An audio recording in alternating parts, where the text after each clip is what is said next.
of how small a cement grain is, it's around 10 to 100 microns, significantly small, and the precipitates of the hydrates are even smaller than that, so about 100 times smaller, between 1 and 100 nanometers. So the thing that gives the concrete the strength is minute. You can build a big hotel like this, but what really matters is this length scale. And I think that's quite interesting to think about. So also just try to visualize it a little bit more. You have these cement grains within the water, and they go through this precipitation process that I spoke about, and this happens over and over and over again. And what happens is that these precipitates, they fill the pores, they fill the empty spaces within your aqueous system, and more of the water reacts with the anhydrous cement. And this process happens over and over again until all the pores are filled and you have this solid structure. And this process starts from the very beginning at 1 minute when you add the water to the cement. So even when you are on the construction site, hydration is already happening. And again, I just want to highlight that there's two processes that's happening. There's the release of ions and hydration and microstructural organization, but what we see is the structuration. We see the thing that's happening on a millimeter to centimeter length scale. And over here, I just want to show you where basically that what I was saying about cement being something that happens on a microscopic length scale, but it affects things like mortar. So even when you add cement and sand together, you get mortar, you still have this process of hydration happening at this level. Similarly, when you add bigger rocks and so forth, you still have the cement that's the one that's binding all of this together, correct? And even at a much larger length scales where you're now adding things like steel reinforcements, this is still the driving force behind all of this. And okay, arguably at a much larger length scale, you probably have more steel than you do concrete, but nevertheless, you still have this micrometer little grains that influence the structuration at much larger length scales. And I'm going to get a little more into the chemistry. So for those who are familiar with a bit of physics, this is a isothermal calorimetry curve.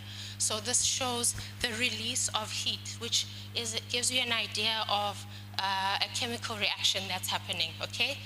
So it gives you an idea of the heat release of cement. So you have cement that you mix with water and you just leave it and you look at the heat release over 24 hours, and it gives you something about the hydration kinetics. So at which point is the cement hydrating faster, and which point is it hydrating slower?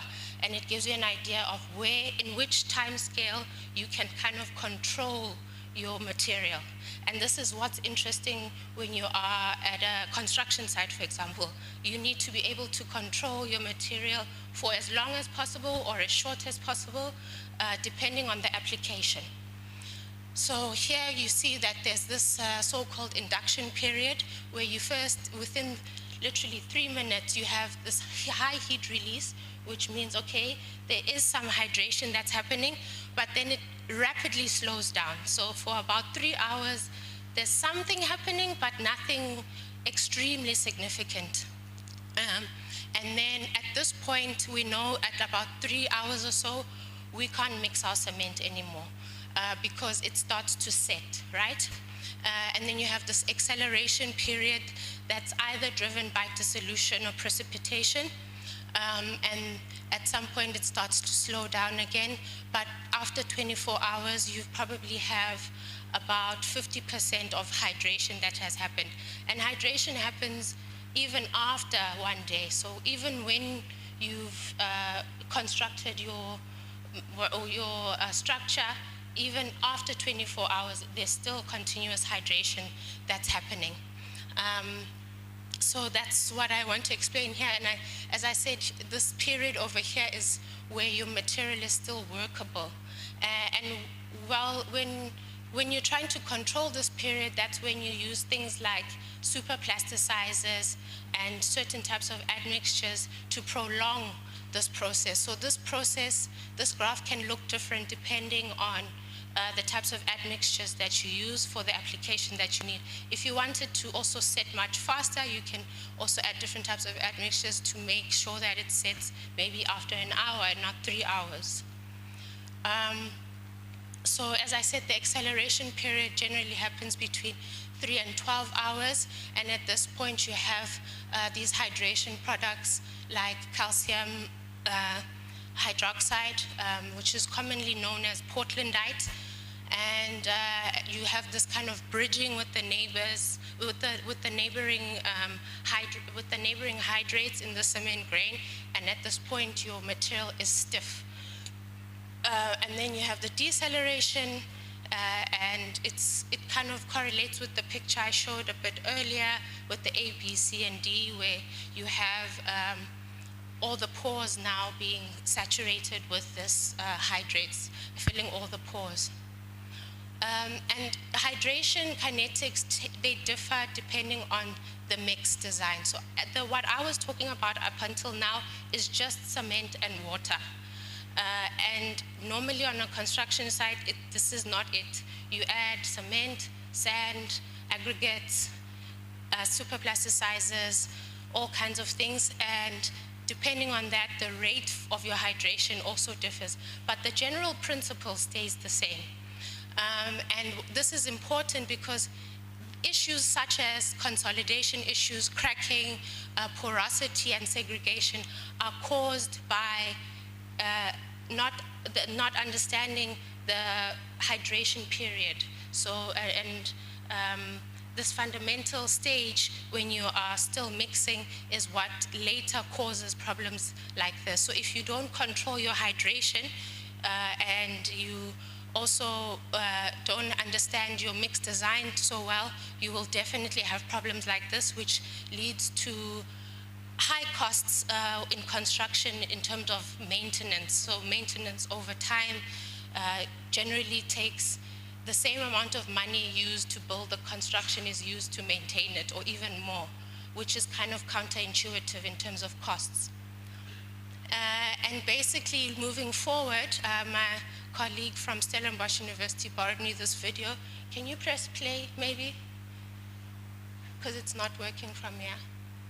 Okay, nevertheless, if it's not working, this is a video that shows a 3D printing of cement. This is where we're moving forward to, right? As much as you have laymen who are still mixing cement by hand, most of us have people we hire to build our houses, but the next level is 3D printing. And with 3D printing, the process is relatively fast. So when you get to this point, you must have had the cement at this point already hydrated, and not dried, hydrated. And basically this video shows this falling at some point, because there's the force coming down from each layer that's being extruded onto each other. And then there's the fact that perhaps at some point the hydration is not it hasn't reached the level that is needed to withhold the layers that are on top, and then you have a collapse. So there's a lot of research that's going into also understanding cement hydration and concrete hydration into 3D printing. So I thought this was also quite an interesting video to show, but it doesn't seem to be working. Anyway, I'm at the end of my talk now, and I'd like to thank some of my colleagues from my group in Germany, and also some of the people I work with in the German Research Foundation, where I work in a large consortium of groups from all over Germany, where we look at rheology of reactive, multi-scale, multi-phase construction materials. And in here, I also work with Wolfram in this project. So at this point, I'd like to thank you very much for listening to my talk, and I really hope I sparked some interest and you learned something. So yeah, thank you very much.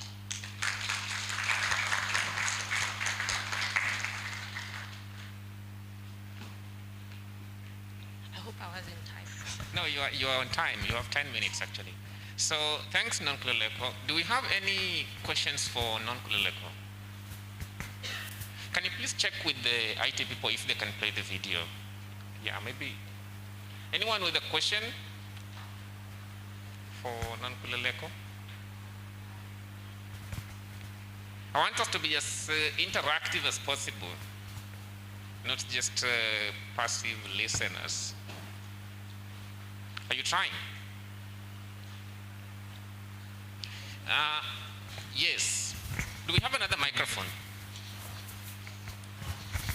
Thanks, Wolfram. It's not playing. Yeah. Okay.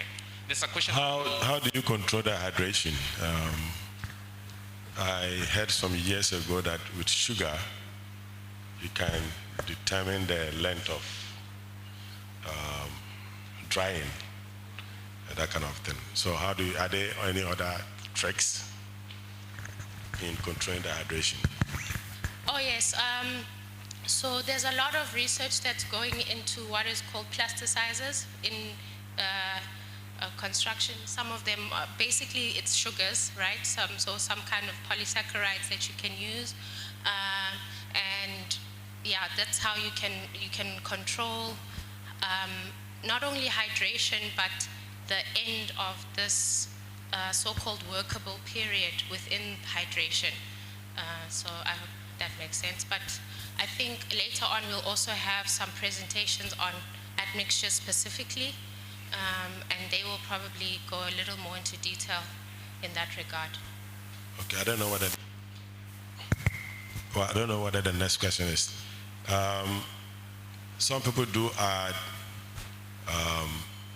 nanopores materials to grow some bacteria to mend themselves, to allow the concrete to mend themselves. How would that?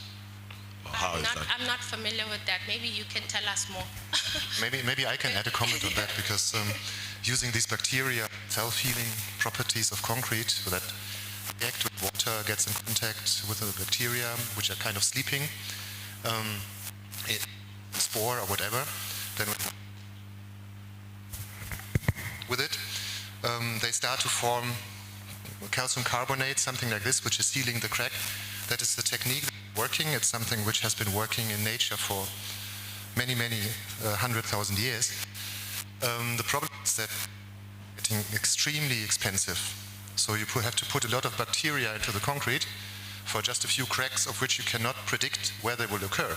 And everywhere where there's no crack, you have to have bacteria, which costs a lot of money. So from everything that I know, a concrete cubic meter would be like 1,000 times more expensive than the normal concrete. So this is really something for coatings, for very special applications, but it works.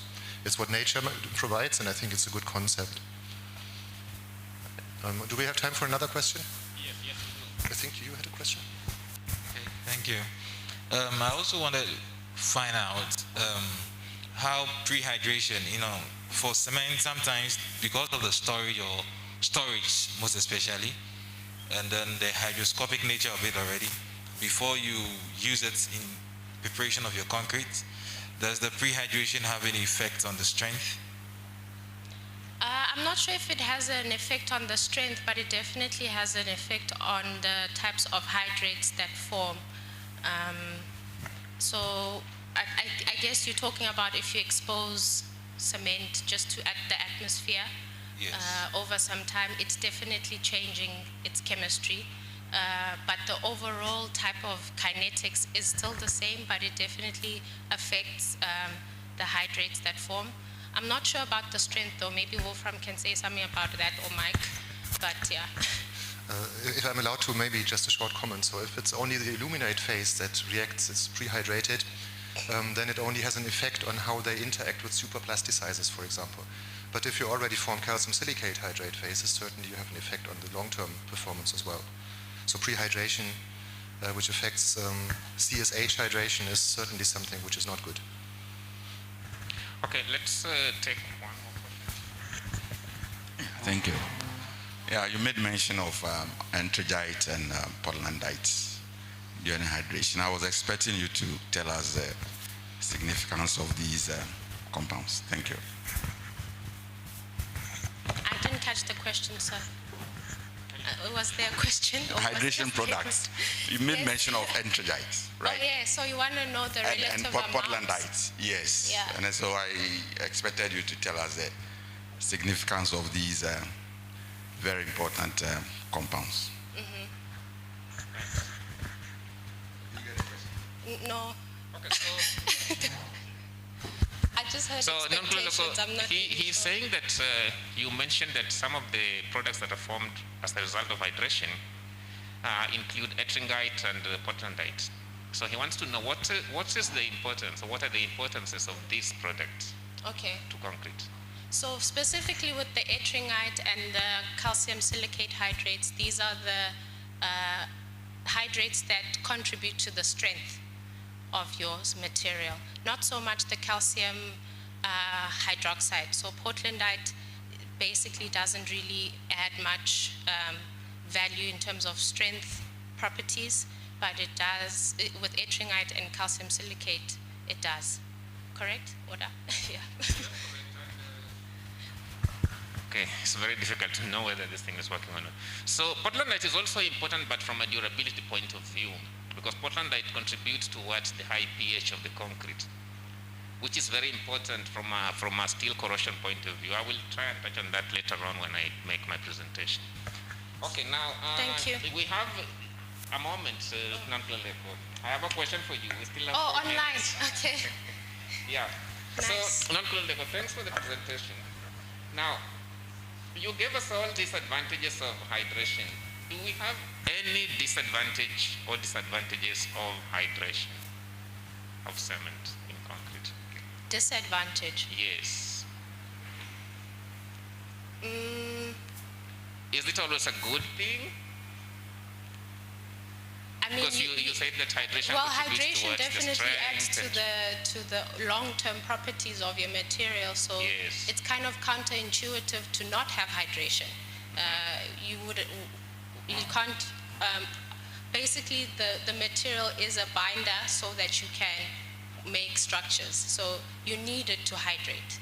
Okay. That's- Yeah, I'm asking this question because in as much as we advocate or we say that hydration is a good process, it also can have a disadvantage in the sense that if you have too much cement in your concrete, then too much hydration can also lead to some disadvantages from a durability point of view. Because one thing I don't know whether you mentioned it, is that this hydration process is exothermic, meaning that a lot of heat is evolved during the hydration process. So if you have a lot of cement, then a lot of heat will be evolved, and this heat can sometimes lead to internal cracking of your concrete. So that can be a disadvantage. And then one last question. Sorry, I'm asking you too many questions. I just want us to be as interactive as possible. I don't know. I mean, one thing I'm thinking from a practical point of view. Now, curing is quite an important process in terms of concrete after casting. And there are many ways to cure concrete. How is it important from a hydration point of view? Because this is one practical thing, and we're really failing in it on site. It's a question you're asking with the knowledge behind it. So I think it's better. I'm not asking to test you, but I'm asking to raise awareness. That's the intention of this. I'm asking to raise awareness because if we do not cure our concrete, then even if we had enough water in the concrete, I mean, especially in a hot environment or hot climate like in Ghana, then you have a lot of evaporation of this moisture or water from the concrete. And then what happens is that then you don't have enough of this water to take part in the chemical hydration, which is which is the hydration of water and cement. So that is why curing is very important. When I say curing, I'm talking about the continued, for example, availability of moisture on the surface of a concrete, okay? So that you can continue to gain strength with time. In as much as you can have enough cement and enough water in your mix, if you do not sustain this for a duration of time, after casting, then you will not end up getting the desired strength and durability properties. So that's what I wanted to raise awareness for. Otherwise, thanks Nonkululeko. Let's give Nonkululeko a round of applause, please. Okay, our next speaker is Prof. You want to ask a question? Yes.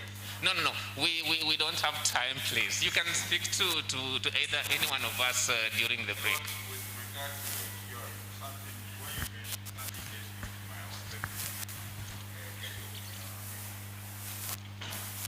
Quickly, please. Yeah, sometimes, you have 1 minute. You have polythene you wrap around the concrete. We did something, we used a black polythene, but it occurred to me later that, we said that the black stuff, they conduct heat. Black, like a black, should I say, material, yeah, it conducts heat. So in this sense, it's advisable, because I've seen it somewhere else, to use a black polythene to wrap it when you're curing. Okay, I don't know whether you got his question, but he's alluding to the fact that usually on site you would have, for example, in most cases, columns, okay? Columns are wrapped with black plastic sheets. And his concern is that these plastics, he said conduct heat, but I don't think that's what you mean. The black polythene bags, yes, the color black will attract a lot of heat and absorb a lot of heat. But it is not the heat that is important here. It is the effect of this heat that is important. So yes, the black polythene bag will absorb a lot of heat from the sun. But in as much as it does that, this heat will not be able to cause the water from the concrete to evaporate from the surface. So in the end, you still don't lose water from the concrete, okay? So it has nothing to do with the color of the plastic. It's more to do with whether the moisture will evaporate from the concrete surface or not. I mean, this is only possible in columns. In some cases, you cannot avoid this. So the only way to overcome this is to replenish water from time to time on the surface. Like, for example, in horizontal surfaces like slabs. Okay, now let me invite our next speaker, Prof. Joseph Mwiti. Prof. Joseph Mwiti is now going to tell us more about the future of cement in terms of how colorful, complex, and innovative it can be. Welcome, Prof. Mwiti.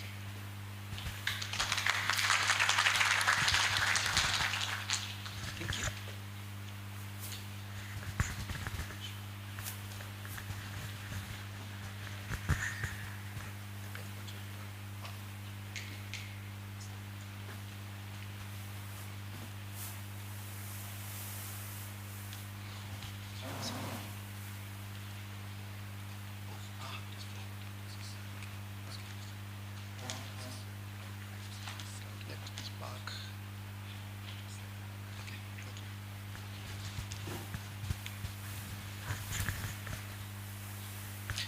Thank you, Prof. Mike, and the organizers of the conference. My name is Joseph Mwiti Marango. I am a postdoctoral researcher at EPFL at the Laboratory of Construction Materials. I'm working with Professor Karen Scrivener, and I'm also a teacher or a lecturer at Meru University of Science and Technology, which is based in Kenya, I think now in this same continent. It's my pleasure to talk about novel cement types with calcined clays. At the Laboratory of Construction Materials in Switzerland, we're trying to do a lot of work, and a lot of work has already been done. And we're looking at the future of construction industry in terms of which materials do we have in sufficient quantities that are able to bring the carbon dioxide emission in the world to low level, and again that are affordable, that we can be able to build our infrastructure. And through this, we need to look at some figures and some aspects of our built environment. It is surprising to note that about 1.8 billion people lack housing worldwide. 2 billion people are actually forcibly evicted, and about 150 million people are homeless. This according to the UN Habitat reports. But in 1948, the United Nations Declaration is that everyone has a right to affordable and decent house. If you look at some more statistics keenly, we look at the projections by the United Nations that by the year 2050, we expect about 6.5 billion people to be living in the urban areas. About 28 million people are living in the slums. That is, as at 2014, are living in the slums, and this number is rising. And we expect again 9 out of 10 megacities to be in developing countries, where Africa is actually one of those countries. We have got many of the countries in that category. And we also know that 90% of the GDP, 80% of the GDP, of course, comes from the urban areas. And with this, it's also projected that 90% of the expansion in terms of infrastructure will be taking place in developing countries. And of course, again, the bigger number of developing countries is also found in Africa. So that's why we have got to do some focus on this. When we again look at the reality on the ground, if you look at the Sustainable Development Goal number 11, interestingly to note is that there's a lot of population growth. And we look at Asia, of course, China playing a very big role in terms of population and other countries. We look at African population is expected to be on the rise. Europe again, but mostly when you look at Africa and Asia, we expect massive or a big growth, a rapid rise in population. And actually, the statistics point to the fact that we have got 200,000 people per day in terms of increase. What this means is that these people will be in need of housing, will be in need of hospitals, will need roads, will need schools, will need all the infrastructure and the social amenities that we have. But then we need to look at it from the point of view, which materials do we have to house these people? Here we are in a building. They need people, they need to sit somewhere, they need to sleep somewhere, they need to walk on a road, and so forth. So which materials do we have that we can explore or we can use to be able to provide the highest standards of built environment in our world today? Of course, as it has been pointed out by the previous speakers, is that concrete is one of the most widely used construction material. Actually, it is placed second to water in terms of those materials that are used in large quantities. And what makes concrete one of the most used material is because of its robustness in terms of where can we get the raw materials. They are quite available and worldwide. The ease to manipulate it, you can use it to make any type of structure that you want to do. You can use it on land, you can use it on water, you can use it under the water. So all these applications make concrete one of the best materials to use in construction industry. But then looking over the years, how has been the use of concrete been happening? If you look at from the year 2020, we look at the consumption of concrete has been on the rise, actually, and is projected to be on the rise, especially in Asia and in Africa. And of course, this can be attributed to the fact that there is a lot of population growth in Africa. There is also a lot of new buildings coming up in Africa. There is a lot of population increase in Africa, and so forth. So we expect, and it's projected that there will be more need for construction, concrete, moving forward. Of course, the decline in in China and other countries, mostly China, is because we expect, of course, other countries, Tiger nations, also to be taken up, and normally it's likely to stabilize. But then another, basically in terms of statistics, is that 90% of concrete use will be in non-OECD countries. And of course, these are mostly China, India, and Africa. Good. Now, for us to make concrete, cement is the main ingredient. Of course, we have got other materials like aggregates and so forth, but cement is a key ingredient of concrete. And therefore, we need to look at the process through which we can make cement. And Nokule, I think, has done this very well.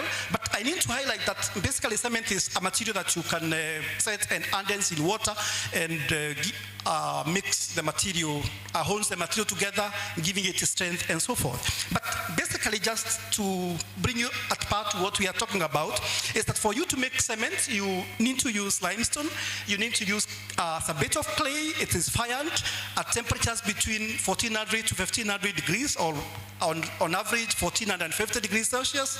And once this happens, this process is normally fueled by use of coal, and you form clinker.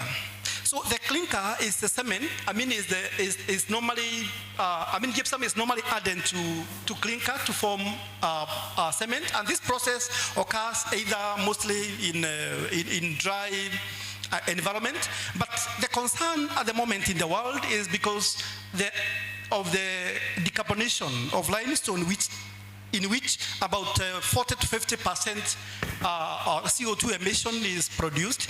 And again, the amount of CO2 produced comes from the decarbonation of limestone and also from the fuels, because when you're burning fuels, mostly coal, we produce a lot of carbon dioxide. So at this stage, we have got some issues that we need to address. One is carbon dioxide emission, and two, also the issue of costs in terms of is this product affordable, especially in these developing countries. Now, for us to bring this to perspective again, we need to look at the components that are present in cement. And the main cement components, sorry, I did not mention that my background is chemistry, so much of what I talk about will be a bit of cement chemistry, and I think now we've got the engineers will also talk about their story, and we shall try to have some synergy. So I hope you have my chemistry, enjoy a bit of my chemistry. Thank you. On this, the main thesis in cement is actually the tricalcium silicate, dicalcium silicate, calcium aluminate, and tetraaluminopherrite. And these compounds, why I'm just highlighting them is because of their sources. Where do we get these compounds from? We get them from the ores, from the oxides. And that basically tells us that we need, for us to form these phases, we need these ores. Now, where do we get these oxides from then? Basically, for a material to act as a cement, it should have the ability to hydrate, or in other words, it should form hydrates, and the hydrate should occupy a larger volume than the original cement grains. And again, these hydrates must be able to ionize and form ions which move to the spaces which are originally occupied by water. And the hydrates themselves, when they form, of course, when you add water to them, they need to remain stable for some time. In other words, it should not, that actually can affect the durability. If it's not stable, it's only stable for a short time, and then it's likely that the material is not going to be durable. But basically what happens is that we have got the cement grains, there is water, and what happens is that at the end of the day, when cement is fully hydrated, the hydrates occupy larger volume. Now, in terms of oxides that we need to form the clinker, there is a lot of correlation between the oxides that we need to form the clinker. And actually, when you look at them, the key elements is oxygen, silicon, aluminium, and calcium. And therefore, that tells us that we have got a ternary system which can only consist of aluminium, silicon, and calcium, and oxygen. So that leaves us with a ternary binder, that is silicon oxide, aluminium oxide, and calcium oxide system. That limits our option to the sources of materials that we can have. And the beauty about this is that if you look at this chart keenly, you realize that these oxides are normally the element which you find on the earth crusts. So there is a lot of correlation between the oxides, where we are getting them, and the composition of the earth. That tells us that actually we can make cement from any part of the world, because the materials that we need are the ones which are found on the earth. But then, as I pointed out, we have got some issues to deal with. We need a built environment, and again, we need to do this in a framework of sustainability. We need to have, provide the socio amenities that is in the built environment. We need to have schools, we need to have hospitals, we need to have roads, but at the same time, we need to do this in a framework of sustainability. When we emit cement industries, the amount of CO2 emitted is estimated to be between 6 to 8% of carbon dioxide emitted. And actually, this carbon dioxide emitted is responsible for the global warming and climate change. And we all know the dangers of global warming and climate change. And then there's something that we need to do about these two issues. And for us, or according to the Paris Agreement in 2015, that there is need to keep the global warming at 1.5 degrees above the pre-industrial levels. And for us to achieve this, we need to do this in a framework of sustainability. How do we progress then more equitably and sustainable, and also achieve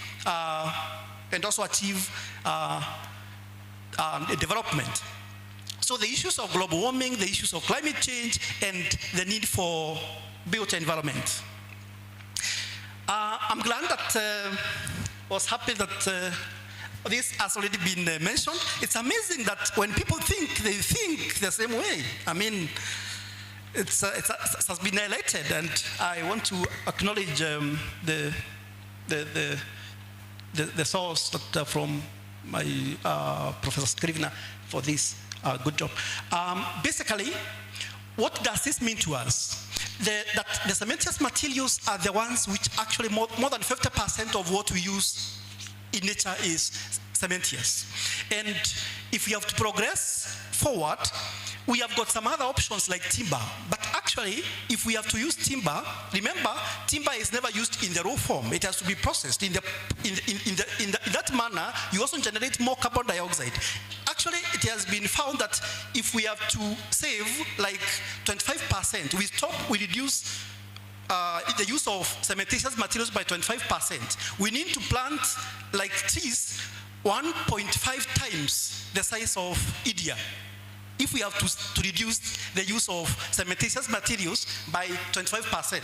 So that means that we really have to plant many trees for us to reduce the amount of cementitious materials by 25%. And that's not going to be easy. So what are the most easy options that we can adopt?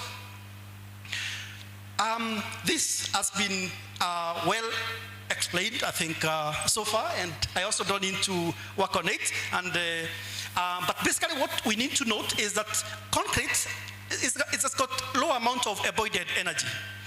However, because of the high utilization and the many people who use it, it is still having high carbon footprint. But then, how do we lower the carbon footprint? We have got the issues of reducing the carbon emission, and we still need the built environment. For us to do this, we have got some opportunities, or we have got some options. We can look at the alternative cement clinkers, and some of the alternative cement clinkers is like the use of baelite cements. The baelite cements just replaces, instead of using limestone, we use more bauxite, ores which are more rich in aluminium. But that is not going to be easy, because when you now stop using limestone and you start using bauxite, remember bauxite is being used to make aluminium. And even the cost of cement is likely going to be high, because now you are now competing with the aluminium industries, and the cost of bauxite is actually higher than the cost of limestone. So that option has its own consequences. Now, what other options do we have? If we look at other cements which we can make using which we call carbonating cements, and the carbonating cements, the issue about the carbonating cements is that they don't cure underwater, but they cure in presence of carbon dioxide. And again, trying to know the amount of carbon dioxide to earn and what is sufficiently required is again makes the process even more complicated. When we look at other alternative cements like calcium silicate cements, which can be processed through endothermally, they involve more processes or more steps than the normal steps that we use to make clinker. And this is more, because the more the steps we introduce in the manufacture, the more the cost. So we expect them to be, the end product to be more expensive than the product that we have. Now, looking at all these options, then we really have to do with Portland cement, at least for some time. What other options exist? We've got the issue of the carbon capture and storage and utilization. This is something still under discussion. That the amount of carbon dioxide we are producing, how can we store it? How can we, even after storing, use it? In the last Glasgow conference, there was a whole debate about what is the moral decision? Where do we store it?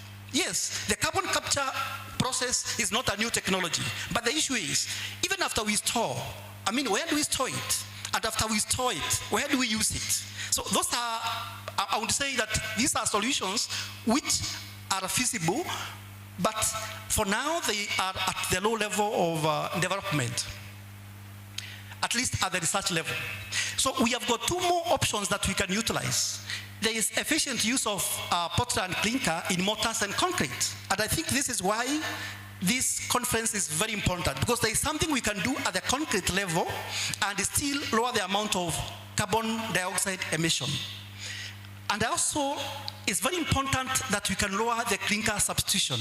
And therefore, I want to talk more about how do we lower the carbon dioxide emission, and also how do we make the cement affordable in terms of the innovation around efficient clinker use in mortar and concrete. There are several things that we can do, and one of them is optimizing the mix design. For example, we can improve the particle size distribution, try to make concrete more, mix more by use of, flow more by use of mixtures and so forth. So this is an area where we can really optimize the use of high-strength concrete grains so that you have got less of the binder. We can also try to industrialize the concrete and mortar by promoting the use of ready-mix concrete that is flowable, that does not necessarily, that minimizes wastage. And there is also the general construction designs. Of course, this is an option, but still something under discussion. How can you improve the strength? How can you make a good structural design that you don't utilize too much of concrete? Now, we have got some materials that we can use. But basically, the clay is, we have got limestone, we have got pozzolanas, and what can we do with these limestone and pozzolanas? Basically, the fly ash aspect mainly, we don't have much of fly ash in Africa. Blast furnace slag, again, not much available in Africa. So we need to look at how can we substitute clinker more effectively by use of other materials. And to do this, I think I said that we need to have a Portland-based solution because of the ease and the economies of scale with working with concrete. What supplementary cementitious material do we have? Mostly, we find that clays are quite inabundant, and because clays are inabundant, then we can make use of them. We have got a lot of vegetable ashes, the rice husks and so forth, and therefore we can still make maximum use of them. The challenge is that what is available in Ghana is not what is available in Nigeria, is not what is available in South Africa, but we still have got our opportunity to replace clinker partly with the use of secondary cementitious materials. Good.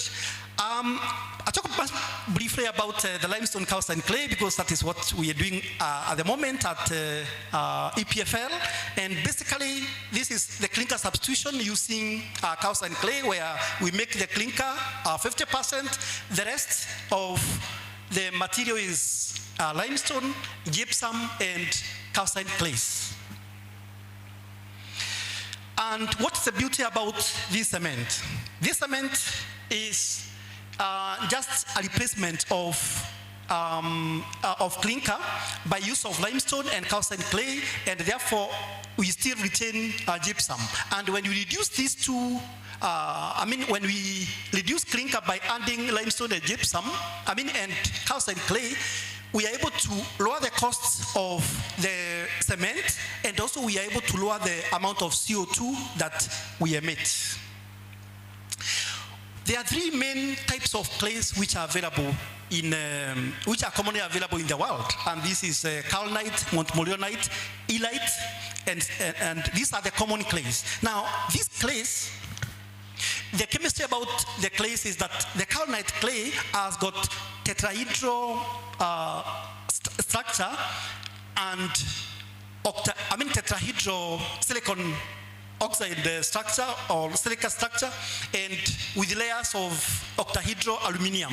And that is what we call the 1-1. Montmorillonite is 2-1. That means we have got two tetrahedral silica and one octahedral alumina, and the same case with mica. Now, what is interesting about the kaolinite clays is that the alumina and the silica are available for a reaction as compared to the montmorillonite and mica. And what happens when these clays are heated is that at 600 degrees the clay is not reactive. That means that even if you use it to make cement, it's unreactive. It's more of a filler material. But if you heat clays at the temperatures between 700 to 850, 700 to 600 to 700, there is deoxidation. The clay turns to amorphous. The alumina and the silica are now reactive, and they can be incorporated in cement, in clinker, to make a very good binder. At higher temperatures of 1,000 degrees Celsius, what happens is that clay now starts to recrystallize and it becomes unreactive. And I think basically this is similar to what I've said, that you don't need to heat at very high temperatures because the surface area is reduced due to recrystallization and formation of sintering process. Good. But now, where do we find these clays? These clays, like the kaolinite clays, which are very good in terms of making the cement, you find that the yellow regions, we have got all these clays are abundant. They are mostly in Africa. We find them in Europe. We find them in US and other countries, and both in the topsoil and subsoil. These clays, it doesn't matter the grade. Just if the clay has got at least 40% kaolinite content, the strength is that you can achieve is that of Portland cement. And that is very important, especially when you want to utilize it for cement making. Good. How does the LC3 cement work? Basically, it just makes the limestone and the clay form carbaminoaluminate and carboaluminate, and these phases enhance or fill the pores more than the calcium silicate hydrate, which is formed during the hydration of Portland cement. Good. I think this is basically more of what I have explained. There is the synergy. And in terms of strength, I think I've already mentioned that it has got equivalent strength to that of Portland cement at 28 days and so forth. And currently we are trying to even lower the amount of clinker so that it is not 50% clinker, but we are trying to make it lower than 50%. In terms of durability, we find that the limestone calcite clay cement has good performance in terms of resistance to chloride ingress. As you can see, this is the Portland cement, but the limestone calcite clay has got lower lower chloride ingress, and that tells you that even if it's subjected to seawater or to saline environment, it's going to be durable. Similar properties like alkali silica reaction, creep shrinkage, and acid attack are also quite good with LC3. And also the carbon emission, which we are trying to save, is that you have got a 40% saving when you replace clinker using calcite clay, and also not just the carbon saving, even the cost of the cement also is going to be low. And also in terms of resources, we don't need high-grade clays. We only need clays which have got 40% kaolinite content. You don't need the same clays as those used in paper industry or ceramic industry. You need clays which are just low grade. In terms of costs, I think I've said there is a saving of about 25%. And this technology is ready for use. I mean, you can start to imply it. It has already been tried in other countries. Actually, we want to try it in Kenya, and that's why I'm part of the team that is at EPFL for the same. And the technology is just ready for use. So, in conclusion, that LC3 has a saving of between 30 to 40%. It can save our resources, and it can be upscaled at a global scale because the resources are everywhere. But what are the opportunities or the challenges that are in this issue? We need more research and development activities. We need to know where these resources are. The clays which are in Ghana are not necessarily, are they suitable, and so forth. So there is a lot of work to do. We need to know the grinding, what grinding aids can we use or can we develop so that the process is optimal. The construction industry value chains, what is it that we can save? Do we have a lot of waste of rice husks? Do we have a lot of waste on other agricultural waste that we can use? The waste from demolition of some concrete waste, can we make use of it? The standards, at times the standards, if they are available, can we review them? Where they are not available, can we develop them? And so forth. We also need to enhance the government participation in terms of policies for carbon dioxide saving, in terms of taxation, regulations, and so forth. We also need to have some educational activities.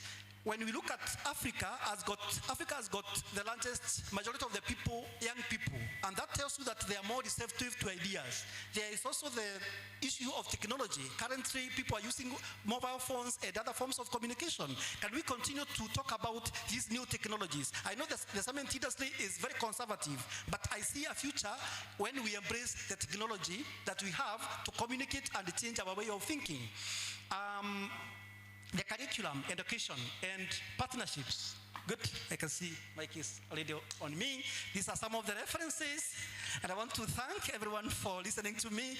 I might have rushed a bit, but please, I'm available for more questions and more explanation. You can always get back to me. And I've got some brochures, flyers. Some flyers that we can share more information about this limestone calcite clay technology. You just get them at the back table for use. Thank you very much. And okay. Okay, thank you, Prof. Mwiti. You've shown us that yes, you can really run, do the last sprint. Okay, that's good. Do you have any burning question? One question. I'll please let someone else ask. Do you have a microphone in front here? There was a hard. Okay. Hello. Make it short, please. Yeah. Very direct. My name is Amel,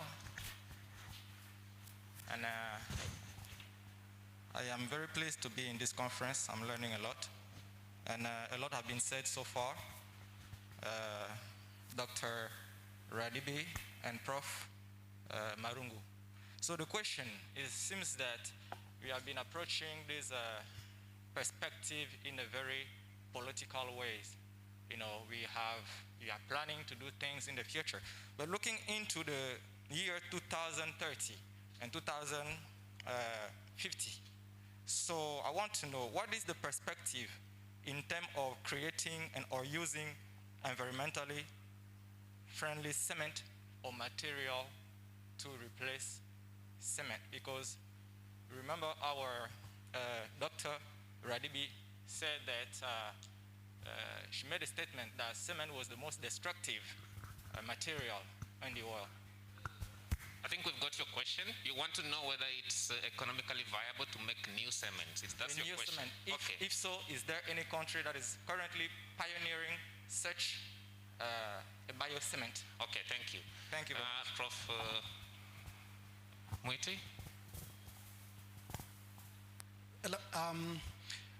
I don't know whether I've really understood your question well, because he's asking whether we can do without cements.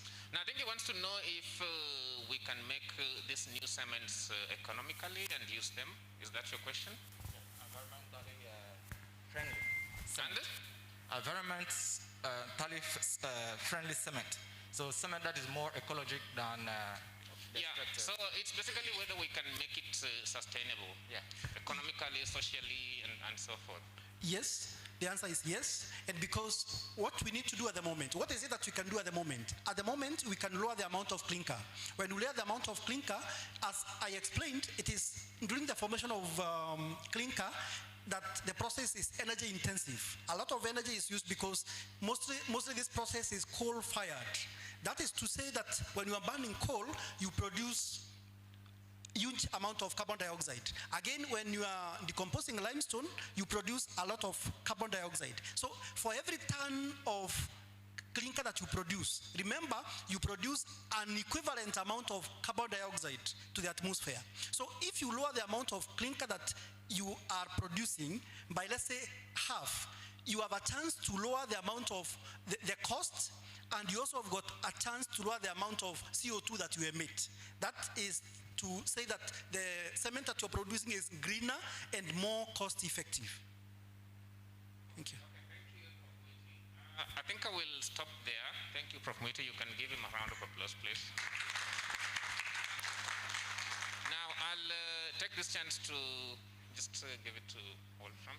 I'll thank the two speakers for this session, Ms. Nakulele Korodebe and Prof. Joseph Mwiti. I think that was a good point to start in terms of what happens to cement when we add water, and then what other alternatives we have in terms of the future of cement. Now, it's time to go for a coffee break, but I just have one housekeeping announcement for the workshop tomorrow. Please remember to register at the table behind on my left. So if you want to attend the workshop tomorrow, please register at the table at the back during the coffee break or any other time during the day. Remember, it was said first come, first serve? Yes. So please go for coffee and then register as fast as you can. Thank you. Is there any other housekeeping announcement? Okay, let's have a 30 minutes break and then we'll resume for the next session. Thanks.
dance music.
Beats Music.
Beats Music.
music.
Wave Beats Music. Wave Beats Music.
Wave Beats Music.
music.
Wave Beats Music.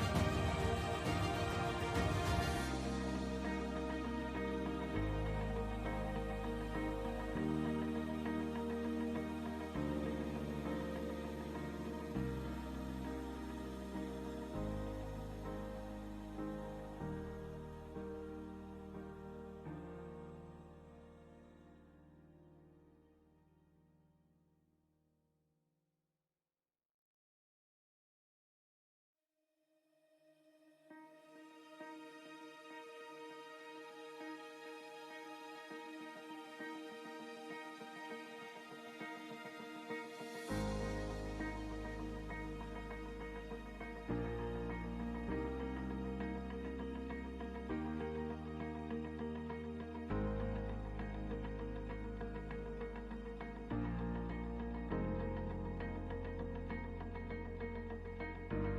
Music.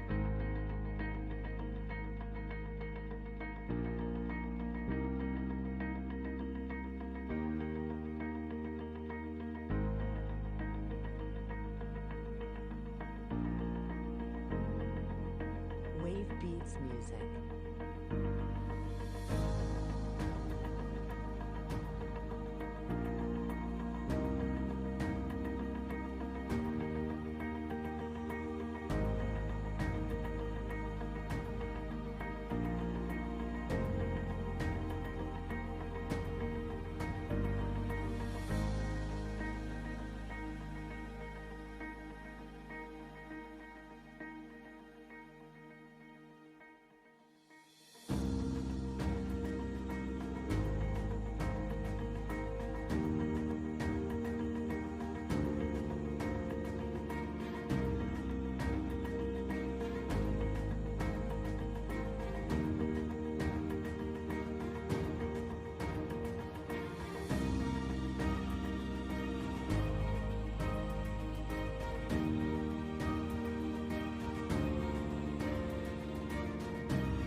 Beats Music.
Wave Beats Music. Wave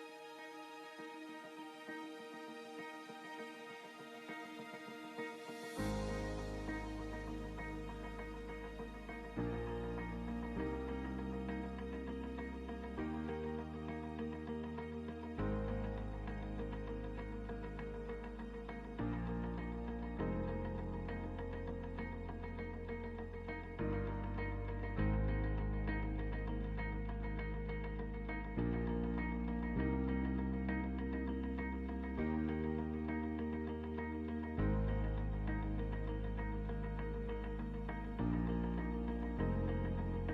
Wave Beats Music.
Beats Music.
Wave Beats Music.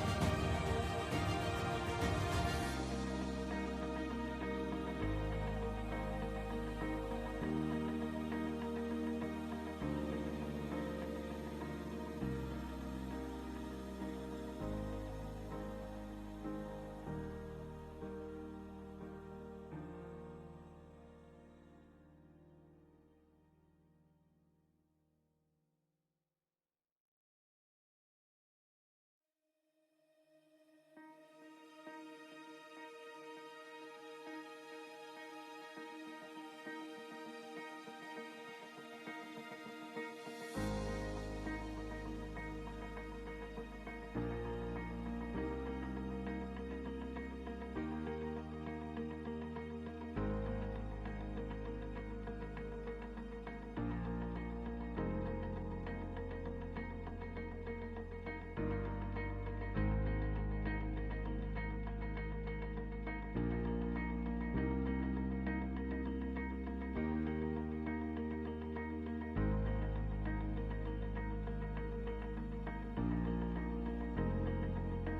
Wave Beats Music.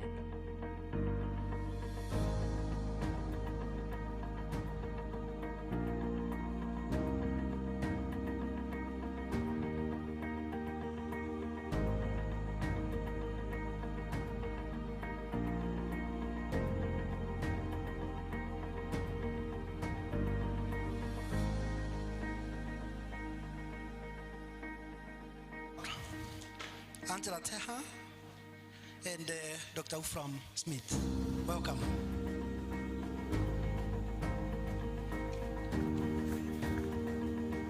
A clap for him.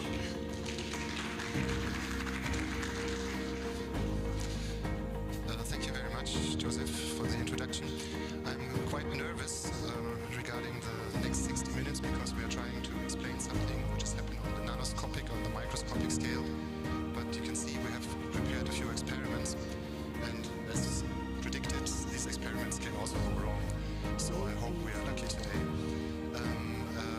But I would like to start introducing my colleague, very dear colleague, who we have been working very closely together over the course of the last years in this InfoCross project, which is the background of this conference. So please also give a hand to Angela Tawia. She's going to share this presentation with me, and over the course of the next 60 minutes we interactively try to do a few things. It's the first time I'm doing something like this, so please forgive us if something goes wrong. We'll see what's happening.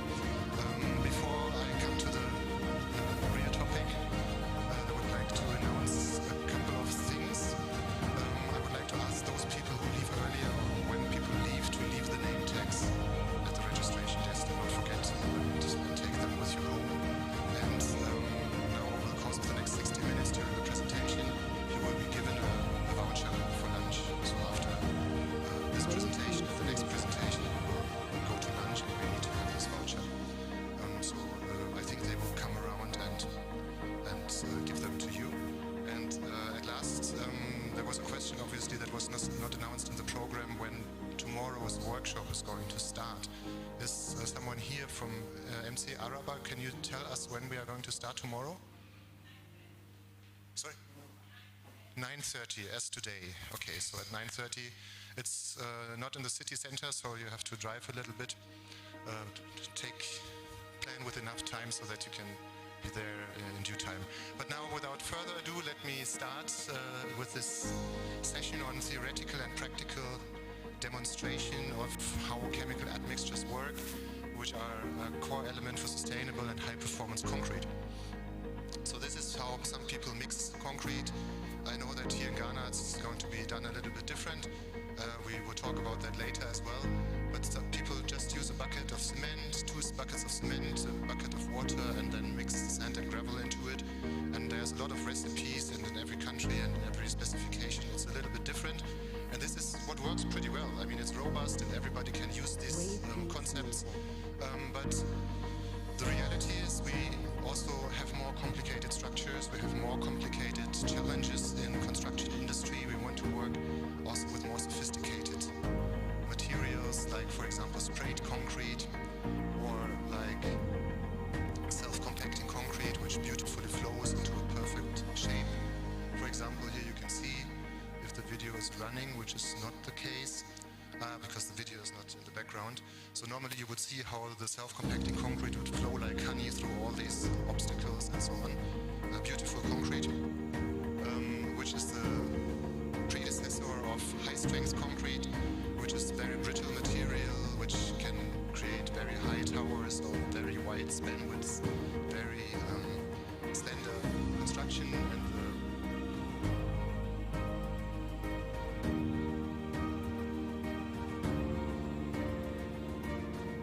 the smaller sister of the high-performance concrete, the ultra-high-performance concrete, which allows for building, for example, bridge decks, which are just 4 centimeters thick, where people can walk over it on a concrete layer, which is only 4 centimeters thick, for example. And eventually, so today, people dream more and more about more industrialized processes like 3D printing. We can discuss about it, whether you really want to have a cold urban structure where everything is built by a robot, or whether you prefer to have human-built structures. I prefer the second one, but still this is the future where people discuss about, and this is what's going to happen. And here particularly you have to make sure that the concrete is flowing over the pumping process. And once the concrete is cast, it has to stiffen very rapidly, so you have to control what is happening over the course of the first minutes of the cement hydration, which was already discussed this morning. And for all this we need more sophisticated components and more sophisticated knowledge. So instead of having the traditional way of casting concrete with cement, water and aggregates, modern concrete consists of more components. It contains additions and chemical admixtures, so that concrete today is no longer only strength. Concrete today can be designed for durability, for low cement content, for economic aspects, physical aspects, aesthetics, ductility, rheology. You can design concrete according to tailored specifications. But the problem is you have to interact with all these constituents which are now in the system. And all these constituents are depending upon each other, which means if I just change one component in volume or in mass, I'm immediately having an impact on how the other constituents perform. And that needs a much more complicated understanding. And particularly since this all takes place on a length scale of micrometers, which we, particularly as civil engineers in the past, didn't really want to understand. But the innovation potentials and the sustainability potentials are lying at the scale of the cement grains, of the supplementary cementitious materials and the additions, and the nanoscopic chemical admixtures. So this talk will get even a step deeper below what Nonkululeko was presenting this morning, where the smallest precipitates are probably 100 nanometers, but here we are talking about just a few nanometers. And this is what is the core for innovation in concrete. And just to explain you the relevance of that, if we take a look at how concrete engineers develop concrete over the course of the last 120 years approximately, for a long time there was a very low strength expectation in concrete. And only with the 1970s, 1980s, people started to understand that we can also produce high strength concrete. So that today which has a strength between 0 and 200 megapascals, depending upon the requirement. And something similar happened to the consistencies. In the past, concrete was always extremely stiff, very hard to compact, but we can see that as of the middle of the last century, the consistencies start to become softer and softer and softer and easier to process. And you can see that these two curves are very similar to each other. And that means that the control of the consistency was the trigger to create higher strength concrete. And that was not just falling from the sky, there was a background. The background was the evolution of concrete admixtures, chemical admixtures, progressed so that today we have a generation of polycarboxylate ether superplasticizers that can really be tailored to produce and manipulate the consistency in the way we want to have it. So they were really the spark for high strength and high performance concrete types, but also with regard to sustainability, which was addressed quite many times this morning, we have to become better. We have to be more material saving. Global consensus on sustainability in the built environment, which is a network of different relevant institutions that have an impact on the standardization of construction technology, have decided to develop this global consensus to really provide a tool for engineers, for researchers to develop more sustainable concrete types. And this will definitely come. We have to use more sustainable binders, better concrete, less cement in concrete. We have to change our mindset. We require new binders, new constituents, new requirements. And in order to get there, we have to change something. We want to replace cement by supplementary cementitious materials, which are greener. And in order to tickle out a higher performance of the cement, we have to reduce the water content, and this is only possible by using chemical admixtures. And these chemical admixtures can also overcome the challenges these new supplementary cementitious materials bring with regard to workability. So chemical admixtures are also the key for lower cement contents and new cement types. And eventually, I was already addressing this, we are talking about more industrialized processes. And if we want to have these more industrialized processes, as I said, I don't like it very much if the human factor is as small as this compared to the robot next to it. But anyway, it will happen. And if we want to have these processes, we need reliability of the materials performance. So also in order to control the processes, it's required to have chemical admixtures to have the specific and tailored materials performances. And now I would like to hand over to Angela and prepare maybe the first experiment. Thank you, Wolfram. So I will just stand here. Let's leave the stage for the tour guys. So as Wolfram already shared, we look at the ratios in terms of volume. So as a key player in the industry, we are always looking at 1:2:4, which is our common language, and it's understood by all. So when you say 1:2:4, we are either talking about 1 bag of cement to 2 wheelbarrows of chippings and to sand, or it could be cement to water and to aggregate. But the question now is, how do we know the quantities we are filling into these containers? How do we know the densities we are talking about? So it can really vary from different containers to different containers, because we are talking about powders, and we need to know that different powders have different packing densities. So Wolfram will just make some things for us to see. We have 3 different powders, and 2 powders have the same weight, but if you realize, it has 2 different filling heights. So even though they have the same weight, one has a higher, is able to occupy more volume than the other. And the other one, we also try to do a same filling height. So in this case, he's going to add some amount of water to it, a lot of water actually. And we will see the time it takes for which one to start to settle. And this represents the packing density of the material we are doing. So I know it's quite small. We will just pass it around so you see. But the idea here is to look at the fact that cement has a different density than the sand, than the chippings. So when we work with a ratio where 1:2:4, and we use the cement bag, which is quite huge, as one part, and we decide to fill sand into that, we should consider that sand have a higher density. So obviously, we will need more sand to fill this volume of the cement bag. So in other ways, you might end up having more sand in your material than you initially designed for. So he's just going to shake this. Please pardon us, like you said, it's supposed to be a magic show. So you will see some magic. And then after some time, you will see that it will take a while for all of them to settle, because the ability for the dense materials to settle faster represents the density of the material. So he's just, yeah, I'm sure. If you stand up here. If you stand up here, they can see.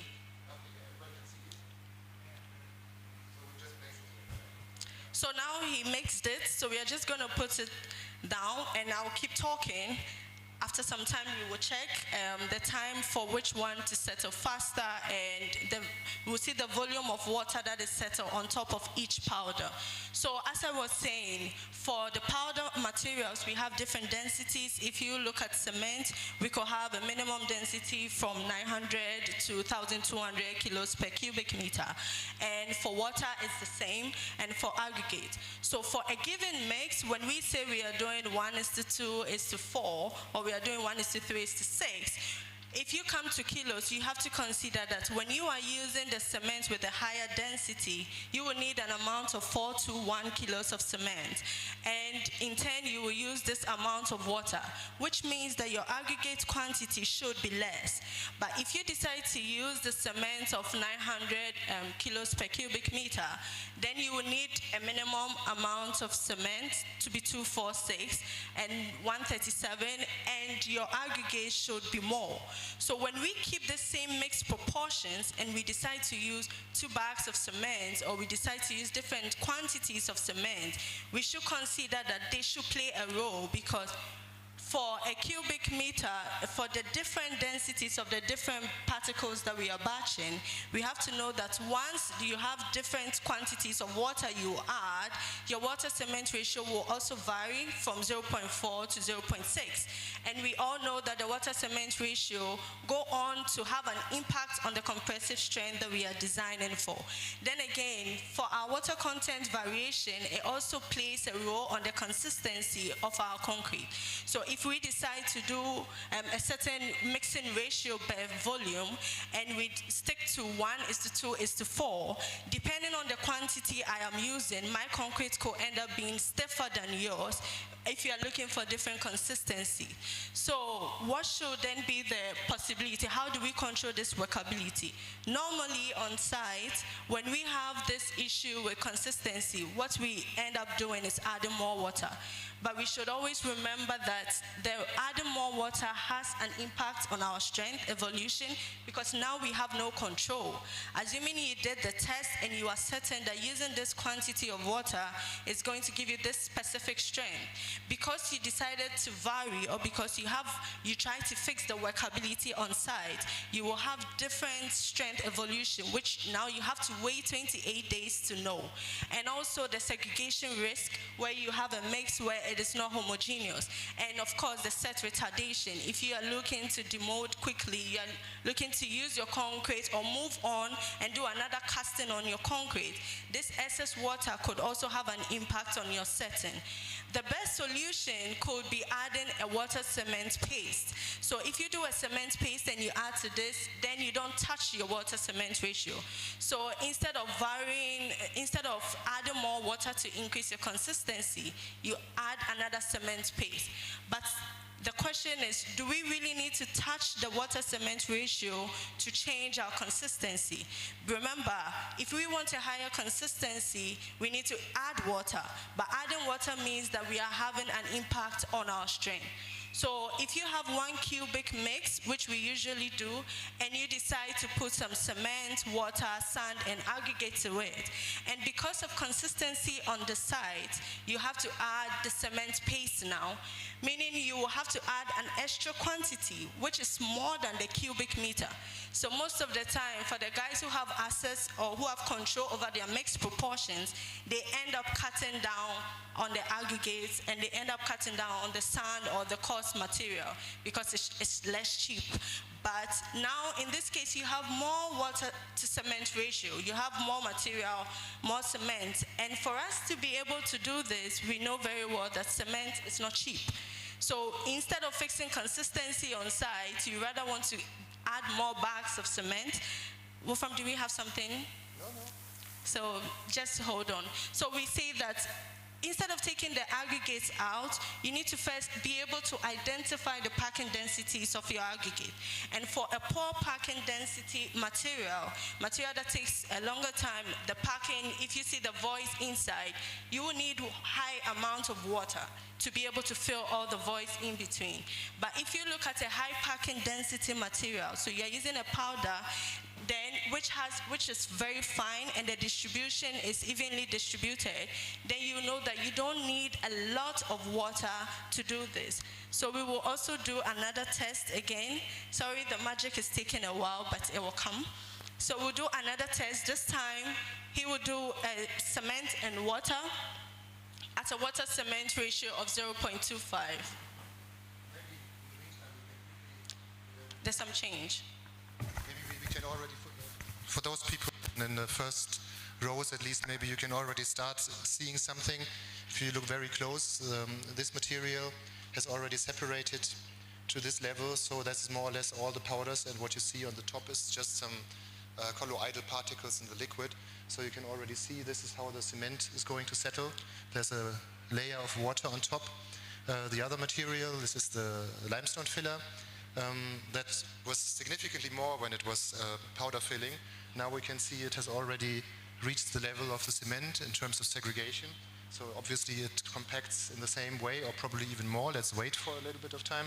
And for the quartz filler, we can see that it has already segregated to the bottom, and that's the packing density. And you can see there's a big difference between the cement material and the quartz filler, even though the filling as a powder was exactly the same volume. I think we'll just ask someone to pass it around. We can, but if you pass it around, please make sure that you don't shake it, because then for the next person it's going to be quite boring, because then everything is mixed again. Then no one can see it. But basically what you see is the powder trying to settle and the water being collected on top. So you see the difference between the different powders. One is able to settle faster, one is taking time to do that. So now what I'm going to do is I add this amount of water. It looks quite like a tiny amount compared to the high amount of cement paste, right? But that is exactly the amount of water which is required to fill all the voids between the cement. So we will see how the consistency is going to change if I add this water.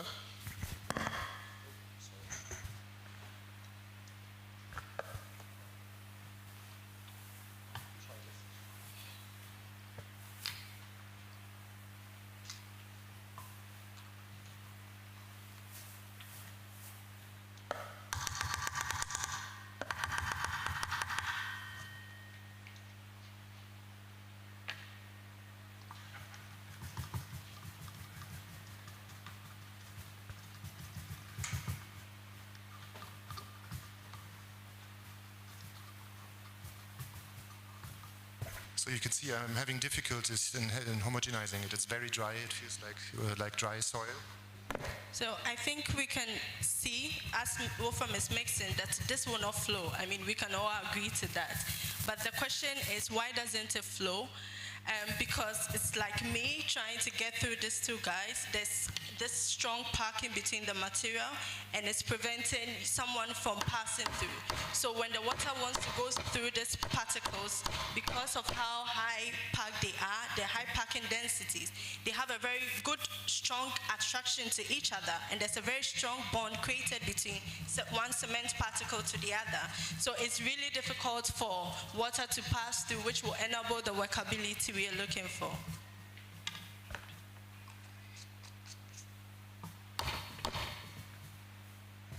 So you can see it's a homogeneous material, but there's no flow at all. So I can turn it around, nothing flows here. So this is completely homogeneous, but impossible to call that flowability. So we need to fix this. So Wolfram will just add some magic powder to it, and then we will observe what will happen. So you see it's powder, there's no liquid, I'm not adding water. And do some more mixing, this time with a higher energy.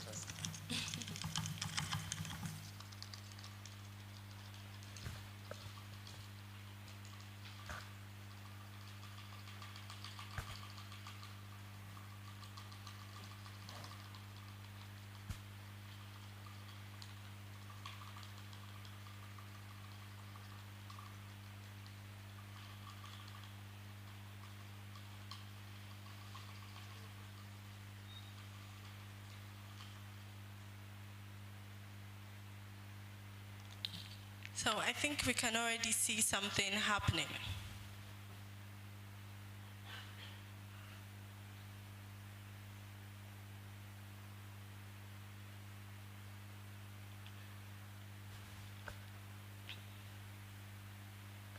So we can observe some flow. In the next course of slides, we will discuss what the magic powder is and what could attribute to this new change that could happen to the stiff concrete to a flowable concrete.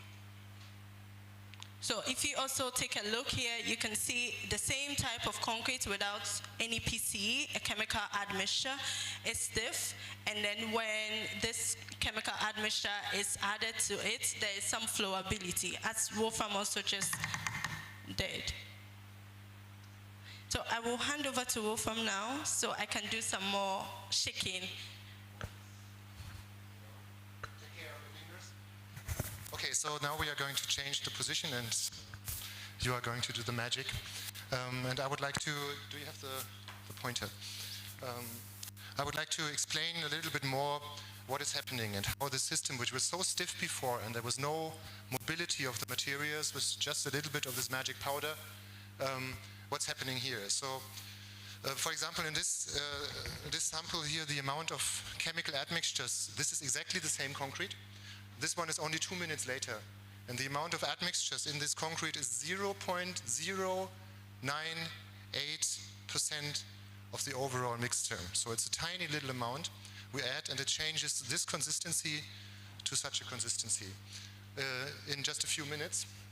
So, and I want to explain you what's happening. So now we are going into the very tiny scale.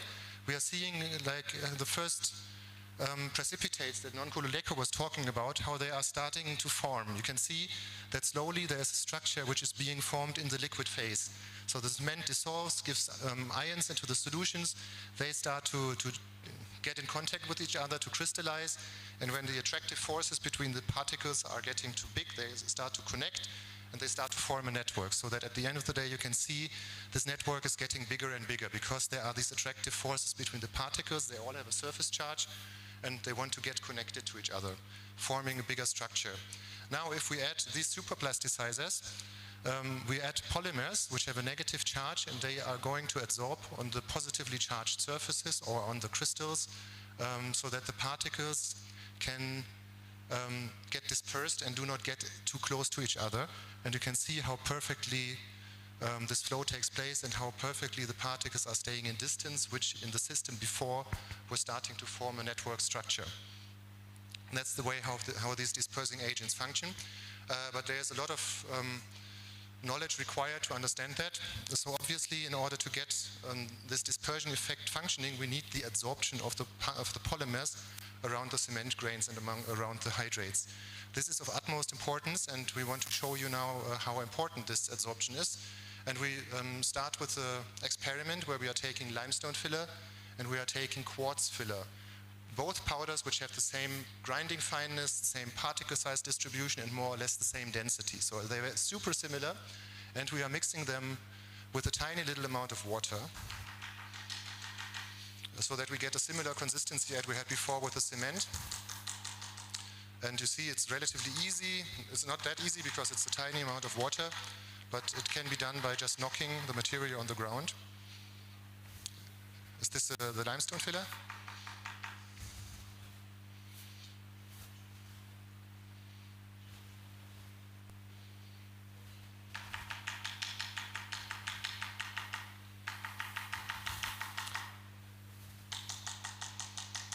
Should we ask someone to help you with the quartz filler? Someone strong enough? Is someone stronger than Angela? Or half as strong as Angela? Someone? You want to? You can do the other mixture, or take this mixture and Angela prepares the next one. Just knock it on the wooden board with a lot of power until it gets a homogeneous mass.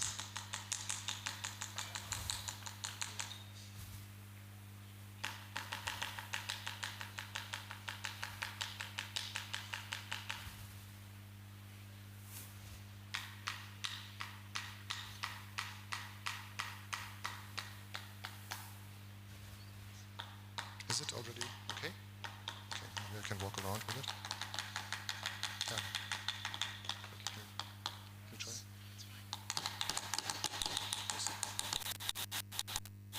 Okay, now it's level. So I can just show you the consistency again. This is a material which is filled with water, but if I want to turn it around, there's no flow at all. So you can see it's fully filled with water, but the particles are so dense we don't get any flow. And with the quartz filler, we are doing exactly the same thing now. It will not flow. I don't have to show you because you know.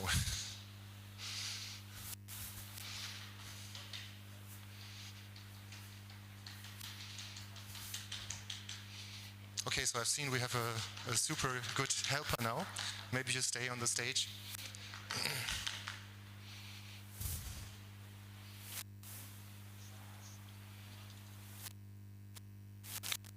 It's really better, but I think it's okay. Okay, let's see, just.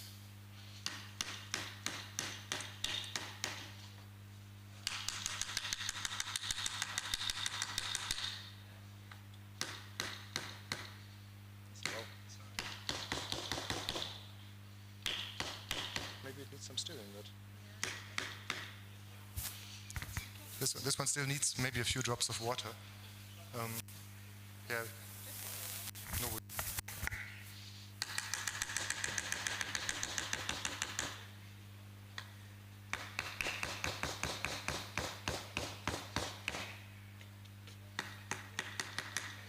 Still have some water left. No, this one I think is fine, but this was dangerous.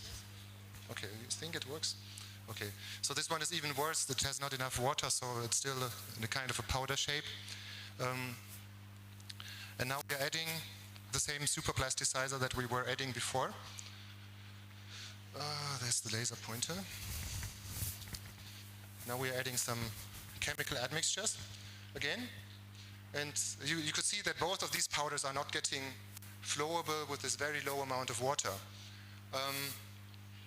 The water content is more or less the minimum water content to fill all the gaps, so we have the maximum particle packing densities of these two powders, and what we can observe, no flow at all.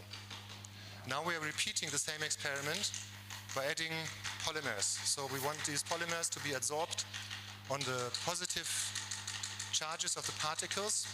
You can see the polymers are negatively charged, so if they find a surface which is also negatively charged, they are not going to cover the surface.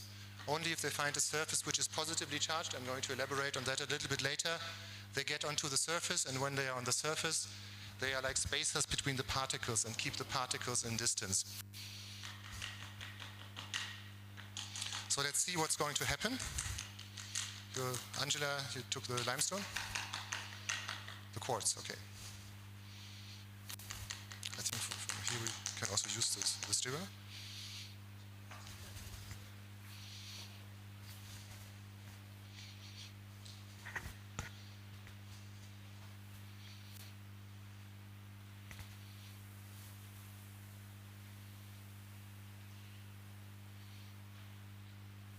So who's having which powder now? Limestone. Okay, so Angela is mixing the limestone filler and Emmanuel is mixing the quartz filler. Both have the same water content, the same powder properties, and they have the same amount of superplasticizer inside. And you can see Angela did some magic. This powder, which was super stiff before, is starting to flow.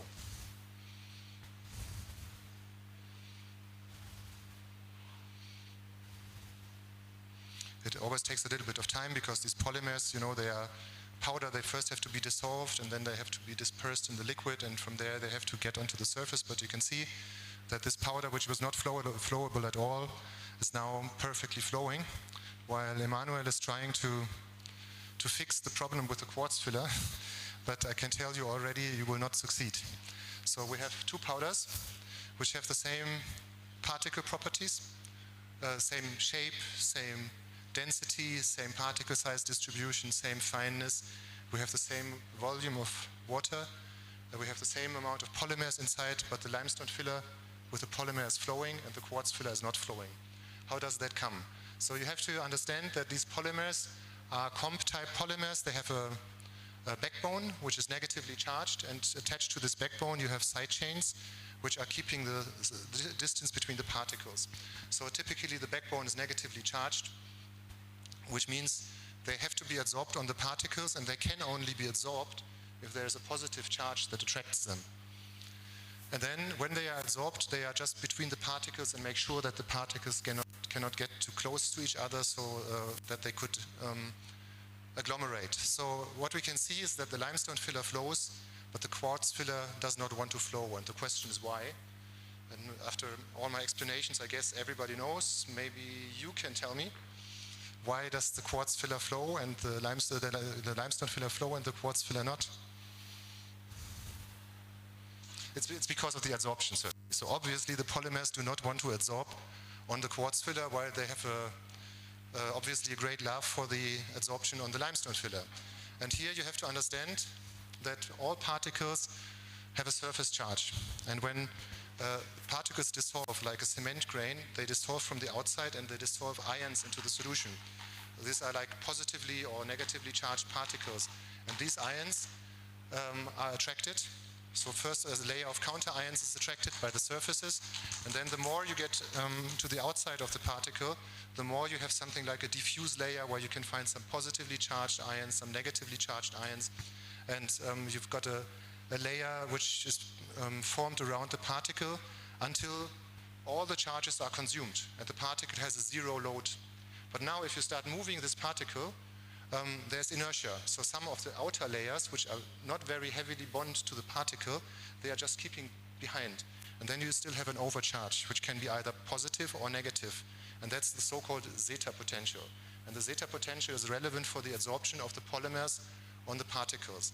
Now, obviously, there must be a positive and a negative zeta potential, and obviously this also depends upon the protons.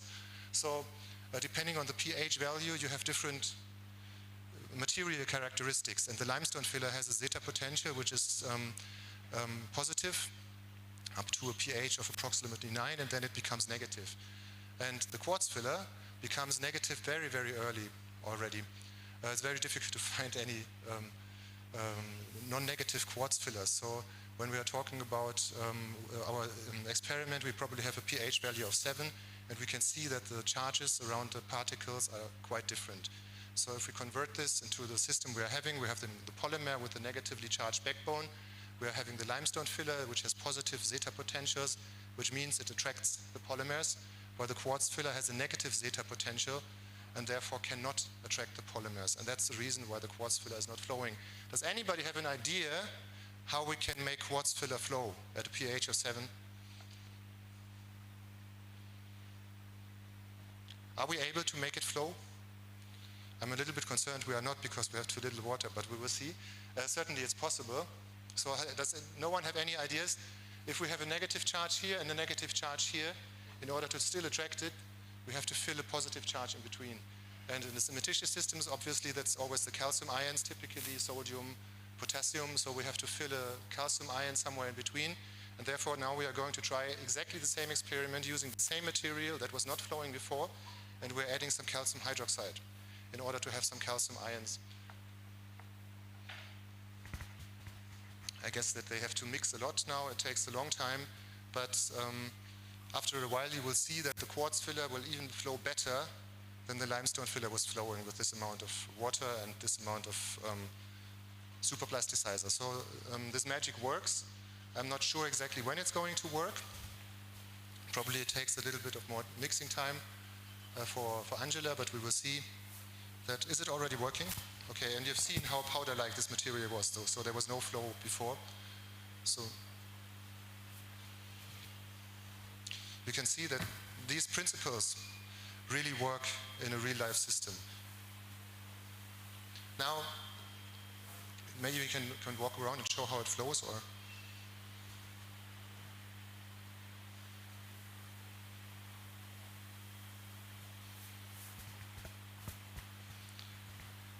Now we should think about what's happening in cement at first. We have heard a lot about cement hydration this morning, so I will not elaborate too long on that, but it's required to understand the cement hydration in order to understand how superplasticizers work. So if we magnify a cement grain like this and we add water to it, what's going to happen is that a lot of ions are dissolved in the solution. We have some first CSH, we've got portlandite, we've got ettringite, which was discussed before, but most of the ions we find in the liquid phase are sodium, potassium, calcium, sulfate and hydroxy. And now these ions are starting to dissolve into the solution more and more, so that the solution is more and more filled with ions until we have a supersaturation. I think this is very similar to what Nonko Leko was explaining already earlier. So we have all these ions in the solution until we have a supersaturation. It's the same situation as if you want to mix sugar into some water and at a high temperature until you reach the saturation point, and if you cool it down, the water is supersaturated and the sugar crystals precipitate. And that's exactly the same what's happening in the cementitious system. The precipitates are forming in the liquid phase. The precipitation of the crystals causes that the liquid phase is undersaturated again, and when it's undersaturated it leaches more ions from the cement grain, so that there's an oversaturation again, and this oversaturation causes to crystallization, and this is a process which is repeated until more and more crystals are being formed, bigger, more, and so on. Now, if we want to visualize what's happening with these crystals in the liquid phase in a cement system without superplasticizers, and in comparison to that with superplasticizers, we have to do different things in parallel. And maybe Angela can prepare 3 different experiments, where in the first experiment we are using a lot of water and mix it just with cement, and then we observe how it segregates, and we look at the liquid phase above the segregated layer. We do another experiment where we repeat the same experiment, but we are adding superplasticizer right from the beginning. And then we are also going to add superplasticizer, but first we mix the cement with water, and then we are adding the superplasticizer. And then we are going to observe what's happening in the 3 systems. You prepare and I continue to explain? Okay. So now, after understanding that the crystallization of cement happens in the liquid phase and on the particle surfaces, we have to see what is happening in a system without superplasticizers. All these particles are charged, so they want to get agglomerated, they want to connect with each other and form a network, which means everything that happens in the liquid phase rapidly moves to the surfaces of the cement grain, which means the crystallization, the precipitation mostly takes place around the cement grain and not in the liquid phase. This is what we are going to see in the first experiment. You will see, basically we already have the result here. From the first experiment we can see it here. It's exactly the same setup. We can see that on the top there is a quite clear layer. So all the particles are gone and they have segregated and separated, and they sunk to the ground. So that's happening when we don't have superplasticizer in the system. If we add superplasticizer, we particularly have to look at ettringite. This was something which someone tried to discuss already this morning. The ettringite is one of the early relevant phases. It's not so relevant for the long-term performance of concrete, but in the first minutes and the first hours of cement hydration, it's one of the most relevant phases, because the ettringite has a very high zeta potential. And we were already discussing the role of the zeta potential, which means ettringite attracts a lot of superplasticizer. So we have some precipitates in the liquid phase. The cement hydration continues to go on, but now we also have the polymers in the system. And these polymers do exactly the same things that I was describing before. So there's an adsorption of negatively charged polymers on positively charged surfaces. This is predominantly ettringite. We have an indirect adsorption through the counter ions, through the calcium ions on negatively charged surfaces. This could be portlandite, for example. We also have a complexation. I didn't discuss that before, but the calcium ions also glue the polymers together, so that a polymer which was formerly probably 2.5 nanometers big is now 12 or 50 or something like nanometers, depending on how many polymers are connected. So these polymers are now going onto the surfaces, keeping the particles a distance. And then you also have to see that the polymers are not the only negatively charged players in the field. There's also sulfate. Sulfate is negatively charged and they are competing now. Who is going to get the next surface which is positively charged? And now it depends on who wins the race. If the polymer wins the race and covers the surface of a crystal, the polymer adsorbs. If the sulfate ion adsorbs, the crystal continues to grow. That means we do not only have a minimization of interparticle forces, which we can see probably already in the meantime when we look at the segregation. This is the pure one, and which is with the PCE, okay, we do not see any segregation, but with time we will see that we also have segregation, but we can see that we have a blurred liquid. So we can see all those small precipitates in the liquid phase. So we do not only have a minimization of the interparticle forces, but also an influence on how the cement reacts with time. And so to visualize that, we have, on the one hand side, we have the stabilization of the liquid phase, where the cement hydration takes place in the liquid and not on the surface, which means automatically the homogeneity of the cement hydration is much better than, even if there's no flow effect, but we have a better homogeneity of the hydration, because the hydration takes place all over the place and not only around the particle surfaces. We can see this on the blurred liquid, but probably it's not yet the time, we will see it later. Did you already add the delayed addition? Okay. And then we have an effect that the polymers surrounding the crystals also hinder them from growing, which is one of the reasons why the polymers cause a hydration delay. If there's no covering of the polymers on the surface, the crystal can grow quicker. It's like if you put someone into a cage and let this person grow, this person will not grow bigger than the cage. While if you can freely grow, like Emmanuel is doing here, you can certainly stretch out and be happy. So that's the effect of the polymers. And we can see this now if we take a look at the segregation of the third experiment, where we added the PCE after a while, which means we already let the crystals grow for a while, and then we added polymers onto bigger crystals. And then we have the simple Stokes law. I'm not going to elaborate on the entire law, but basically it says that the bigger the particle is, the stronger the drag forces are, and the more rapidly it will segregate. And that's what we are going to see, that the third experiment, where we added the PCE later, has bigger Ettringite crystals, which segregate earlier. So we have a different, we have a higher filling of the segregated layer. And with that, I would like to hand over to Angela again. So I think we've done a lot of shaking, and some of you got to see what the plasticizer can do and what a super plasticizer can also do when your concrete is stiff. But just to summarize it, we are trying to say that the behavior or the role of the plasticizer is dependent on the absorption, how quickly they absorb to the cement particle, the surfaces, and the time you add this plasticizer. So for admixture producers, we say that we can develop a product to tailor your specific application. So the pointer. To tailor a specific application. And this is really limited to what kind of materials you're using. Depending on your application, what you're looking for, you can have a specific polymer for that kind of application.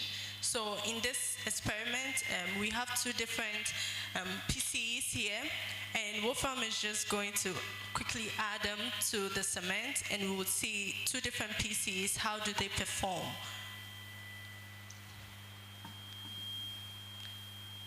So we will be looking at how quickly they absorb to the surface of the cement particles in terms of workability. So if you are looking for an admixture for workability, fast slam pretension, if you're looking for an admixture for the delaying the setting, the different types of PC have different performance that they give out.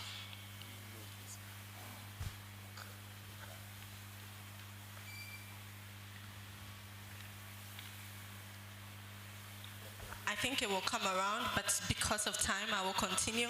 generally we are saying that there's really no one particular PCE for your cement application. There's no particular PCE for your cement application. So whether you're doing concrete, whether you're doing this specialized mortars, whether you're doing this specific innovations with the 3D printing that everyone is talking about, it is not one particular product, but the PCEs can be developed tailored to the cement you're using, but our cement qualities vary from different batches to different batches.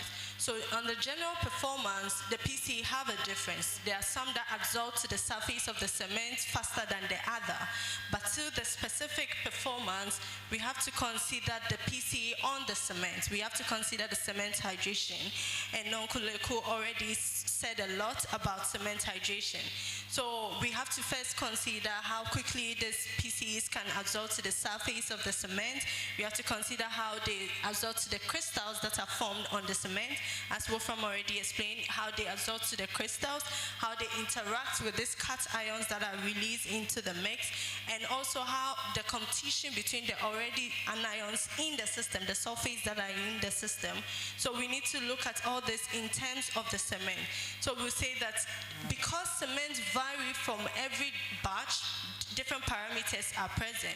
Does that mean that if we are able to produce a stable cement, does that answer all our problems? Theoretically, we could say yes. I mean, if we have the same consistency for every batch that comes out, we are certain that we can get the same consistency for our application. But practically, it's not going to be cheap. Cement is given a lot of properties out there, which is very beneficial, but we say cement is expensive, but because of the application of cement, we should admit that it's actually cheap for the kind of benefits we get out of it. So if you want to have a cement that is very consistent, where the parameters do not vary from different batches to the other, then we need to be ready to invest more into our cement. And we need to know that for cement manufacturers to keep the same consistency or the same performance, then they need to go into different types of supplementary materials to add to it.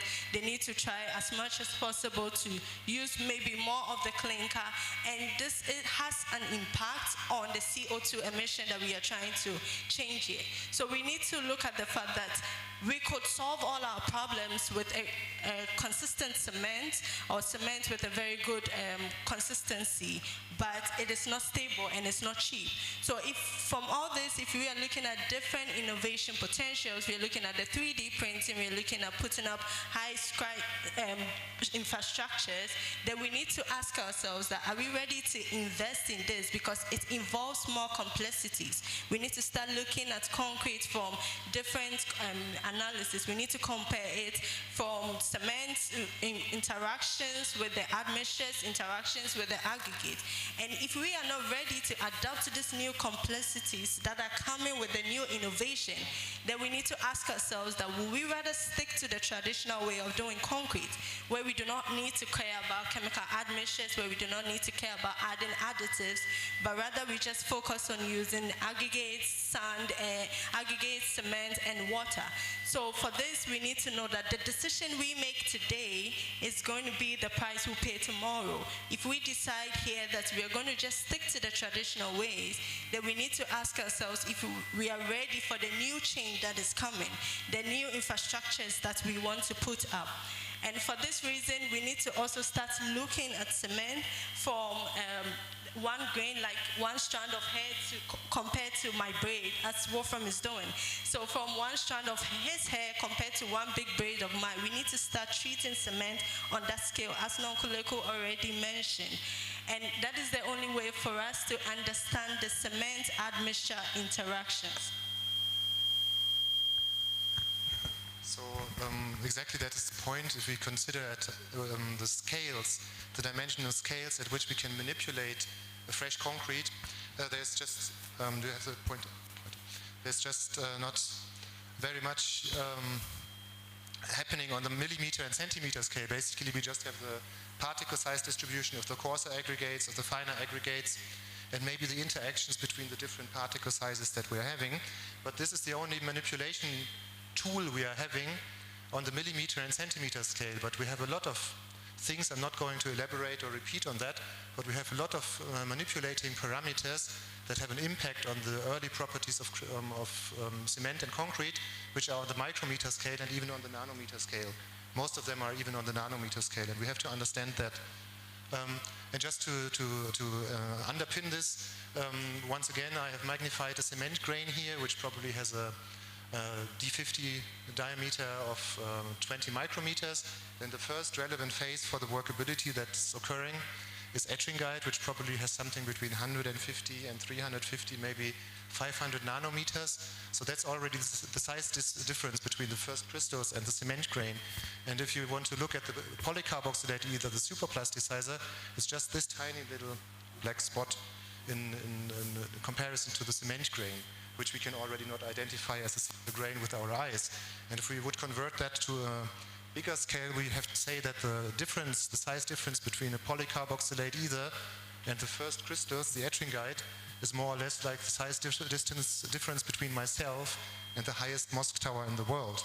And if we consider that this interaction makes cement to flow, then the size difference is already the size difference between myself and the Mount Everest, so the size difference between polymer and cement grain.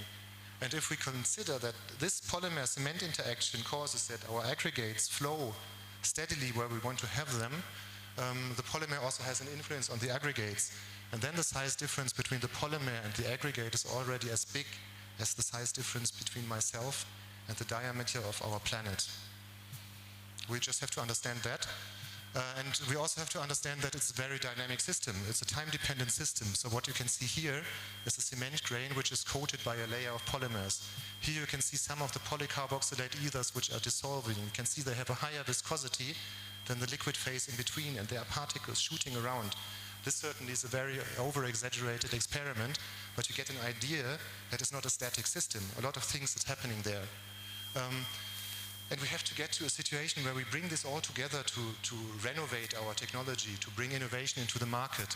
But we have to also understand the psychology of the market players. We have the cement producers, we have the construction chemical producers, and we have the civil engineers, the construction concrete engineers. And they are all players in this field, very relevant. The concrete engineers are typically just interested in 28 days compressive strength value, maybe Young's modulus. The cement producers basically want to keep the temperature stable and the setting time relatively stable. And the construction chemical people, they can do everything in the laboratory, but sometimes they are a little bit blind for what is happening out there. I can manage it in 1 minute or maybe 2. But they have found a kind of equilibrium. They are stable as long as nothing fails. There's a market, there's a construction business, and everything is fine until the structure fails. And when the structure fails, everybody is blaming each other. So the concrete engineers are blaming the cement producers and the construction chemical industry. They say all these new cement types that Joseph was talking about, they are all evil, all these chemicals, this is all witchcraft. We don't want this, we want to have the good old school concrete back.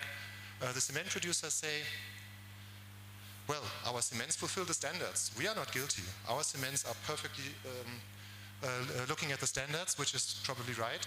And the construction chemical people, they say, well, the cement is just too unstable, it has too much scatter, and our polymers can never really work with it, but we can develop a tailored polymer, which is much better. So who is wrong, who is right? Everybody is blaming each other. Let's ask the question, so for the cement producers to lay back and say, the standards, we fulfill the standards, this is really not right, because we have no standard that is looking at the interaction between polymers and cement. Our standards are so old school, they are concrete technology from 1940, 1930. So we have to really step into the next evolution and develop standards that consider cement-polymer interactions. The construction chemical producers are right, they can tailor everything, but the problem is if the situation changes, you have a tailored system, but all of a sudden the temperature changes, or the pressure, or the haul time, or whatever changes, all of a sudden the tailored polymer becomes a disservice to the process because the tailored polymer fails to a changed environment. So also here it's much better to train the customers to understand these polymers much better, to work with these polymers. And those civil engineers who always refuse the novel technologies and say we want to have the good old school technology back, this is really Stone Age. So we really have to learn more as civil engineers to understand concrete is more than 28 days compressive strength value. So only together we can develop good and sustainable concrete. Otherwise it's not workable. We have to work together.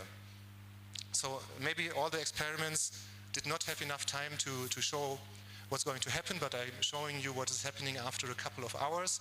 Here we have a reference and we can see it's quite clear liquid on the surface. We can see that with the addition of superplasticizer, we have a significantly higher packing density. So we can save a lot of water to make stronger concrete. But in this water, we can see it's milky. So these are all the crystals which are growing in the liquid phase, which are stabilized by the superplasticizer. We can also see that when we add the superplasticizer with a delay, that the layer of the segregated particles is bigger, because we already gave the particles time to grow before the polymers could absorb. They are bigger. According to the Stokes law, they settle down quicker. Now, if we take polymer with a rapid adsorption, we can see the same effect. With rapid adsorption, the polymer directly covers the new crystals and they keep small. With the delayed adsorption, the crystals can grow further, and we can also see the same effect. The filling height is higher, we have bigger particles that settle down earlier. So chemical admixtures definitely require more understanding, but they are significantly important to enhance concrete performances with regard to strength, carbon emission, and production technology. And the last word maybe is related to food. I mean, we're talking about chemical admixtures as a replacement for water to make better concrete. Now, if we have Ghanaian jollof and we have Nigerian jollof, I'm pretty sure which jollof everybody here would prefer. It's not the Nigerian one, right? So, but the Nigerian one is probably not tasty. It doesn't have the right consistency. What would you do? Would you add water to make the Nigerian jollof rice better? No, certainly not. You would add some sauce, some spices, something which is composed to make it better. And exactly this sauce, these spices, is what the chemical admixtures are to concrete. And therefore, maybe the last words should be coming by Angela to say that concrete chemicals can make a lot better in concrete, but they require understanding, and you can also do a lot of things wrong if you use them. And what can go wrong we can see maybe after a while if we observe this container. Okay, and with that, sorry for exceeding the time a little bit. It's difficult to plan this, but with that I would like to thank you very much for your kind attention.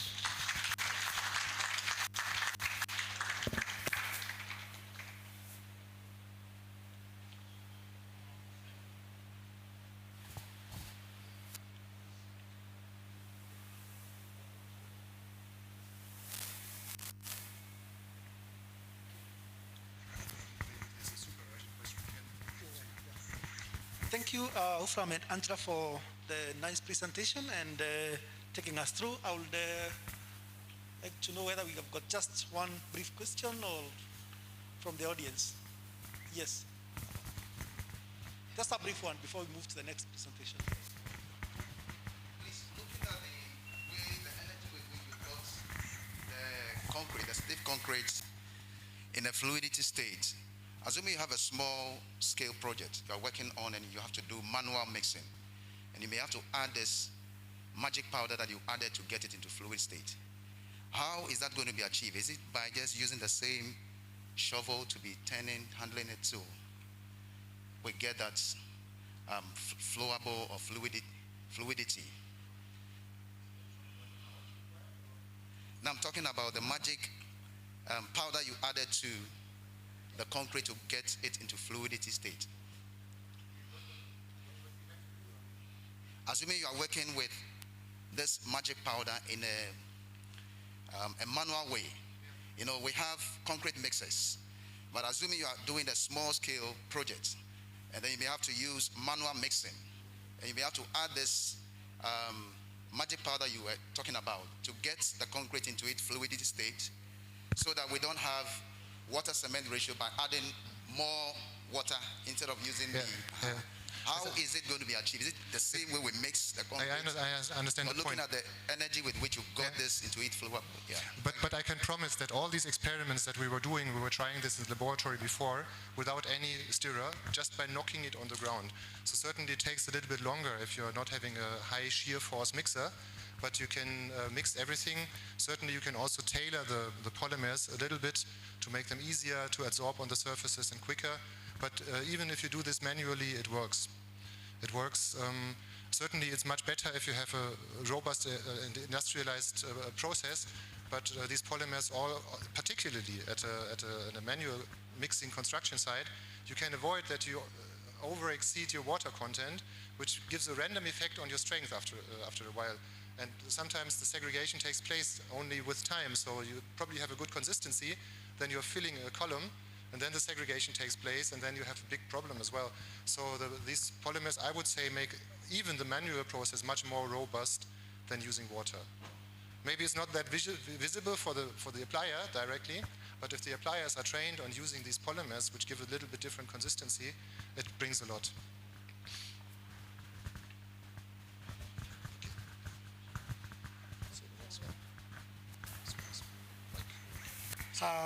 Thank you, Wolfram, for the answers given, and maybe one quick one from me. And what are the options for alternative demixtures, especially in the African context, where because most of these demixtures are imported? Do you have some alternatives that we can explore? Thank you. Maybe a quick one. Okay. So, sorry. Yes, I'm asking whether we. Yeah, you can take that. No, come again with the question. Sorry? I didn't get the question. You find that most of these mixtures are normally imported. Do you have some solutions that we could be able to obtain them locally from where we are, from different countries in Africa? Yes. For awareness sake. Yeah. Yes, I am. So I think Wolfram already mentioned MC Bauchemy. We have a local production here. We're a German company, but in Ghana now. And we have a local production. So most of these admixtures, myself, I'm in the lab with the team, and we have some of them we are producing locally from raw materials here, and some that we are also importing. But the idea is to get more local productions as well. So we do have. Thank you.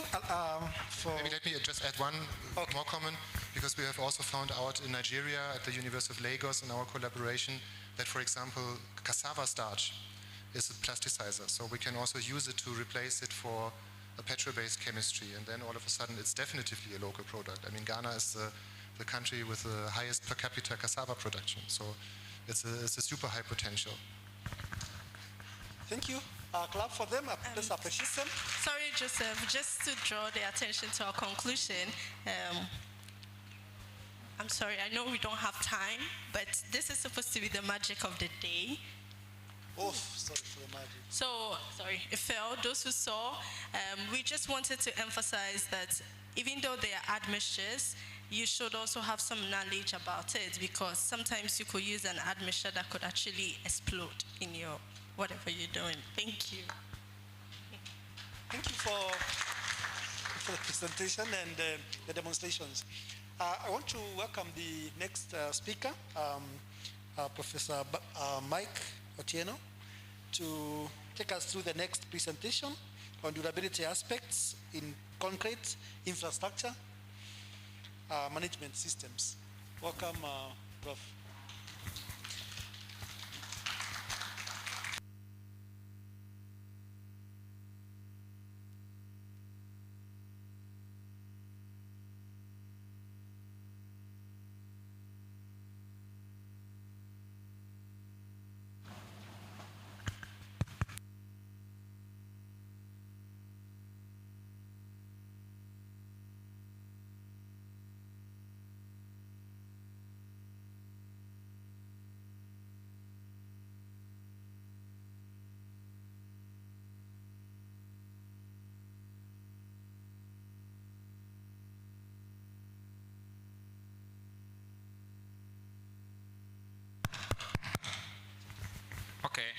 Okay, I was saying that I'm in a very difficult position now because I'm standing between you and lunch, and the previous presenters just finished the presentation showing you plates of jollof rice.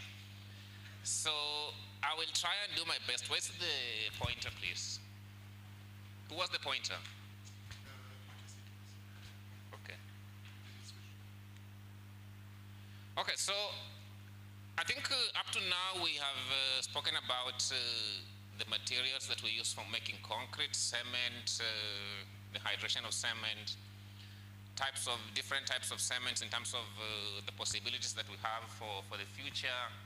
And also we in the last presentation we've spoken about the admixtures that can be used, especially the super plasticizers or water reducing admixtures.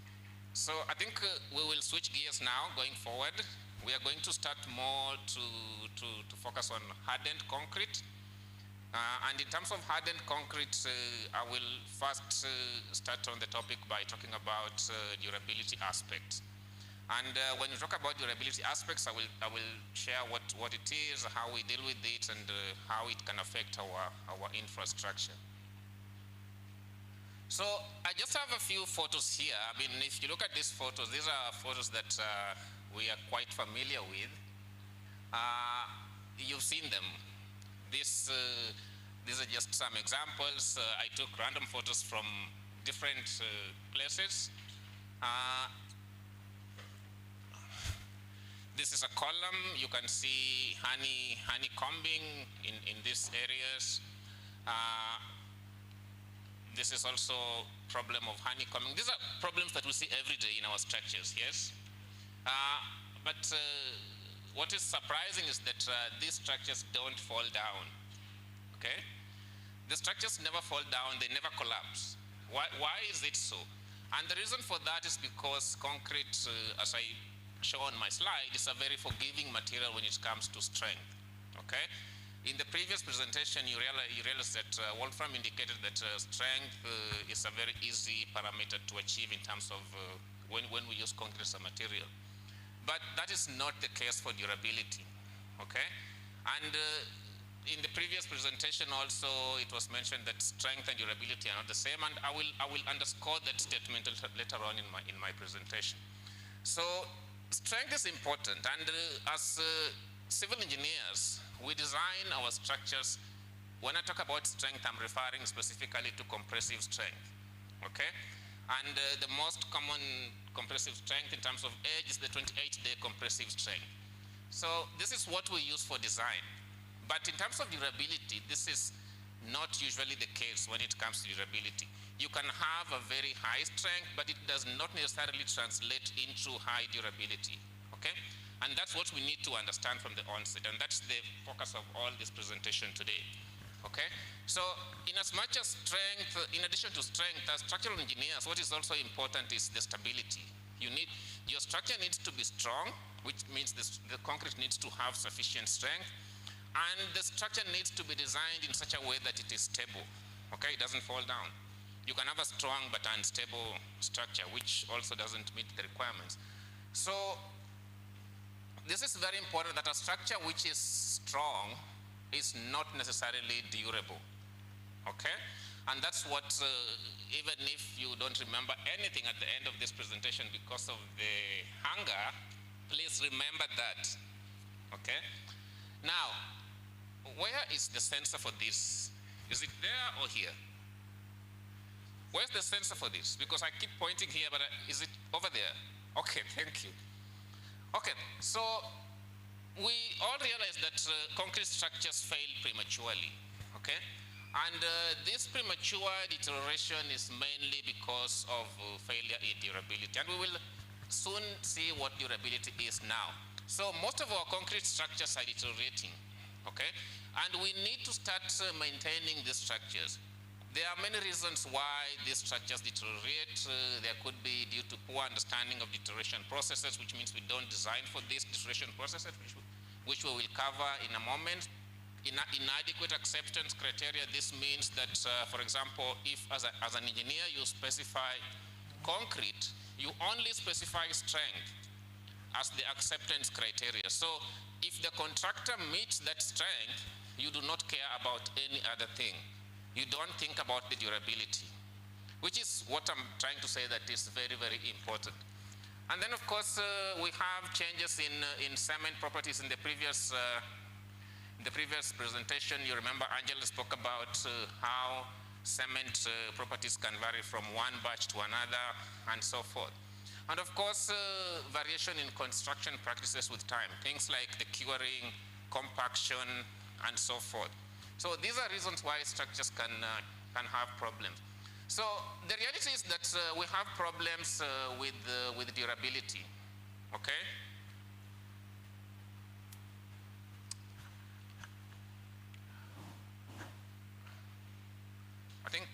has a low battery.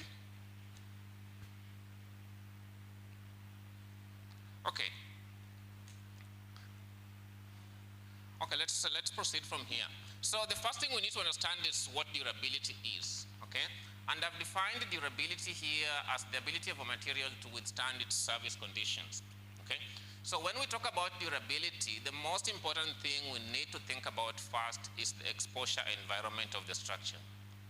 Remember, when you design for a structure in terms of strength, you take the loads. You have the live loads, you have the dead loads, and so forth.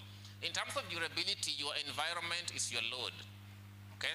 And the load here is in terms of the aggressivity of the environment. When you talk about the aggressivity of the environment, we can talk of different deterioration mechanisms, physical or chemical. You can have corrosion of steel, alkali silica reaction, you can have erosion, you can have cavitation, and so forth.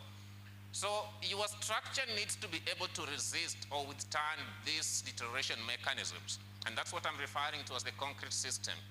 In terms of the concrete system, there are factors that will contribute highly towards achieving a durable concrete, and this is what I refer to here as either intrinsic factors, things like, for example, the type of cement, the amount of cement that you use, not only the type, but also the amount of cement you use, the amount of water to binder ratio, the type of aggregates that you use.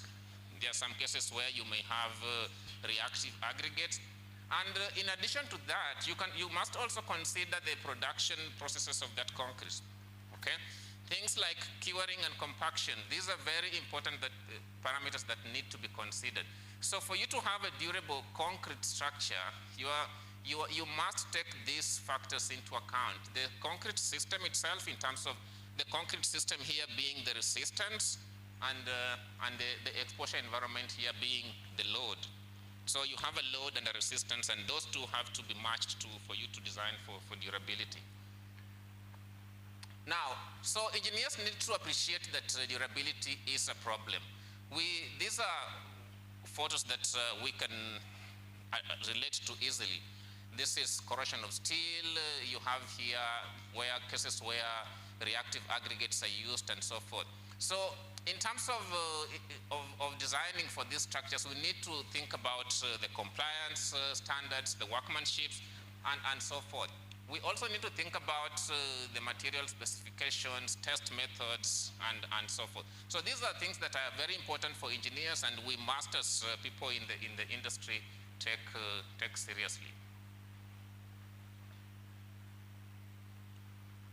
Now, when we look at a concrete structure, we have this graph here. On the vertical axis, you have the performance level. So that would be the target performance, this horizontal line. So from a design point of view, you expect that your structure will follow this red dotted line, okay? But in reality, that is seldom the case. So in most cases, you'll find that your structure will deteriorate probably at a much faster rate than you expect. And then at some point, you have to carry out a repair or maintenance action to restore the performance of your structure. So that's what this solid black line is indicating here, that your structure is not always going to follow the path that you design for, especially if you do not design for durability in the first instant. So the reality is that durability will be paid for at some point. And in fact, if you do not pay for it at the beginning, at the design stage, it will be much more expensive in the life of the structure, and that is very important. So for new structures, we need to design and specify for durability. When we talk about designing and specifying for durability, we need to think about the exposure environment, which I have already indicated. That is the load on the structure, which means the aggressivity of the environment. For example, whether it's in the marine environment or whether it's in an inland environment, for example, you need to think about the type and quantity of cement that you use. You need to think about the type of aggregate, and also something which is not very easy to achieve on site in some cases is the depth of cover to your steel. That is very important. And in addition to the depth, what is also important is the quality of the cover depth, cover block material that is used. But in addition to just specifying and, designing and specifying for durability, it is not guaranteed that if you do that, you will achieve durability. What is also important is that you must also ensure that site practices are ensured in terms of achieving good mixing, achieving good cover to the steel, the compaction, curing, and also most importantly verification. Okay, and when it comes to verification, this is where now we start talking about the test methods that are used to ensure that the contractor has achieved what durability parameters you specified. Now, in most cases, durability is not prioritized in design processes, and these are some of the reasons why, in my own perspective, I think durability is ignored from a design point of view. The most common one being cost implications. Okay, because if you design for durability, it will be very expensive in terms of capital expenditure for the client, because you need to hire specialists to design for durability. You need to use in some cases specialized types of cements and so forth. So these are some reasons why durability is not taken into account. Now, for existing or deteriorating structures, what we need to focus on, so up to now I've given a synopsis of what durability is and how it can be designed for, but that's not the focus of this presentation. This presentation is focusing on mainly structures that are already in place and are deteriorating, and those are the structures that we want to manage. So we need to manage these structures in terms of assessing them or monitoring their performance from time to time, and also carrying out repair or rehabilitation actions. So if we look at this graph again, remember we said that this red dotted line is what your structure is designed to follow, but that's usually not the case. Your structure will definitely, in most cases, follow this solid black line. And when an unacceptable damage limit is reached, depending on how you define that unacceptable damage limit, then a repair action or sometimes a maintenance action is taken. Okay? And this depends on how the engineers, for example, have specified the frequency of condition assessment and so forth. So that's what will happen. You can see here that you have a maintenance limit and a damage limit. In most cases, of course, you will realize that if you carry out a repair action at that stage, the performance level of your structure will have dropped much, much lower, which means you will spend more money to repair that structure, as opposed to focusing on a maintenance limit, which means then you can spend less resources in terms of money to restore that structure to its desired performance level at that point in time. So that's the blue dotted line is what is actually preferred, and that's what we should be doing for our structures. But we can only do that if we understand these deterioration processes. You can only know that your structure needs maintenance or repair if you understand the deterioration mechanism, or you can be able to relate the deterioration with the performance level of your structure. Now, so that's a maintenance action as compared to this one, which is a repair action.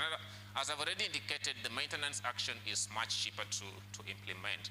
Of course, this is also referred to as a proactive approach, which means you carry out some action in terms of restoring the performance level of the structure before you can see visible damage on the structure, as opposed to this repair action, which is more reactive. So, in terms of infrastructure management, which I'm also referring here as condition assessment, you will find that most of our approaches, or for example, when you talk about bridge management systems, these systems are mainly focused on strength as an indicator of performance. But this has its own shortcomings. Okay? Of course, the most common, the most obvious shortcoming is that most of the durability failures can also lead to structural failures, and this is something that we do not sometimes take into account.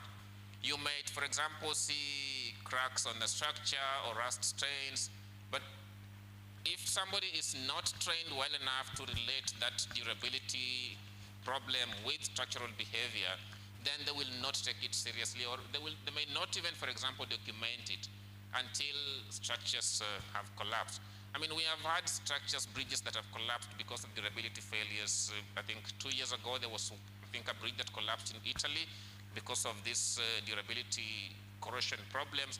But it's because engineers mainly focus on structural performance as opposed to durability issues, not knowing that these two are mutually related. So in terms of infrastructure management, I've just summarized here some bullet points in terms of what we should look for. The first one here being visible signs of deterioration, things like, for example, rust stains in terms of if it is steel corrosion problems, spoiling of concrete, delamination, and so forth. So we cannot afford to ignore these signs of damage because the structure is talking to us, literally. And we need to be able to interpret or understand this language that the structure is using to speak to us. Now, the other aspect that we need to look out for is the conditions, how the conditions pose a durability risk to the structure. So for example, if we have cracks on the structure, I mean, for example, we design our structures from a structural point of view to have maximum crack width. This maximum crack width pose a durability risk to the structure, and we need to know how they relate to the long-term performance of the structure from a structural and durability point of view. We also need to understand the degree of deterioration. And again, we will only be able to do this if we understand that mode of deterioration. When I talk about mode of deterioration, I'm referring to, for example, you need to know that if you, for example, see rust stains on a concrete surface, you need to relate that with the degree of corrosion of the steel in the concrete. So these are the things that we need to look out for. One other thing that we also need to look out for is the performance of past repair actions. So for example, if coatings were applied, if cathodic protections were used, patch repairs were applied on the structure, we need to assess how these repair actions are performing at the time of our assessment. I'll just give some common examples, some photos to illustrate some of these problems. So for example, here, this is a bridge structure. You can see here that the concrete has spoiled, has fallen off, and it's exposing steel. And the reason for that is because the steel is corroding. So when steel corrodes, you have corrosion product, which is rust. And the rust results in the concrete cracking and falling off from the structure. So that is, then we can be able to relate that deterioration with the performance of the structure. How does that relate to the performance of the structure? Okay. So for example, in that case, you can, depending on how much steel has corroded, you will know that the steel diameter, for example, has reduced. So if the steel diameter has reduced, then it might not be able to carry as much load as it was designed for in the first place. These are other signs. This is a very severe case. And what is also important, I've shown this photo here just to try and differentiate between this case and these two cases in terms of the degree of deterioration. Okay? So we can be able to tell that in this case, of course, really there is no structure here. Okay? But in this case, we can at least salvage the structure. We can take action. Even though it's a reactive approach, we can do something. This photo here just I've shown it here just to show how, for example, we can be able to tell some forms of deterioration. In this case, carbonation. Carbonation is a deterioration mechanism where CO2 ingresses the concrete, it reacts with calcium hydroxide, reduces the pH, which then can cause corrosion of steel. And we can use some pH indicators just from chemistry to try and tell how deep the carbonation depth has gone into the concrete. These are some other structures, and you can see here there is clear sign that the steel is corroding very severely. You can see that the concrete has cracked, the same in this case. So in this case, if your bridge, for example, your bridge management system is not having this kind of condition assessment criteria in place, then you will miss out on this kind of aspects, and they are very important. This is also corrosion, and you can see in this case why the cover depth is very important. In this case, the cover depth is almost less than 10 millimeters. So cover depth is also very important. In fact, in most cases, the quality of the cover depth is the first defense mechanism of your reinforced concrete steel in terms of steel corrosion, and we really need to take that seriously into account. This is a bridge in Johannesburg, and if you are a structural engineer and you're sent to this bridge to assess it, from this photo, this bridge looks very robust, okay? But on a closer look, you can see this kind of cracks on the surface. And if you cannot be able to, if you do not understand the mode of deterioration, in this case it's an alkali-silica reaction. This is it's a deterioration mechanism that occurs when you use some reactive aggregates, okay?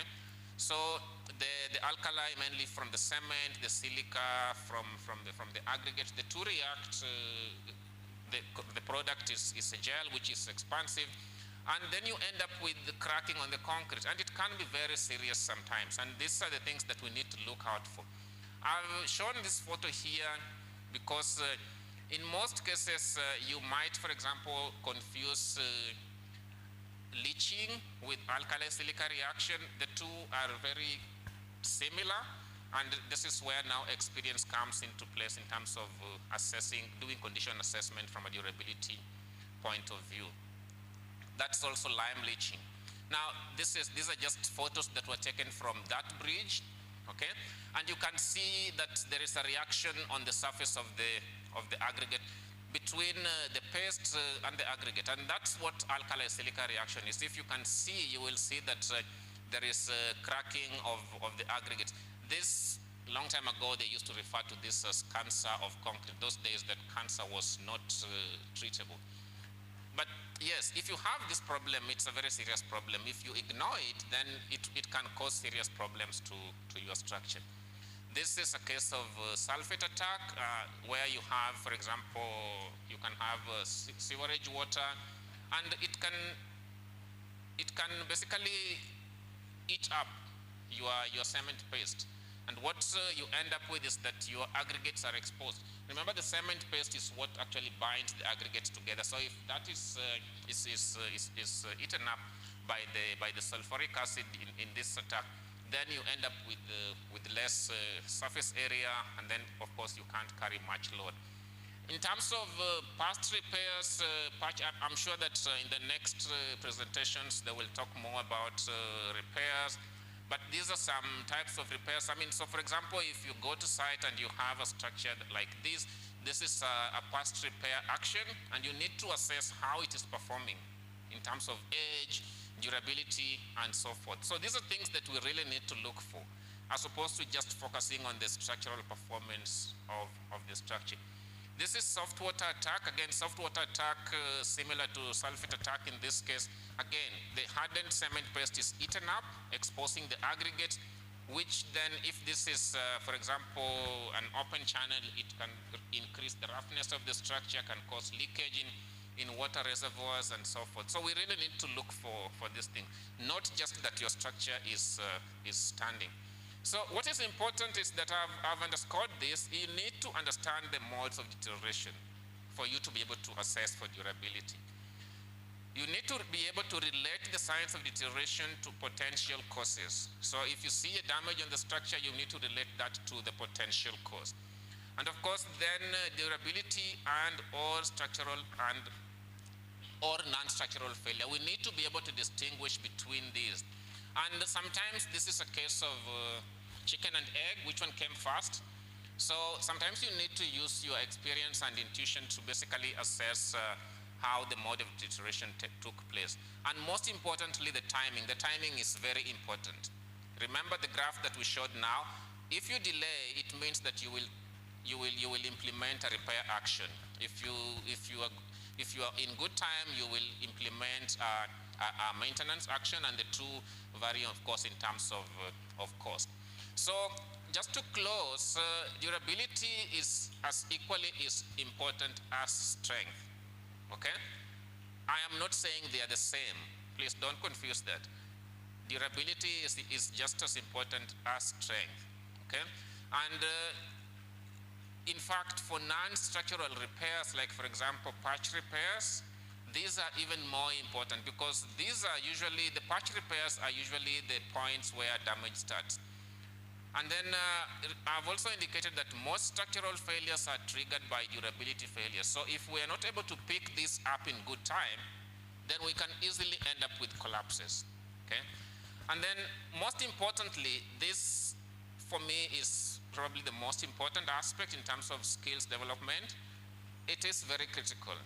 I mean, I've given you a presentation in terms of focusing on durability aspects, but if you do not have the skills and knowledge to be able to tell or differentiate between the different types of deterioration, then you cannot be able to apply this. Of course, practical experience is also important.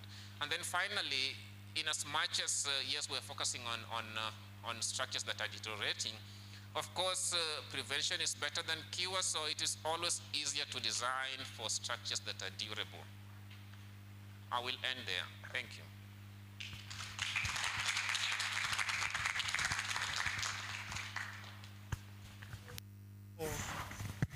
Thank you, Mike, for the presentation and very insightful areas that you have highlighted. I wish to take this opportunity to welcome some question, maybe a comment before I, yes, Ufram? Yeah, we have two. I think this one, then Ufram next. Okay, thank you very much, Mike, for this talk, and I think you emphasized a lot of important things, particularly that earlier or later someone has to pay the bill if we design not for durability. But the reality is certainly our construction decision making is typically made on cost, and we know that earlier or later this cost will fall, the cost savings will fall back on us. So we have a lot of knowledge in the meantime how to design structures more durable, but it's not happening in the reality. Still today, with all this knowledge, we still look at the cost. So I think it's not a question which you can answer, but probably you have an idea where do we have to develop, which kind of policies, standards are required that we can bring durability design really into an implemented stage in our societies. I mean, it's more like a philosophical question, but maybe you have a good idea. Yeah, thanks, Wolfram. I mean, this is not a civil engineer's problem alone. I think we have to accept that the first thing, and you spoke about it in your presentation, is that mindset change is very important. So we really need to first change the mindset of engineers. I mean, in South Africa, for example, when we introduced tests to verify or to assess durability performance of concrete structures, there was a lot of resistance from engineers. Not only engineers, especially the old ones, but more so from contractors. And it took us almost 2 to 3 decades before we could get there.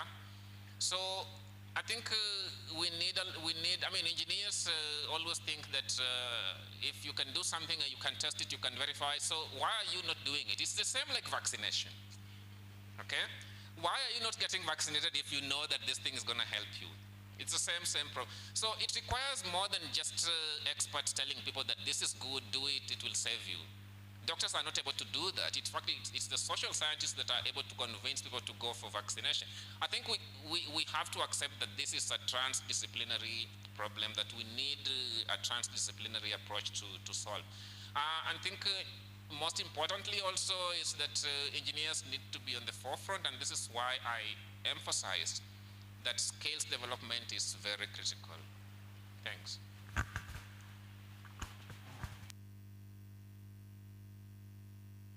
Please, I want to know if there is anything like ultimate limit state for the deterioration of concrete. If it is well done, I mean, everything is taken into consideration, it is serviced at the time it's supposed to be serviced, do we still have that ultimate limit stage? And secondly, it's about this the gas emission, the carbon dioxide. From the lectures, I'm asking this question because you made some comment about that. I realize it's only carbon dioxide that concrete produces, which is not the green friendly, which is environmentally not friendly. Is there any other chemicals or any other thing that concrete produces that is not environmental friendly apart from the carbon dioxide? Thank you.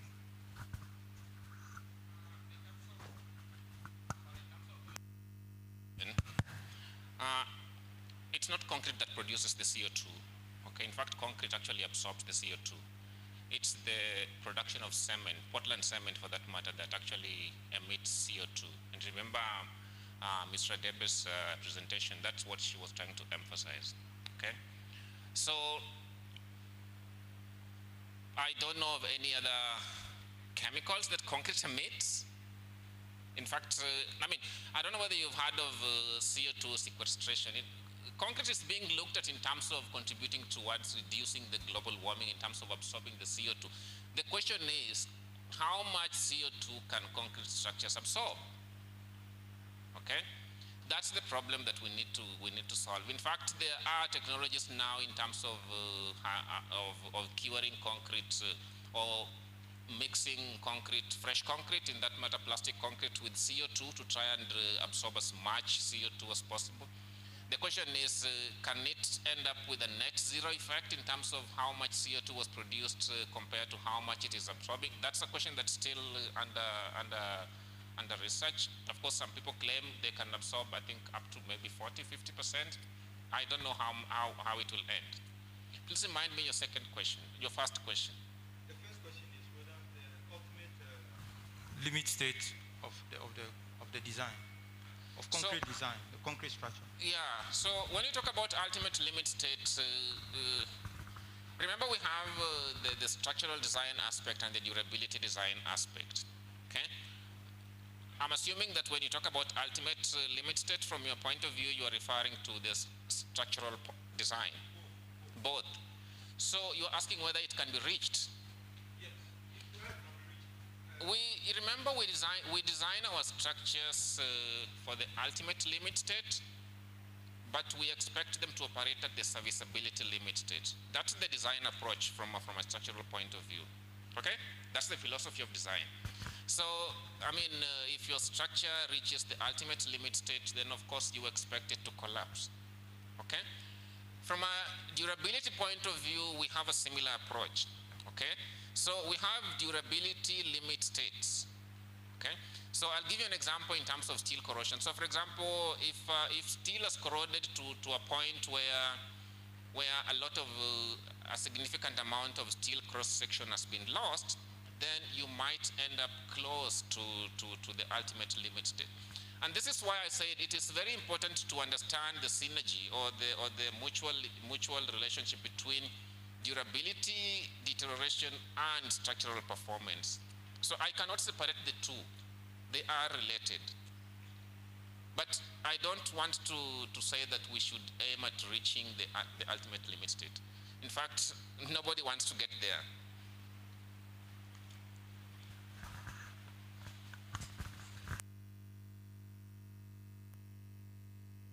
Another break? Okay. Thank you. Thank you. Mine is just a comment and a top up to what you said with respect to the question our brother asked. I'm saying if, apart from carbon dioxide, if there are any other chemicals that concrete produces. And you said concrete does not produce, but it's the formation process. It is true, but there are other chemicals, acidification, ozone depletion, eutrophication, eutrophication, yeah, marine ecotoxicity and all that. Yes, so there are other potentials that concrete produce. So we call them emissions. But then carbon dioxide seems to be on the higher side. That is why always it is, talked about. But with respect to what he said, there are other chemicals that concrete produces. Thank you very much. I get, I think it's a semantics problem. When you say produces, for me, I understood it in terms of emission. Okay. But it seems that's not how you mean it. So when I say, for example, that concrete does not emit CO2, it's the cement that emits CO2. But in your case, you're saying that concrete can contribute towards things like, for example, eutrophication and things like that. So I think we are both correct. We're just on different sides of the question, so it's okay. Thank you. And I think because Mike is still around, and I think there will be more time for this interaction. And I am so happy that we have a lot of growing interest in durability aspects. Thank you. A clap for Mike. And for the sake of, for the interest of time, I would request that we break for lunch, and hope you received the lunch coupon. We want to be back here 2:30. So please, it's good that we keep time so that we give ample time for our next speakers. Thank you, and enjoy your lunch.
music.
Wave Beats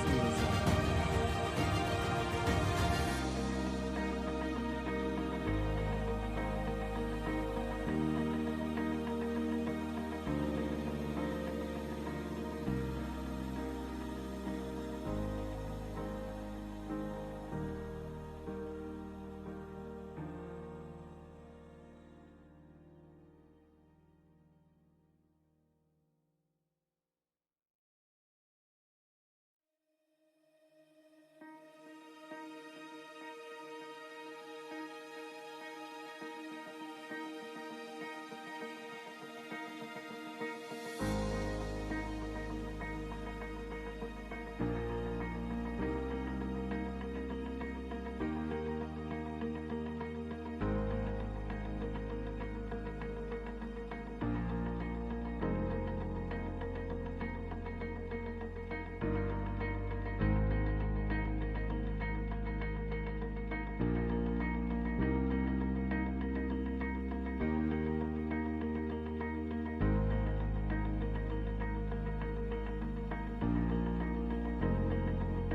Wave Beats Music. Wave Beats Music.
music.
Wave Beats Music.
Wave Beats Music. Wave Beats Music.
music.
Beats Music.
Beats Music.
Beats Music.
Beats Music.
Beats Music.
music.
Wave Beats music.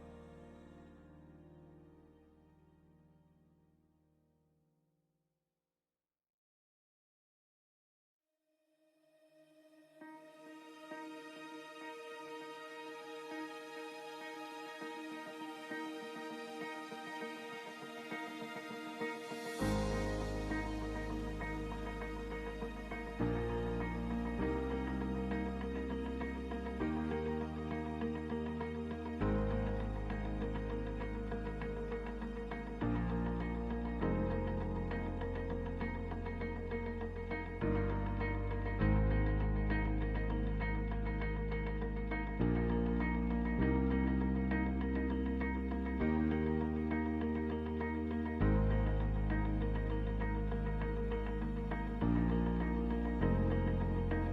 Wave Beats music.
music.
Wave Beats Music.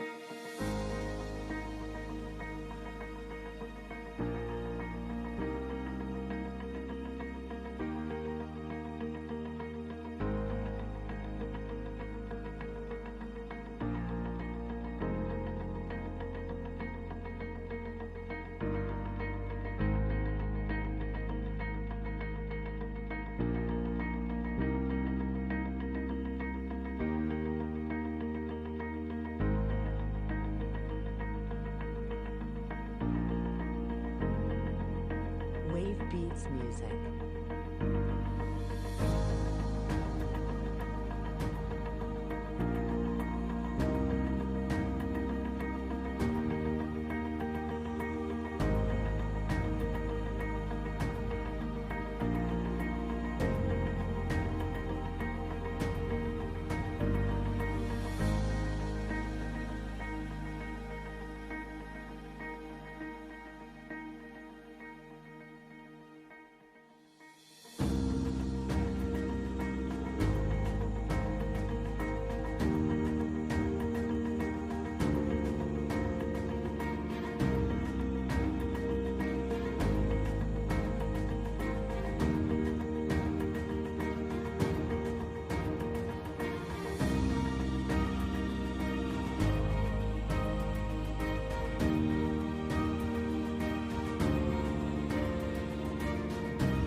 music.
Wave Beats Music.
Wave Beats Music. Wave Beats Music.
Beats Music.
Patrick onto the stage, and I will not say his surname because I've already butchered it earlier. So, yeah. Right, thank you very much. So as a way of introduction, my name is Patrick Akutu, and I work with MC Bauchemi Ghana Limited as the technical support manager, and I'm acting as the research and development head because the head is no more in this country, so I'm just acting so we get another replacement. So thanks to Prof. Mike, he's already laid the foundation for my presentation. So I'm going to focus on the concrete repair from the applied perspective. Now, from experience, I realize that we have a lot of issues on our site.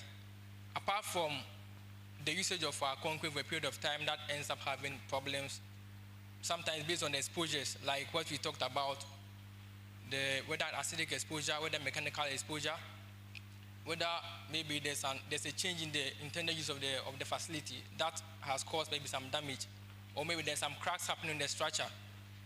So based on all this, then you can decide on the material and the type of system you can adapt for the repair.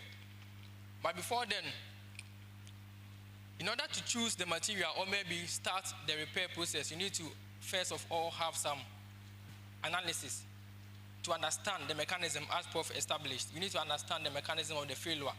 Once you understand the mechanism of the failure, then you can propose the appropriate method or the appropriate material for the repair. So for the qualitative, we can look at some of them. These are mostly based on visual inspection. Just by sight, you could see that there are some reactions happening. This, when you have some salt transport, it could also be mud growth, can also cause some damage to your concrete. It can also be algae growth. Then, this is mostly common on our construction site when you have rock pockets because of inadequate compaction of our concrete. And most of the time, the repair process that we adapt on site is not the best. Most of the time, we go with the normal cement mortar. They use as a patch material, but you all know that mortar can never have the same strength as concrete. So it's like you are putting a glass on a mattress. When you sit on it, what happens? It cracks. The same way, if you are putting mortar, which is something less in strength, as a repair material for concrete, which you all know that we can get high strength and high performance concrete. In that sense, you can't use just the regular mortar for the repairs. So this is very, very important because when you understand the mechanism and what is happening, for instance, if you have an issue of, as you mentioned, sulfate attack, or there's a system where if you are working in the, the waste management systems, the sewage treatment plants, most of the time they have what you call the biogenic sulfuric acid attack. So when you understand the mechanism of the failure, then you can propose something better for that particular repair. You can't just get up and just use any other material just because you feel like it's a repair mortar, it can serve the purpose. But you need to understand the mechanism of the failure. Then you can propose. Another aspect will be, this is what I mentioned, mostly common in the waste treatment plants, the sewage tanks that we will have this kind of defect. Now, aside this visual observation, this is common, the rebar, which Prof mentioned. When you observe that the rebar is corroding, you can see the inadequate concrete cover. That is also showing all these defects. Then we have one which is very, very dangerous. That is when you have the chloride attack. This kind of defects, most of the time you don't even see what is happening because it results in the pitting corrosion before you realize you have a total collapse. So it's very, very important to understand the mechanism of failure. Then you can propose what's happening, what can resolve it. Now, when you go to the quantitative, now after you've done all these visual inspections, then you can go on further to make some testing to understand what you have to use for. This is very important because in the use of repair methods, you need to use something that is closer to the existing. If, let's say, you have a material of, let's say, C40 strength you want to repair, and you go and choose a material which is less strength, C20, you know this cannot work. You need something closer. So some of these things, we have the destructive and the non-destructive test. The non-destructive test is where we use the Schmidt hammer. Sometimes it doesn't give accurate values, but at least gives an indication. Then you can go on also and do the destructive test where you do the coring, you take a core sample, you go to the lab, and you test to know the strength of the concrete. So that will inform you. You get to know why we need these things before you even start the repair. This is the use of the Smith hammer to determine the strength of the surface. I think when we come tomorrow, the demonstration aspect, we will take a look at all these practical demonstrations there. Then another aspect which is very, very important is what you call the pull-off strength. Now, in every repair, you are going to put a new material on the old material. Now, the bonding between these materials is also very, very important because of the stress transfer. For instance, if it's a structural element which is statically relevant, because of the stresses transfer, it is very, very important that you know the kind of strength that you are going to achieve between the two sides. Are you okay? So if you understand, if you know the strength, then you can work with that. So this is how it works. In the testing, you look at it tomorrow, you do a partial coring to separate the element, the test element from the total mass so that you can apply the load and determine the strength. So this is the test for carbonation. This will also help you know the extent. If let's say it's a defect by carbonation, you can also get to know the extent of the carbonation in your concrete. Now, this is the moisture test. Also, we can also perform moisture test to determine the moisture content of your structure in situ. You don't need to take it off-site. You just have to break certain components of it, chip off. Then you use the CM method to determine the moisture of your concrete. All of these have the importance that we look at it. So, whenever, after deciding on all these things, you've done the initial assessment, visual observations, you've gone ahead to do the quantitative analysis, doing all the tests, the Smith hammer test, done the pull-off test, you know that the values that you are getting. Then, for the repair process, one component which is very, very, very important is the substrate preparation. Because these are two materials you are going to put together. Now, you have to make sure that you have a proper key, something to hold the two elements together. So if, let's say, you have a smooth surface, okay, if you have a smooth surface and you perform a test on it, or you put a material on it, the bonding is going to be well compromised. So the reason for all this quantitative analysis is that for the repair systems, there are different classes of mortars, repair mortars you can use for the repair. And it ranges from class R1 to class R4. Now, look at all the strength requirements. So if you have a concrete strength of C15, C10, those ones you consider them as statically irrelevant. Those ones, they are not structural elements. You don't mostly consider them. But on the moment you are going above, then there are some limiting figures you need to get. For instance, if you have a C40, 45 concrete, then the bond strength that you are expected to achieve is what? Greater or equal to 2 MPa. So if you are going to do a repair and you have a less strength, let's say 0.8, then you cannot use this kind of repair mortar for it because the strength requirement is what? The 0.2, 2 MPa and above. So this is why it is important that you establish all those parameters. You make sure that you do all the testing, you know you have all the values before you proceed to the selection of your material. So with the substrate preparation, as I mentioned earlier, with the smooth surface, we all know that there's going to be inappropriate bonding, simply because there's some stress transfer. Because if you are going to put a material on another material which is structurally relevant, you know the stresses that happen in the structure. So if there's stress transfer and the surface is very smooth, bonding is compromised and it's going to be a failure. So it is very, very important that you do a substrate preparation and the degrees vary. The extent of the degree is also very, very important. Now, if you look at the first structure, this is a surface which is not prepared, it's not blasted. And the second one is lightly blasted.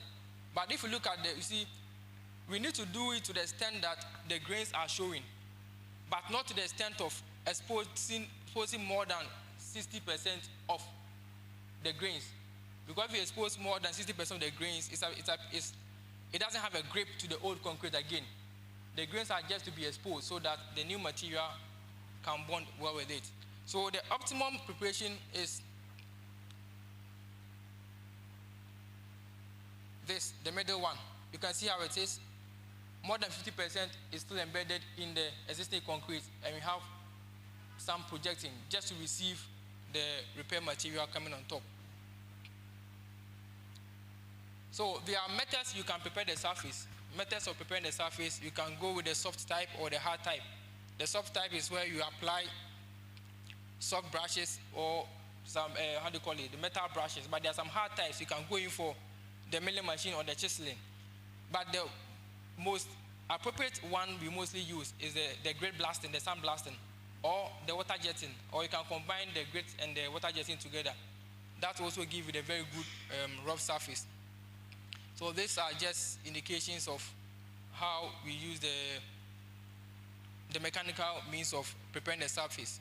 And let me add, when you are, let's say you are doing spot patches of concrete, there's a repair you need to need spot patches, then it's advisable that you chamfer the edges at 45 degrees. It shouldn't be straight because of separation. Now when you chamfer at 45 degrees, you have a larger area of bonding. But when it is straight, you have a smaller area of bonding. So it's always advisable you go for the 45 degrees. Now these are some of the substrate preparation processes that we normally go to for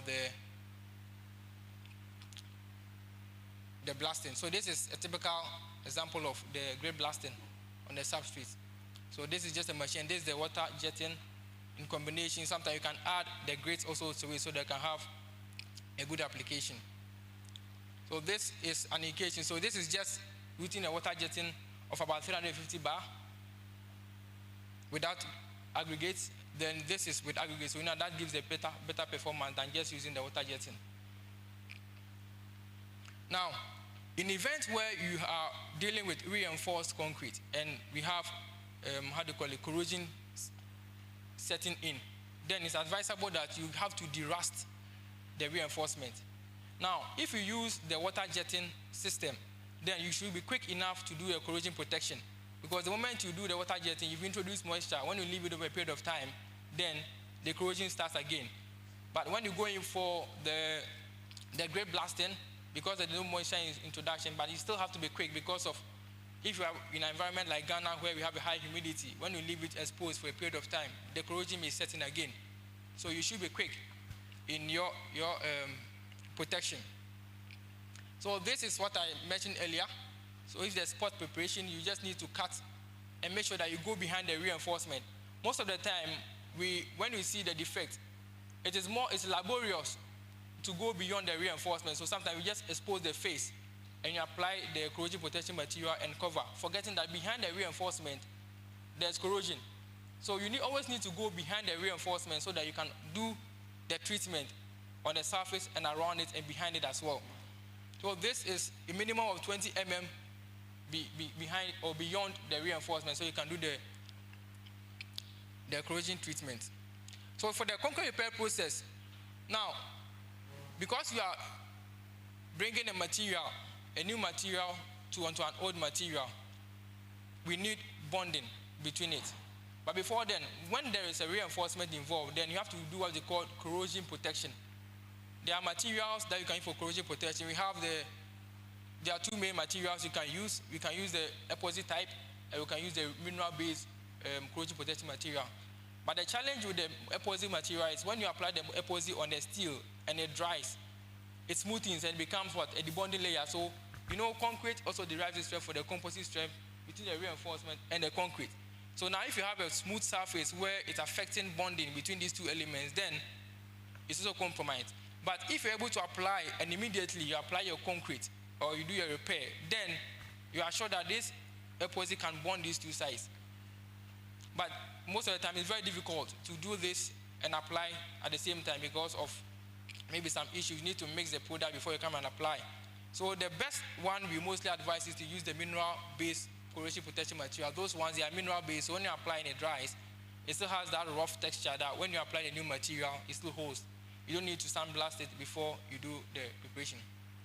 So for the preparation, after doing the corrosion protection, then you go on to the bonding coat. This is also very, very important because, as I mentioned earlier, you are bringing two materials together and you need an element to hold these two sides. So this is where the bonding coat comes in. You apply the bonding coat, then you do the replacement. So the replacement could be the traditional way, maybe it's on site, it's something you can do your in situ casting.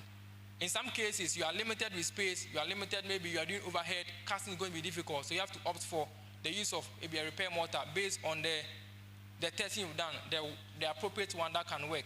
But if it's something you can use a traditional concrete casting, you can still go through the same process. But with the traditional concrete casting, you are limited with thickness. You can't do lesser thicknesses. Let's say you just want to do, you have a concrete with less concrete cover. You want to do reprofiling to increase the cover. You can't go with the traditional method because in casting concrete, you can't go and put the concrete. Sometimes getting the formula is very difficult. So you can opt for the repair mortar, either class R2, R3, R3 or R4. R1 and R2 are mostly for the cosmetic fillers. So when you are done, sometimes the surface of the repair mortar looks a little porous, but it doesn't mean that it's defective. But if you want to have a cosmetic filler on the surface, something to give it a very nice look, then you can go in for the fine fillers to fill the surfaces. Then in addition, you can do what you call a surface protection. Let's say it's an area where it is prone to, let's say, carbonation or all these kind of external factors, the exposure conditions. Then you can do what you call a surface protection to protect the structure. So let me continue. So as I mentioned, these are different classes that you can choose from the repair side. The class R1, R2, R3, R4, based on the analysis you did earlier, and the test will inform you which material you have to go for. So we look at, this is a typical example of that. You can see how it's chamfered at 45 degrees. Then you can see how it is, the grey blasting has taken all of the rust off. So before you do the mineral corrosion protection or the bond coat, we know that a mineral substrate really absorb moisture faster. So before you even put the bond coat on it, you have to pre-wet it. This is essential because if you don't pre-wet and you put the material on it, the affinity of the old concrete for moisture is very, very high. So it will absorb the water faster and will cause it to dry. And it doesn't, the material will not have the moisture or the water required for the hydration. So it will absorb it faster and you end up having bonding issues. So this is how it's applied. You brush in with the bonding, the corrosion protection. You brush it into the surface, the substrate, so that it fills all the eyes of the reinforcement. It has to fill part of the reinforcement, so you brush it in. Then for this is what I mentioned with the pre-wetting before you do the bond coat. You can see the application of the bond coat. Then you can do the repair mortar. It can either be by hand application or by the spray application. But if with the hand application, you need to press it in because of the force. You need to press it in, make sure that it goes into the substrate very well. And if you're applying and let's say you are unable to finish, you are building the layer thicknesses and it dries, you still need to apply a new bonding coat then before you apply the next layer on top. You can't just build up and the next day you just come and apply on it. It's not bond properly. Now, it can also be the spray application. It's a spray application of the repair mortar, and this is very most important when you are working with overhead areas, because overhead areas, if you say you are using manual application, it's going to take time. But overhead areas, you can always spray the mortar for the kind of repair you want to do. Now, so this is it then. You can, the finishing, after applying it, you can finish with just a trowel or a wooden float.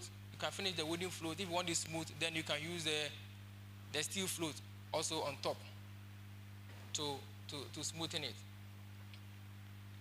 So this is the use of the steel float for the smoothing. So that is the whole process of it. These are typical repair works we've done here. So this one, we know the Ashaman overhead that was hit by a truck. We did this in collaboration with the Ghana Highway Authority. So you can see the spot patches with the bridge, and there was a major damage which we also repaired with them. So this is for Vodafone Takoradi project. Also, we had issues. They had issues that we had to go in and solve for them.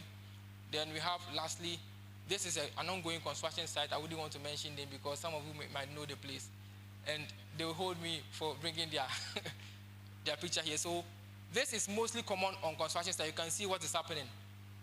So in events where you have this, they mostly resort to the use of just the normal cement sand mortar for the repair, and that is not right. So these are some of the systems that we can apply for our repairs. All right, so I think that's all right. Thank you.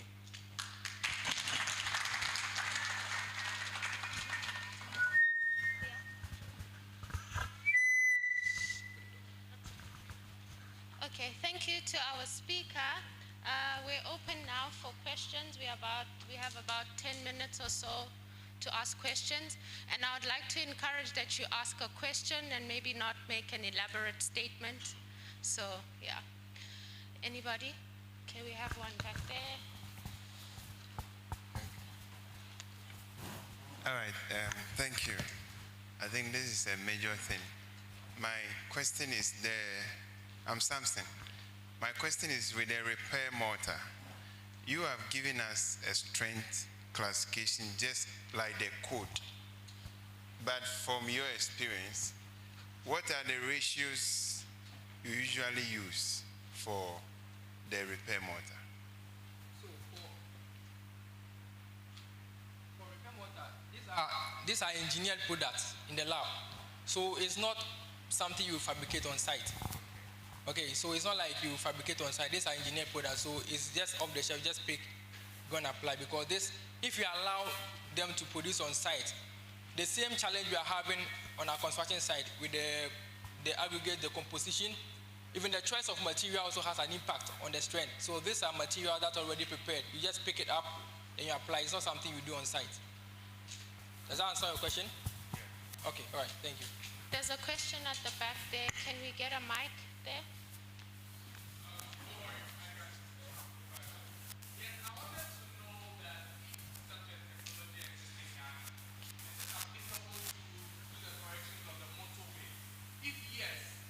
Why it has not been done? Because you realize on the motorway is always asphalt or concrete road.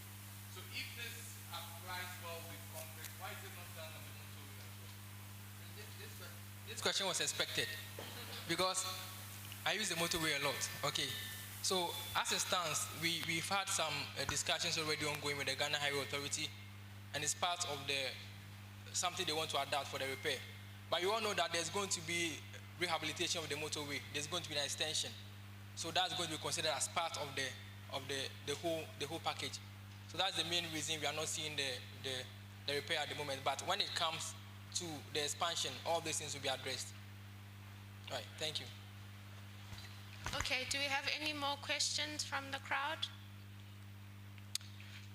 Okay, if not, that's okay. We can move on and thank our speaker again.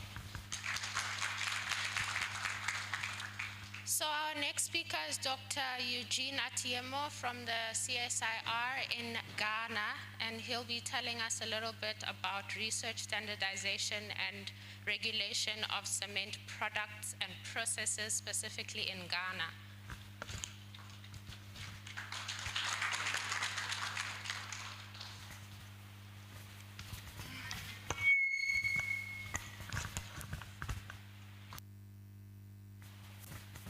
Hello, good afternoon. Yeah, thank you very much. I'm Eugene Atiemo. With the past two presentations have been on concrete, and so my presentation would mainly be on construction materials, so that we get the other side of this. CSR, Council for Scientific and Industrial Research, Ghana, is made up of 13 research institutes. And I'm from CSIR Building and Road Research Institute, mainly researching on construction materials, management of construction sites, best construction practices, development of local building materials, consultancy services. Thank you very much. The cement industry is a vital sector of any economy for sustainable development, and the global cement market is about $365 billion. Last year, we consumed about 5.2 billion metric tons of cement, and this year, we are supposed to consume almost 7 billion tons of cement. And with rising global population, urbanization, infrastructure development, the growth of the global cement market will still grow despite its high price that we always complain of. In Ghana, we have about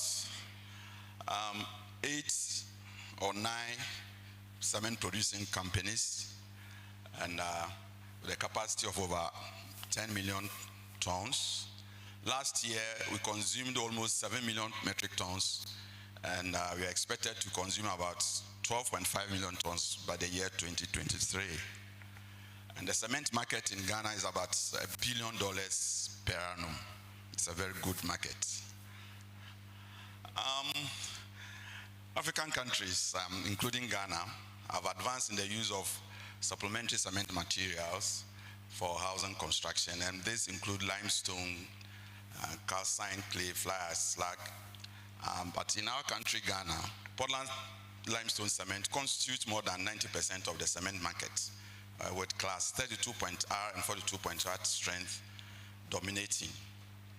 The building industry consumes about 90% of the cement produced locally. In the year 2018, the construction industry contributed about 18.3% of the Ghana's economy, GDP, and then it employs about 4% of the labor force. And the construction industry is about $8 billion per annum. As I said, the growth of the industry has always been positive despite COVID, high price of construction materials, because as has already been explained in the morning and this afternoon, construction is going on every day. But I dare say that though we have several active players in the sector who are either not technically qualified or produce shoddy and sometimes dangerous infrastructure for human habitation and usage. We have so many of them in the system. Standardization of cement and cement products. The question is, has preparation of standards for cement been enough in Ghana? We all know and that some serious efforts have been made to provide standards for our cement, the various types of cement in the country. But I must say, it's not enough. In fact, what we normally use in this country, if you look at any bag of cement in this country, you will see Portland limestone cement. But as researchers, we know that some cement companies incorporate dolomites, dolomitic limestone, quarry dust, basalt as either major or minor constituents in cement in this country. And do we have standards for such cements? No. And do we know the long-term effects of these materials on concrete and other concrete products? No. So the main task of this presentation is adherence to standards and the regulatory framework for compliance. Mostly in this country, when we are testing cement and cement products, and as has been mentioned by Professor Mike, we normally look at the compressive or flexural strength of the concrete products and sometimes the physical properties of the cement, and that's it. But we all know that cement is used for physical structures. The processes that lead to strength and durability are mainly by chemical reactions. And these materials that we use, cement, sand, coarse aggregates, water, they are all chemical compounds. And some of them, and most of them, have minerals in them. So whilst we are using these materials for physical infrastructure, we should bear in mind that these strengths, or what we are looking for, are attained through chemical reactions. And as I said, Prof has already made a point. So the moment we test these products in the lab and we get the expected strength, we are ready to go. We think that the cement, the aggregates, and sometimes even the water are okay for construction. So we most often use strength and think that what we have is the durability of the product. So the issue of strength is not enough, but also inadequate to determine the suitability of cement.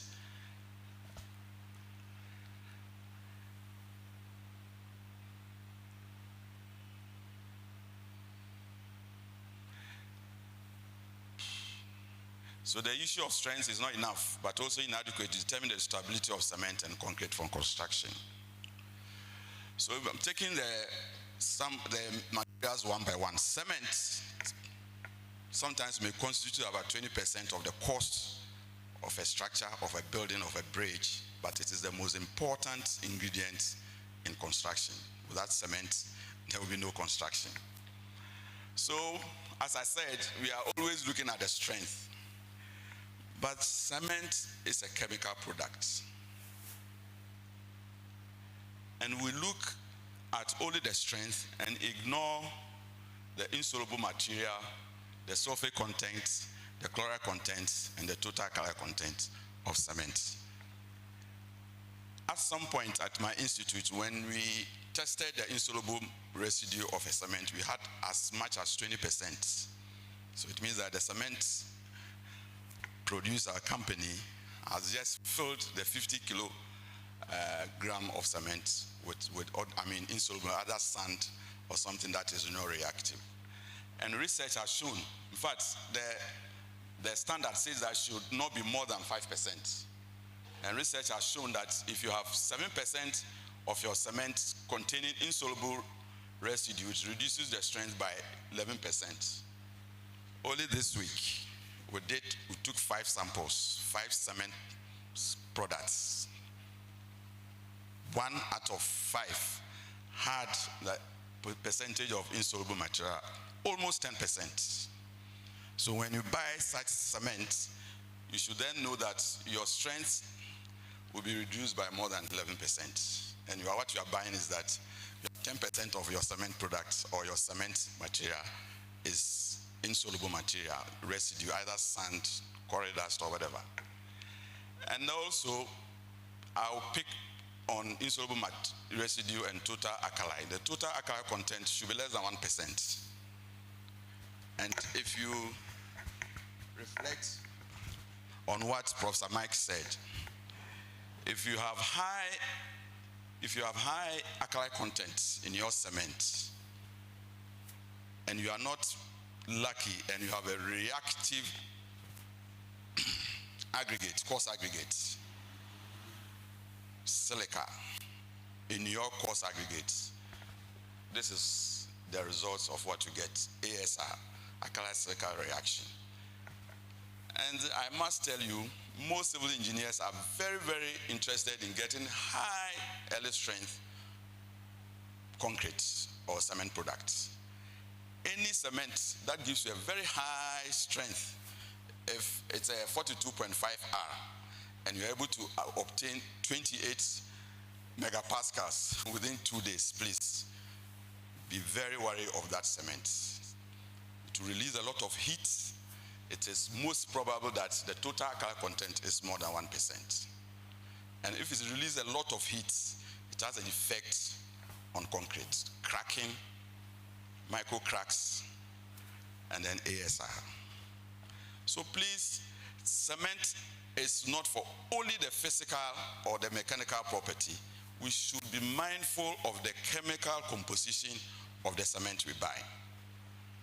Otherwise, because they know we are most interested in the strength, they produce cement that will give you a very high strength within 3 days. That will satisfy your design or your expected compressive strength. But the effect of that is what will manifest in the long term. So these 4, if they go beyond the standards or the limits, adversely affect the strength and durability of concrete and structures in the long term. In this country, we are facing a lot of problems with our bridges. Bridges in the north, Yape, Bupe, even Temamoto Way, at one point, one of the culverts or whatever dropped. It's all due to ASR. We built a road from Takoradi to Takwa, and within 5 years, the road deteriorated. ASR. So please, civil engineers, when we are building high-strength structures, high-rise structures, please don't test the cement alone. Test the aggregates, your sand, your coarse, your what we call the chippings, your coarse aggregates. Test them. Do your total sulfates, do your reactive sulfates, and check reactive silica, and check that your coarse aggregates will not react with the alkalis in the cement. So aggregates that are durable, resistant to weathering, are less likely to degrade in the field and fail. So if you are looking for aggregates that contain less sulfates, and we are also looking for aggregates that are not reactive with alkalis. And as I said, if this manifests, one thing that makes it very dangerous is that it will not manifest in 5 years, sometimes 10 years, maybe sometimes 15 years. After 25 years, it will manifest. It happened to the Sogakope Bridge, it has happened to the Adome Bridge, it has happened to the Bupe Bridge and the Yape Bridge. So we want to urge our engineers that whenever they are building these structures, they should not always look at the strength of your concrete products, but rather the properties of the materials. In addition to durability, we've also realized that there are a lot of waste at the construction site. In fact, our research by BRI indicates that as much as 20% of waste are generated at construction sites. A lot of waste. So we need to look at that also. We've talked about admixtures this morning, and I was very pleased that we went through this. A lot of us do not even know the use, in fact, the benefits of using admixtures. We are used to our old methods of construction: sand, chippings, cement, and water. In fact, the use of aggregates are supposed to sometimes retard the strength, retard the curing, accelerate the curing, improve the strength, improve the workability, and in some cases, reduce the effect of flaking, damp rise, and failure, cracks. But it was surprised to know, only last Tuesday I was working somewhere and I asked one of the masons, this thing that I've brought you, this admixture, do you know what it is? I said, no, I don't know. Okay, I said, add 1:1 cement. He added, and I said, only 1 bag. I went away, came back, and he has added 5 bags to the 5 of the packets to the 5 bags. So they started working, and after 1 hour, they realized that they could not use the concrete, so they had to add more water.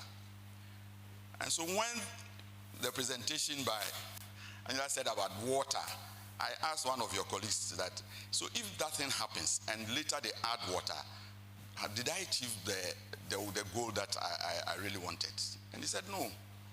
You see, so we are in this country, we have all sorts of people in the construction industry who know next to nothing about what the material they are using. They don't know anything about the material. What they know is just to add and apply. So, so the benefits and knowledge of administration are non-existent in the informal sector, and I dare say quite low even within the professional associations. Wow. So apart from knowing and applying and using the standards, especially with cement and aggregates, in this country, I think it is a construction industry which is not regulated. We don't have a regulatory authority. We know of the Engineering Council.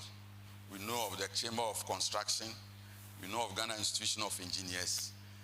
We know of Ghana Standards Authority. But who is regulating the construction industry? We have the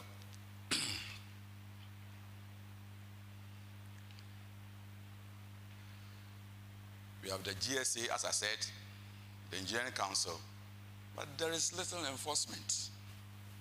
Everybody does what he likes. Everybody calls himself a contractor. Everybody calls himself a carpenter. So we don't have standard sizes, we don't have standard strengths, we don't have standard quality. I mean, we use all kinds of sand, loamy sand, sand. I mean, sometimes when you give advice to those who mold blocks, so please just sieve the sand.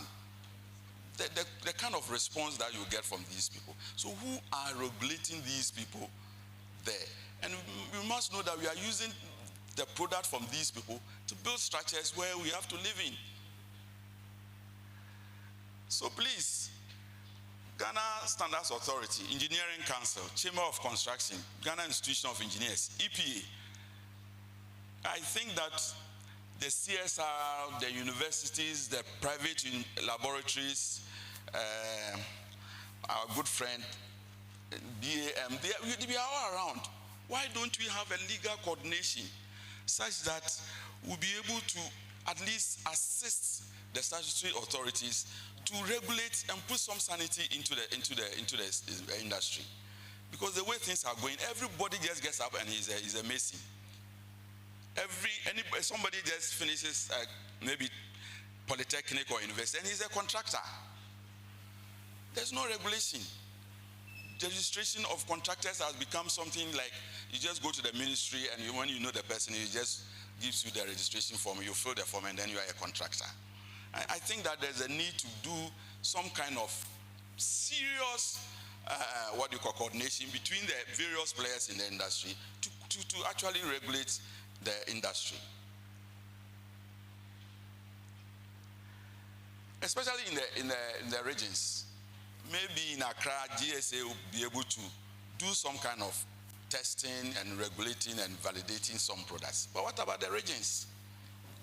Virtually nothing happening in the regions.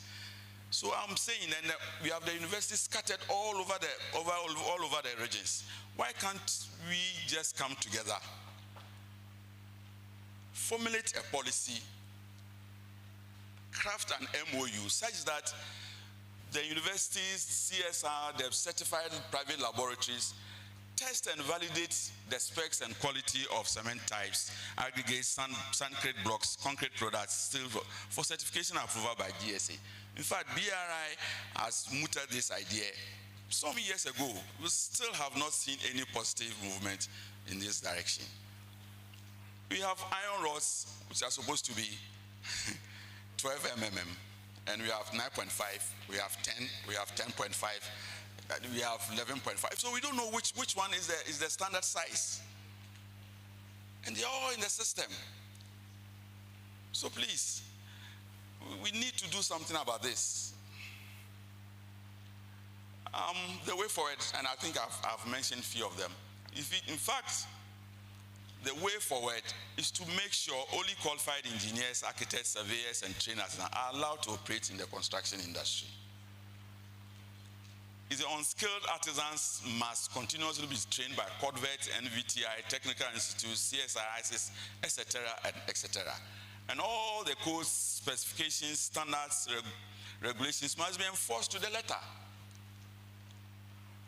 Our statutory institutions must be seen to be seen and empowered to act actively to sanitize the industry.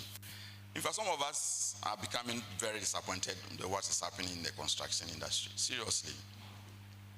It has been taken over by unskilled masons and artisans.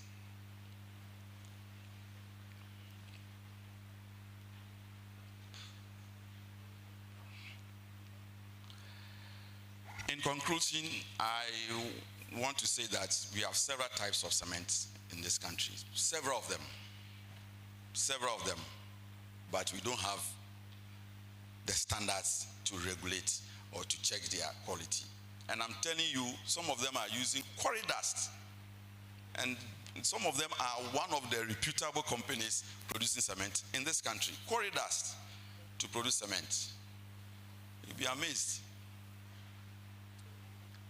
And as I said, we don't have any adequate framework to monitor and check the quality of construction materials, especially in the regions. And the issue of durability of cement products must be taken seriously. Qualified professionals must only be allowed to operate in the system. Thank you very much.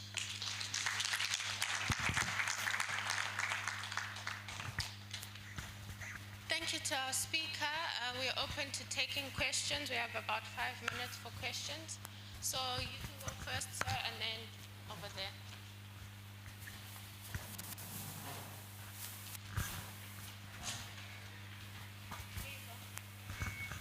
Thank you, Dr. Eugene. I must say that I'm very, very horrified by what I've heard, the presentation, because I'm into construction, and what is going on in this country now is that even the batching, common batching, you get people, the whole bag of cement, they pour it on the heap of sand and collect the surface. No batching. The stones and whatever, they just, when you tell them, they tell you they are in business for over 30 years. Who are you? When did you come?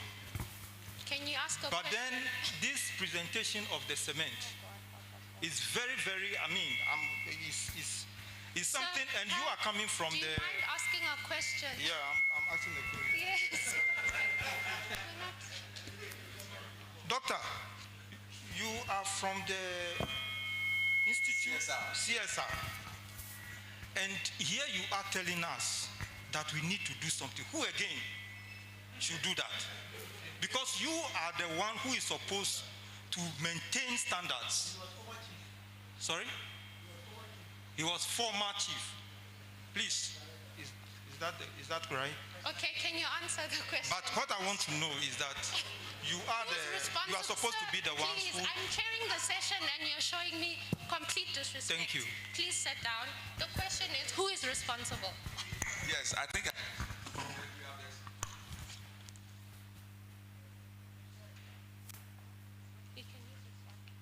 Hello.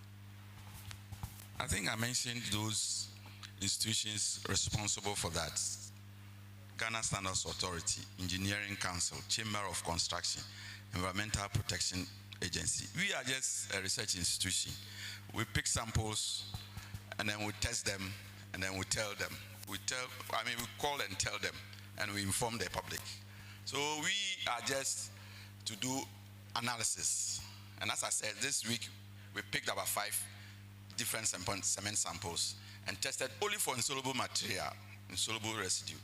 And one of them gave us 10%. So I have given the names of the statutory organizations in charge. I don't know whether they are in charge of regulation, but at least they are supposed to look and regulate the construction industries. Thank you.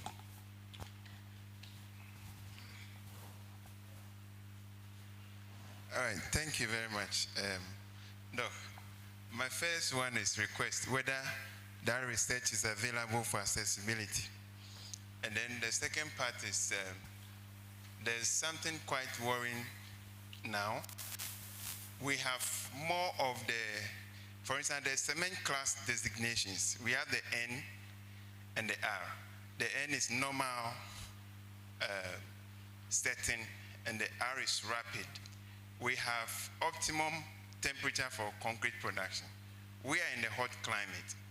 Now, you realize that a lot of the cement we use now is rather the R, not the N. What is your take on that? The R became very popular because the practitioners prefer high early strength. 2 days, they want the product to attain at least 50% of the 28-day strength. So as I said, 42.5, and you test whether mortar or concrete, you can get half, 28. Sometimes you can get 30, 22, 28, 24. And then the civil engineers are happy. So they know that within 3 days, they can continue with the construction. So the R became very prominent because of this very attribute, high strength. And I said the high strength, then you see them super fine, something fine. We have a, yes, so it's fine. But I'm saying, as a material engineer, you compensate the durability for that high strength. So now N is not popular. They will tell you it takes 7 days before you can even get maybe 12 or 15. So now everybody wants R because it reduces the time of construction. You can get your early strength. But if you want to actually look at the durability of your product, the R will release a lot of heat. I think that during the hydration lecture, you saw the isotherm graph. Yes, it will release a lot of heat, and that will result in micro cracks. So when you pour your concrete hot, and in Ghana we pour the concrete in the afternoon, the following day go and look at the mass concrete. You see a lot of cracks, and that's the problem. See, so if you want to use N, they will tell you it is not strong. That is why the R dominates the cement market. But I've always been fighting against them, that it is not only the strength that we are looking for. We are looking at the durability and the long-term strength of the, you got the short-term strength, you will get it. What about the long-term strength and the durability? And so the civil engineers prefer R, and as I've told you, because it gives them the high strength that they need to continue with their construction. Okay, so we'll have one more question. Please keep it as a question. My name is Ofosu, and I want to ask Dr. Timo, I got very interested when you said the unskilled are taking over the construction sector, and interestingly, the big contractors, virtually the education level is not up to yours.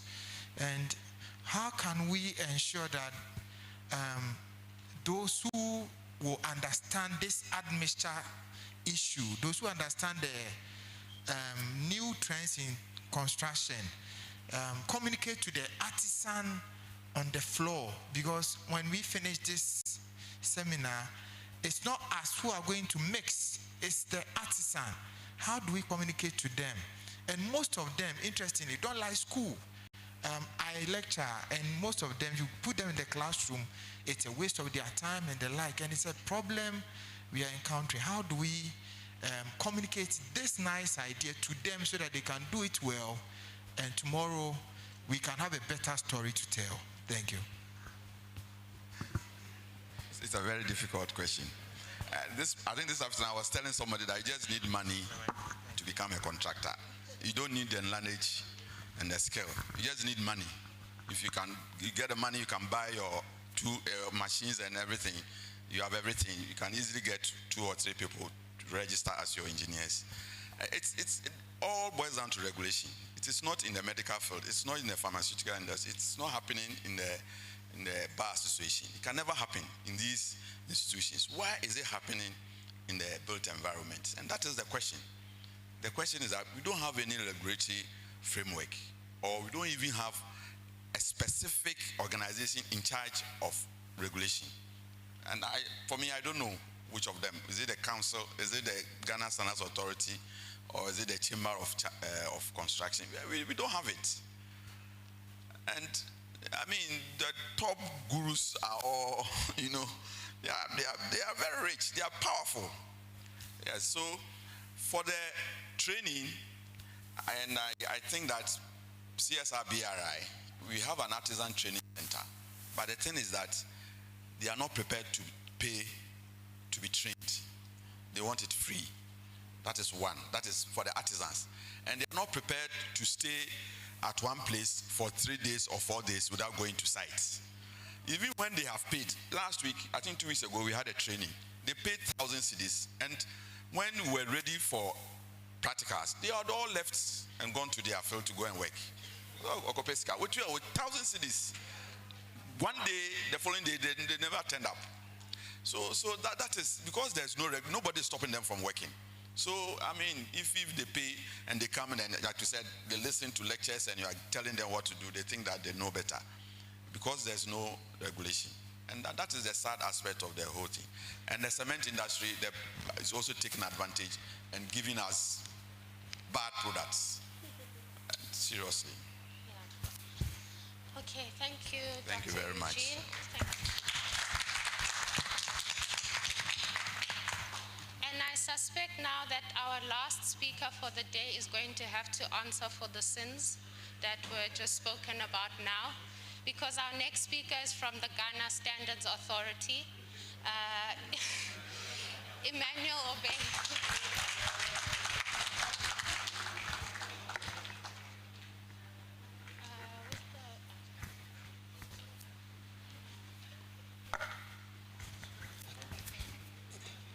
Thank you very much. I don't know where to start. I had a nice presentation, but I think I don't have to present it anymore. We always have this feeling. Next time, put us on top, not below, so that we don't get bashed. Engineer Timo, CSR, and GSA were once in the same institution. Probably because GSA divorced CSR, they are still angry at us. So the least opportunity they get, they are bashing us. All right. I wanted to tell you about our standardization drive in the construction industry.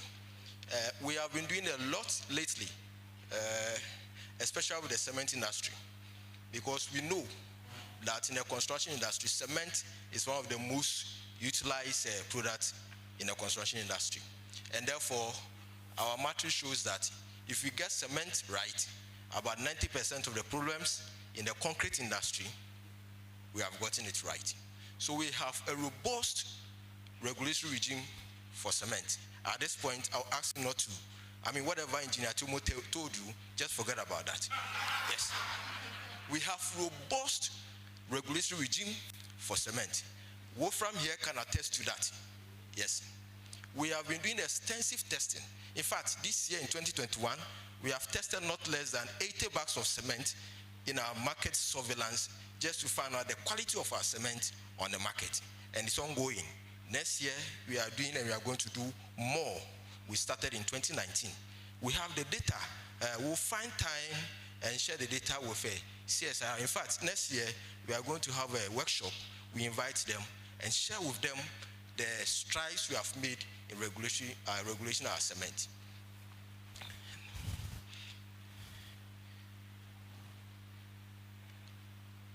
Okay, so I wanted to talk to you about the mandate of Ghana Standards Authority so that it will be clear what we are supposed to do and what goes beyond our scope.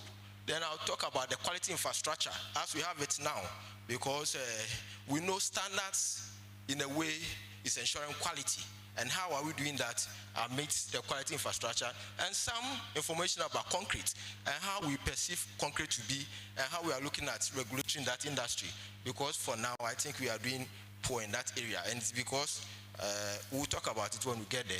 Then we'll probably tell you about some of the standards we have developed for the materials we use in our concrete industry. Tell you a little bit about the certification scheme and also the strategy we are employing or implementing to regulate our concrete industry. So Ghana Standards Authority is established by an act. Standards Act 1973, NRCD 175. And in our act, it has only 4 objectives. One of it is to establish and promulgate standards for use, to promote standardization in the industry, in the Ghanaian jurisdiction, to promote industrial efficiency, and lastly, to promote the use of standards in our public space to ensure public welfare. Apart from that, we have what we call the NRCD 326 that talks about weights and measures. That's the weights and measures degree 1975. What it actually does is that it talks about the science of measuring. This regulation is about regulating the use of our weighing scale, our measuring instrument, and equipment that we use in our industrial processes for measuring, so that our measurements that we do or we have, we get it right. So we have a directorate in Ghana Standards Authority that we call the metrology. Well, I will talk to you about that one when we get into detail. Then we have the Ghana Standard Certification Mark Rules 1970, LI662, an amendment LI664. This actually is the regulation that we are using to do certification. I will talk to you about what certification is. Then last one, the National Building Regulations that make references to Ghana standards, Ghana standards document. And currently, or just 2018, Ghana Standards Authority adopted the Ghana Building Code that has regulation and requirement for the whole built environment. So if Engineer Tiomo could take some time and read that document, a lot of the responsibilities for some of the problems enumerated, he can know where they rest. What is the quality infrastructure? The quality infrastructure is we at GSA term is a mechanism to ensure that quality is enshrined in our day-to-day activities, through our industrial processes, through our construction activities, through the way we do things in our country. And it embodies metrology standards and conformity assessment. And this sound quality infrastructure provides the necessary assurance that goods and services are of acceptable quality. So with these three pillars, that is where Ghana Standards Authority is ensuring that we have standards and standardization in our country. Metrology. Metrology is dispensed in three areas: legal, scientific, and industrial metrology. What legal metrology does is that we have certain activities that we do that got to do with weighing and measurement. This department ensures that the measurements and the weighing equipment that they use are standards. They are true to what they measure. They have a way of doing it. They verify them and they certify them. And some of the units that they are using in measurement are realized in the laboratory. So legal metrology goes around the country to ensure that these equipment that are used for weighing, we talk about ASIL weighing bridge across our roads. They go around to check and verify and certify those weighing scales to make sure that they measure accurately. We talk about most of the times they are employed and they are used in areas where they have to do international trade. So Ghana Cocoa Board uses them a lot for verification of their weighing scales when they are buying the cocoa from the PBCs and when they are shipping their cocoas outside our country. Scientific metrology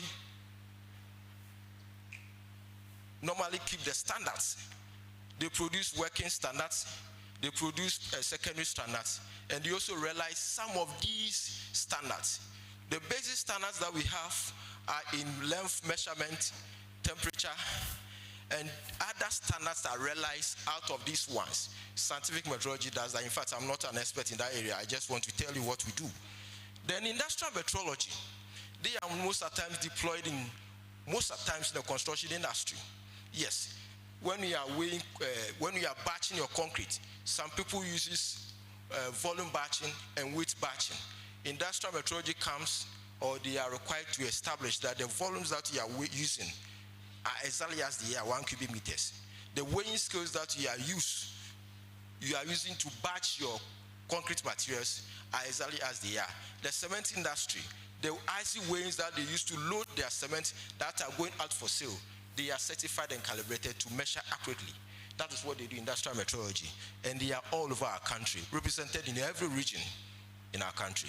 In fact, we have regional offices in all the 12, how many regions? 16 regions, yes. Who are doing, yes, we do.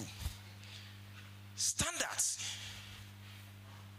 Our standards directorate are very busy producing standards documents for products. Currently, what we are doing is product standards. We are producing a lot of product standards. Well, there is a little bias because we think that food and drugs are a bit delicate. So they are doing a lot of the work in that area. But we're also doing some in the construction industry. And I'll take you through some of them that we have developed. They are producing standards, that's the document, specifications, test methods. They promulgate them, as our act says.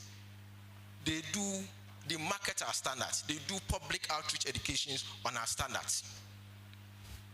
And they also adopt, in fact, Ghana Standards Authority has collaboration with ISO, ASTM, ASO, and the rest. So we adopt some of these international standards to ease trade. As part of our mandate is to make sure that any barrier to trade is removed. So all these standard documents that we produce are supposed to ease trade and make regional countries trade amongst themselves. So we are busy doing standards. Conformity assessment, yes, we are also doing, and that entails inspection, testing, and certification. In fact, certification is the icing on the cake. What it means is that when you are, per our act, per the air license is 2, any goods or product that are supposed to be manufactured in Ghana is supposed to be certified by Ghana Standards Authority. When we get there, I'll tell you how we do that certification. And it entails inspection. You apply to Ghana Standards Authority, they come to your factory, they inspect your production, your factory set out, your layout, to make sure that your set out will produce a quality product. There are certain things that they look at. After doing the inspection, they take random samples for your production, bring it to the laboratory in Ghana Standards Authority, they test. They produce an inspection report, a laboratory report.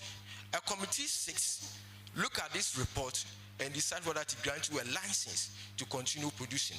That is what we do under the conformity assessment. We have been doing that for made in Ghana or manufactured products in Ghana, but we are also extending it to imported products. And we are going to do that under the import certification scheme. So at least we are not resting, we are working. Concrete technology. I am an engineer. We use this product a lot. We know a lot of the problems with the product. And we know it's an area that is not easy to regulate. Taking into cognizance the fact that we are in Ghana, and the way we do our things in Ghana is different. It's not at least structured. That's when Engineer Tiomo had it right. It's not structured. So any effort you deploy in that area, it should be tactical. And we have been fomenting mechanisms to be doing that work. And at this point, we are at a place where we have come up to a conclusion and say that we can do it this way. And this is how we are going to do it. I will tell you. Concrete is a composite material. At least it's not one material. It is aggregate, fine and coarse, cement, water, and admixtures. I am happy MC Bachanu is here. They have been doing a lot of work with collaboration with Ghana Standards Authority. If I'm lying, tell them. Yes. Some of the things that they are doing, we don't understand. Okay? But we learn ourselves to learn what they are doing so that we can regulate them well. Because if they don't get the admixture right, it goes in there to erase the gains that we have made with cement and other areas. So we are working. And our target is that if you are able to regulate these materials, we can regulate concrete. So concrete is second most used. And in Ghana, we have site production, that is hand and manual mixing. We have factory production, that is the batching plant. These are issues of today. Previously, they were not. The hand mason were rampant. But now, we're praying that the hand mason will go away, so that at least some of the problems will go away. So this is what we are doing. Currently, we are still doing this. Especially this, we are still doing it. I use this picture to show that this is internationalized. It's only not local. You go to Nicaragua, you see them mixing it like this. Even in South Africa, they still do it. So it's not a local problem. It's international.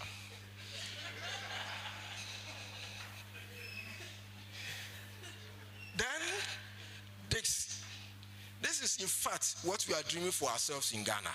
So that when we have this, we can easily regulate them. This is what we are praying for. So that a lot of the local mixing will go away, then we have this. So that we can go 2, 3, 4, or 5 deal with them, and we know we are safe. This is the factory production of concrete.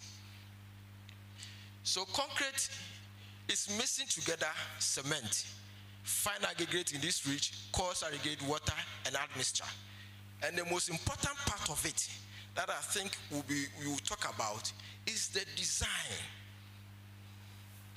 If concrete is not designed well, no matter how good the materials or the raw materials are, you have a very bad concrete. And unfortunately, that cannot be a matter for regulation. Design of concrete. It can never be a matter for regulation. It is in the domain of the engineer, the structural engineers. So probably we should look at regulating the professionals. And I'm happy Engineering Council Act at 819/2011 is established, where they have a new board and they are doing their work. I pray that they do it more. And the mixed ratios that come out, just like Angela said, where 1:2:4. That is not engineering design. Engineering design stipulates that you proportion the materials that you want to use for your concrete, taking into consideration your target strength, the type of structure, the mixing and delivery conditions, your exposure conditions, where you're going to place the concrete, your placement method, and your loading requirement. These are some of the things you consider for your concrete design. And if you're able to get this right, okay, all of these are done properly, our structures will still be standing.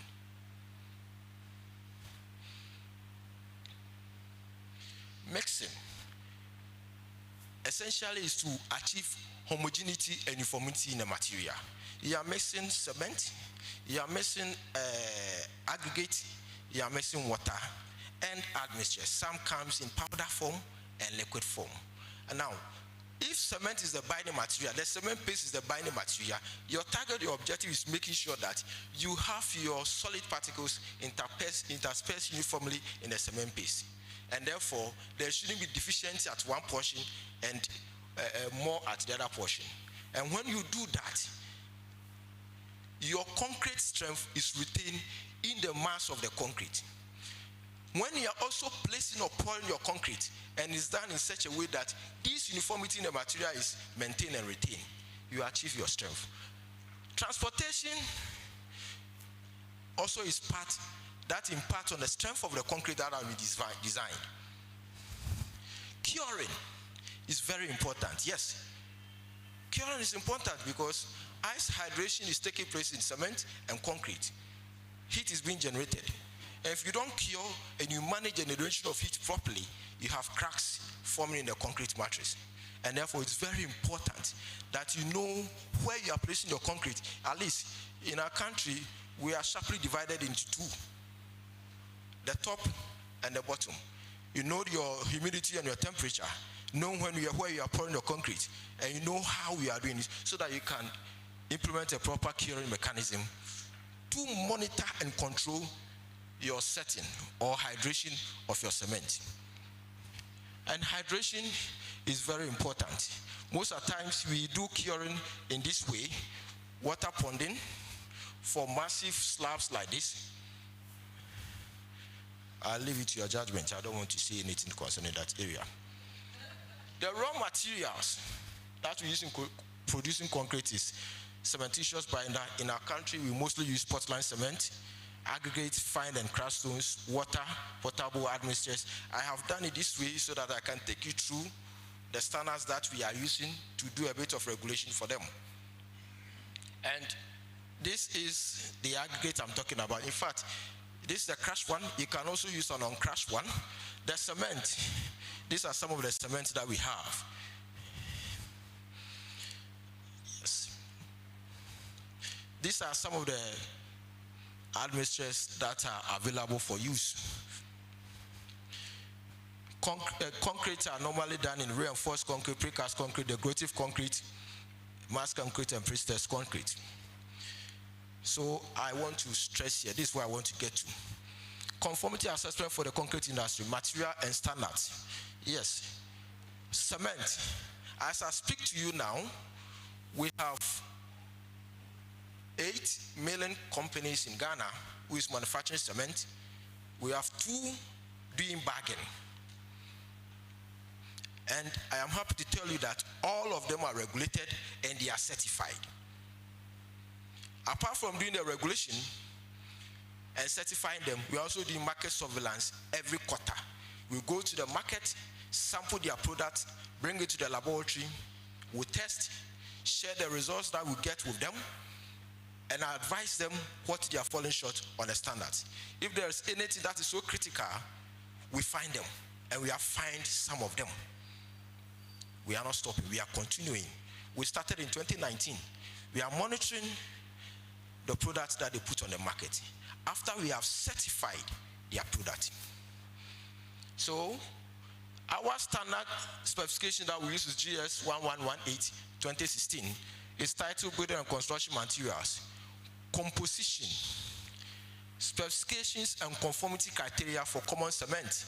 In the standard, we have 27 types of cement in there, spanning from ordinary Portland cement, the blended cement, that's the Portland blended with blast furnace slag, pozzolana, limestone. Then we have the composite cement, where you can blend with minimal clinker content. They are all in there. I must tell you that out of the 27, it's about 4 or 5 of them that is currently being produced. So some of them are redundant. They are in the standard. We are looking at how to remove them. And cement is already being regulated by GSA. Like I said, we are doing factory and market surveillance. Next year, our surveillance is going to their factory. We go to their factory, pick samples, text them, share what we have, we've seen with them, and if there is any action to be taken against them, we will do it. Aggregate. That is an area that we are not doing well in Ghana Standards Authority because of the way it's being handled or mined. Aggregate is a natural product. It is not through industrial formulation. They go to the ground, they mine it, they crush, and they sell. We all thought that that's okay. There's no problem until we started hearing of ASR, reactive silica, and the rest. And we stopped sleeping in that area. All of us are now working. We have devised a means to start regulating that area, starting from next year, 2022. Don't get me wrong, we have started already. We have talked to Minerals Commission. We have asked them, who have you registered to do mining of aggregate in Ghana? They have given us a list. We have written to them already, telling them of our intention to regulate that area. Yes, we have started. Next month, we are going to engage them fully. And for starters, we have adopted these standards as Ghana standards. GSC 33, C33, M18 specification for concrete aggregate, GSC 330, 330, 17A, standard specification for lightweight aggregate for structural concrete, standard specification for lightweight aggregate for concrete masonry units. Already, we are using BSEN 12620 aggregates for concrete. And conformity assessment scheme started recently, and we are at the implementation stage. We are still gathering resources. We'll go and we'll start with them. So that area is still under consideration. We know there is a problem. Water. Of course, we always advise them that use potable water, drinking water, and we are safe. In fact, we cannot go to every construction site to check what type of water they are using. So our assumption is that they are using potable water because that one is readily available. And even with our river waters, they are not injurious to concrete production. Unless perhaps Engineer Timo can tell us a research in that area, then we'll also zoom there and go and see whether we can do regulation. But for now, on request, we use the BSEN for assessing the water in our country, assuming that they are using naturally occurring waters. admixtures, yes, it's a young industry in Ghana. They were importing them, and once they have been verified and certified by BSI, Indian and American standards, well, they were good to go because we have collaborations with them. But until recently, production started in Ghana, and therefore we have to sit up. We have identified a document to use for certification scheme. So we are certifying admixtures. We've used this document for some time now. We are continuing to use it. When we use it, and it happens because it's an evolving industry, it happens to be suitable, we adopt it as a Ghana standard to fully use. So currently, we are using this document. And yes, all the different classes of admixtures are in the document. So far, MC Bachini seems to do some of them. They spring a surprise on us on the concrete repair mortar. And we are learning. We'll get them. So we have started regulation of admixtures because they are being produced in Ghana. So we are certifying admixtures. And at this point, I must tell them, MC Bachini, St. Gobain, and the rest, please get us involved in the work that we are doing so that we're on the same page. If you want us to fully collaborate and help you, support you, what you are doing, let us know what you are doing so that it becomes, other than that, it will stretch. You want your certification within a 6-month period, it goes to a year. It's not a problem. You don't understand your product. We have to understand it first. So we are in the regulation of admixtures.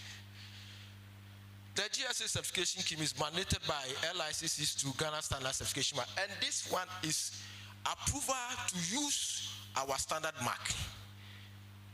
And our standard mark is a prestige when you have it on your product. So we are protecting it. You first have to be manufacturing in Ghana so that we know that you have a factory established in Ghana. You make an application. We come and do initial factory assessment to see whether your factory installations will support a proper and a quality product. Sampling will be done of your product once they are doing the inspection. In fact, when they are doing the initial factory inspection, they also inspect your quality control and quality assurance mechanisms that you have in your laboratories. All of that is the line of inspection. They will do that. We will test in a laboratory report will be issued. A committee sits every month to look at your report generated from the inspection and the laboratory, and they decide whether to grant you the use of the standard mark. When the committee approves or otherwise, then you'll be able to use this mark. This is the Ghana Standards or the standard mark, certification mark. Our strategy, like I said, we want to regulate concrete. And we know concrete comes in a form of solid, liquid, semi-liquid to solid again. And therefore, we should be able to regulate it from the phase of the raw material through the movement as it changes phase to solid when it is installed as concrete. And looking at that mechanism, we have recently come out with a document, GS 1317-2021, General Requirement for the Competency of Ready-Mix Concrete Production Establishment. It's a management system that we believe, when it's installed in the factories producing concrete commercially, we can regulate them fully. And it starts from the raw materials. And these are some of the clauses in the document. Because of time, I'll not spend a lot of time here. But the most important thing that we actually focus on, facilities, plants, and equipment, materials management, concrete mixture development, and selection. These are very important, and the document has given them effective explanation and requirement clauses there to be fulfilled and established in their companies. Other processing and dispatching of concrete production, concrete testing, concrete delivery, and site control. And there's a provision there where you have to receive complaint, incorporate a complaint into your production or your system to improve the system. And From time to time, you also do assessment by yourself, analyze and make improvements into your system. Apart from that, when everything is done, we use the document GS to standard specification for ready-mix concrete product. So the product, the solid product, that is what we are using. This is a management system that we use for certification of the industry, for the concrete industry, not the construction industry. There is what we are doing, the mandatory certification of precast concrete products, and we are doing it. GSA officers, and with that, I think Engineer Timo, take your time. We are evaluating all the laboratories in the regions to see whether we can deploy them to help us do this work. We are doing it across. Greater Accra has started. Next will be Takoradi. We are looking at the other laboratories in the region. We'll come to Ashanti region. I know GSA have an MOU with PRR. So when we come there, we'll collaborate with you with this particular one. And the quarries, which are the raw materials to the concrete production, is following. All of these, we'll be doing it, and we'll be seeing our face clearly in 2022. Thank you.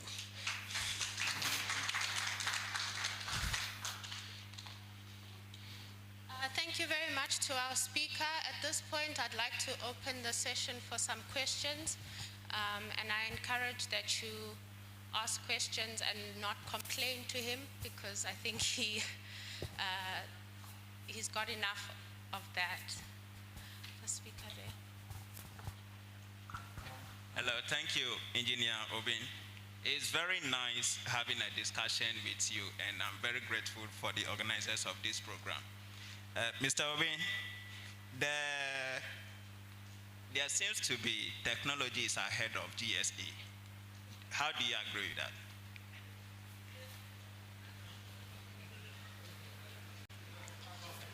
Can you please repeat your question? There seems to be technologies ahead of GSA. Is that what you're saying? Technologies or companies? Or No, technology is ahead of Ghana Standard Authority in terms of implementing or establishing standards that we should follow. No, it's not true. It's never true. What is true is that if you want us to regulate your product, at least we must know what product you are producing. A lot of the times, they come to our office with a product. If you ask them what exactly is it, they can't tell you. The person who is producing the product cannot identify the product. For us, your product should be identified. We know which class it is so that we can help with standards. Okay? So we must understand what you are doing to also help you. Sometimes you realize that we have to help you identify your product. But if you are not able to tell us what you are doing, we can't help you. So technology, in fact, we are at part of technology. We are moving together.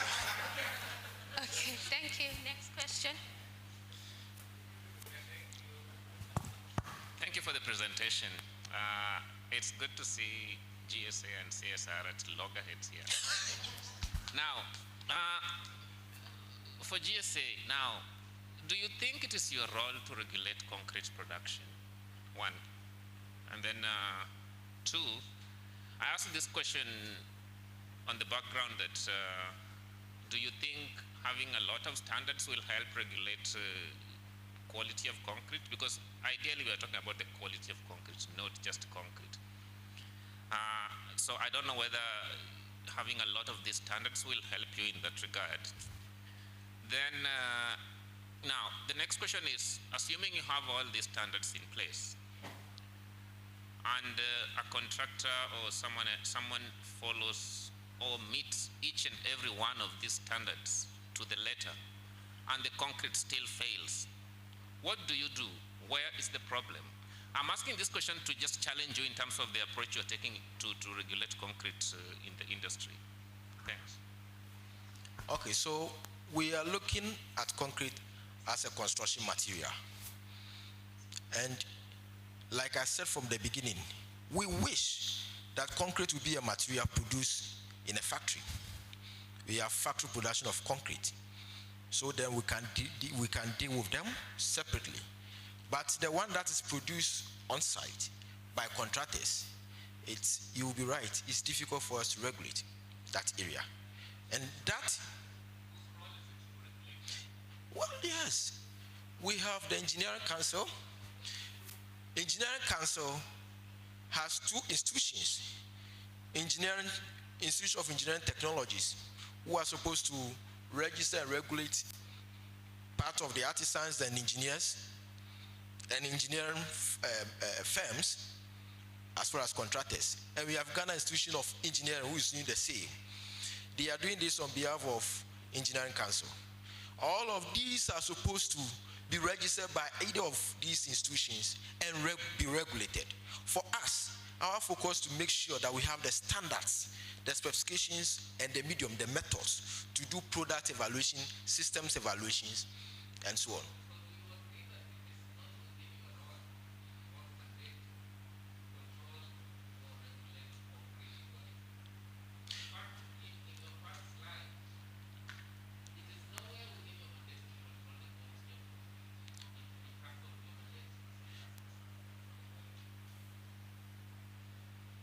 Well, I didn't show all our the act. We are looking at concrete as a product. And for it, if you look at it as a product, because we develop product standards for regulation of product, then we are developing standards for concrete to regulate concrete product. If you are looking at concrete in a different angle from what I'm seeing, you'll be right. But as a product, I think we are, and so far, nobody is doing that work. Okay, it's thank you. One last here. Thank you. Mr. Obeng, Engineer Obeng, I want to inquire, is there any arrangement to get these things down to the trainers of these artisans and engineers, that these are standards that are around, so when you are training, apply them? It looks as if this thing is not being done to make the work easier, or maybe 2022 you will start so that No. So Engineering Council is supposed to make available to the universities and training institutions these standards. They have committees, and part of their committee is Professional Ethics Committee.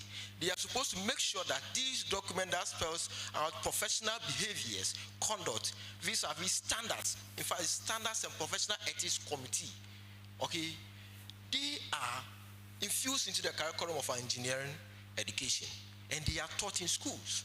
So for us, we made the document available, but Engineering Council are supposed to make these documents implemented in a curriculum, and they are taught in schools. All right, at this point, I'd like to close the session and give a round of applause for all the three speakers that we have.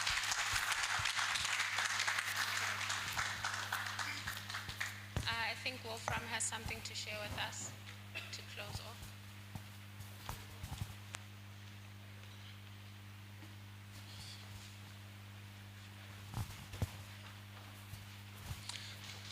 Okay, so I don't want to waste too many words. I would like to say thank you to everybody. I was really amazed by the number of people attending this conference. In COVID times, I think this is not something which happens every day, and the very good discussions that we were having with a little bit of friction, but also with a little bit of an outlook. And I think what I liked very much was that in the first two sessions, we were talking more a little bit about the materials, and I think it was highlighting that there is permanent evolution. And the technology, the repair and the maintenance indicated that if a construction is built, that's not the end of the story. The story continues, and eventually we ended with the standardization, which implements everything into the society, which is also something which has to obviously permanently reinvent itself and bring new standards and adapt to the new technologies. And I think there's a long way to go, and I think the networking among the people here from official bodies, from engineering, from research and so on is extremely important. I think we are 1 hour behind the schedule, which I think is pretty good considering that we lost 1.5 hour after the lunch and maybe half an hour during the discussions after the talks. I think we are pretty well, but obviously there's also still reason to discuss And therefore, there's still time. We are going to have a lunch break for those people who would like to stay here. Those people who would like to leave, they can leave certainly, but those people who would like to talk to the speakers, there's still enough time to directly talk to the speakers or for you to just chat and get connected and continue to talk. I would also like to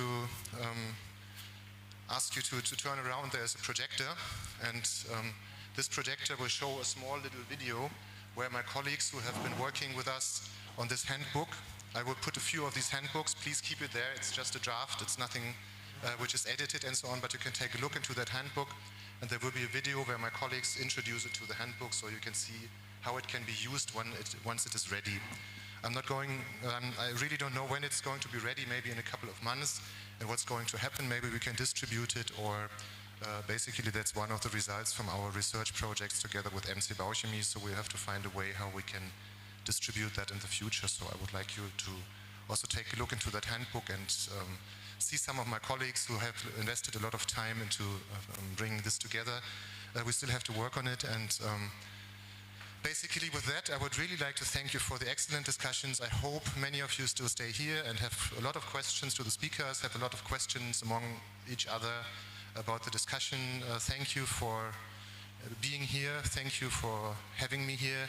And I hope there will be hundreds of other opportunities in the future to meet and develop sustainable, efficient, economic, and future-oriented concrete technology based on local materials, which is much better for the environment. Thank you very much to everybody.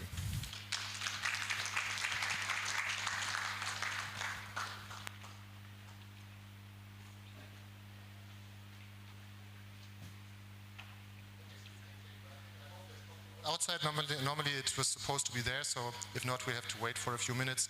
I will start the video and put the handbook on the back, and then let's just start to network.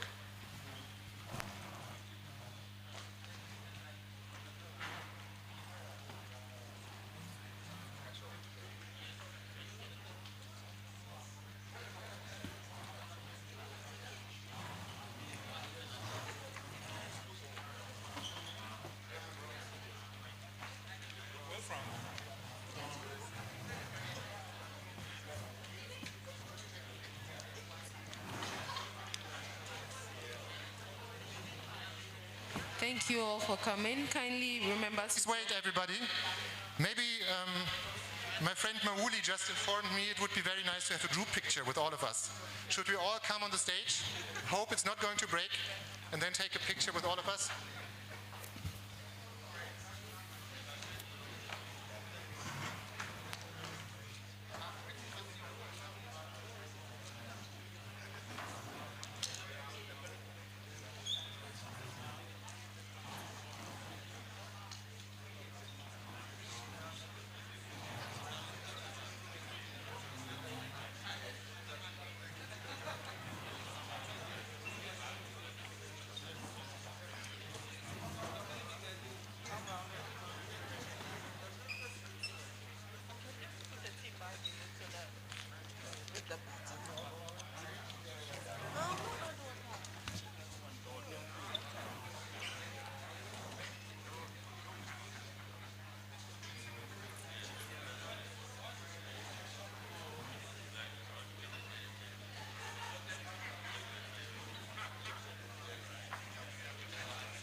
That's what you're doing.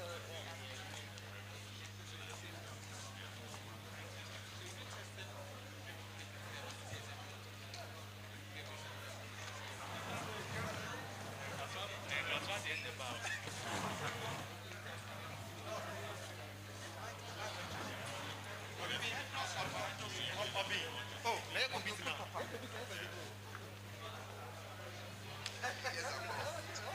We have to talk about cancer. That's my field.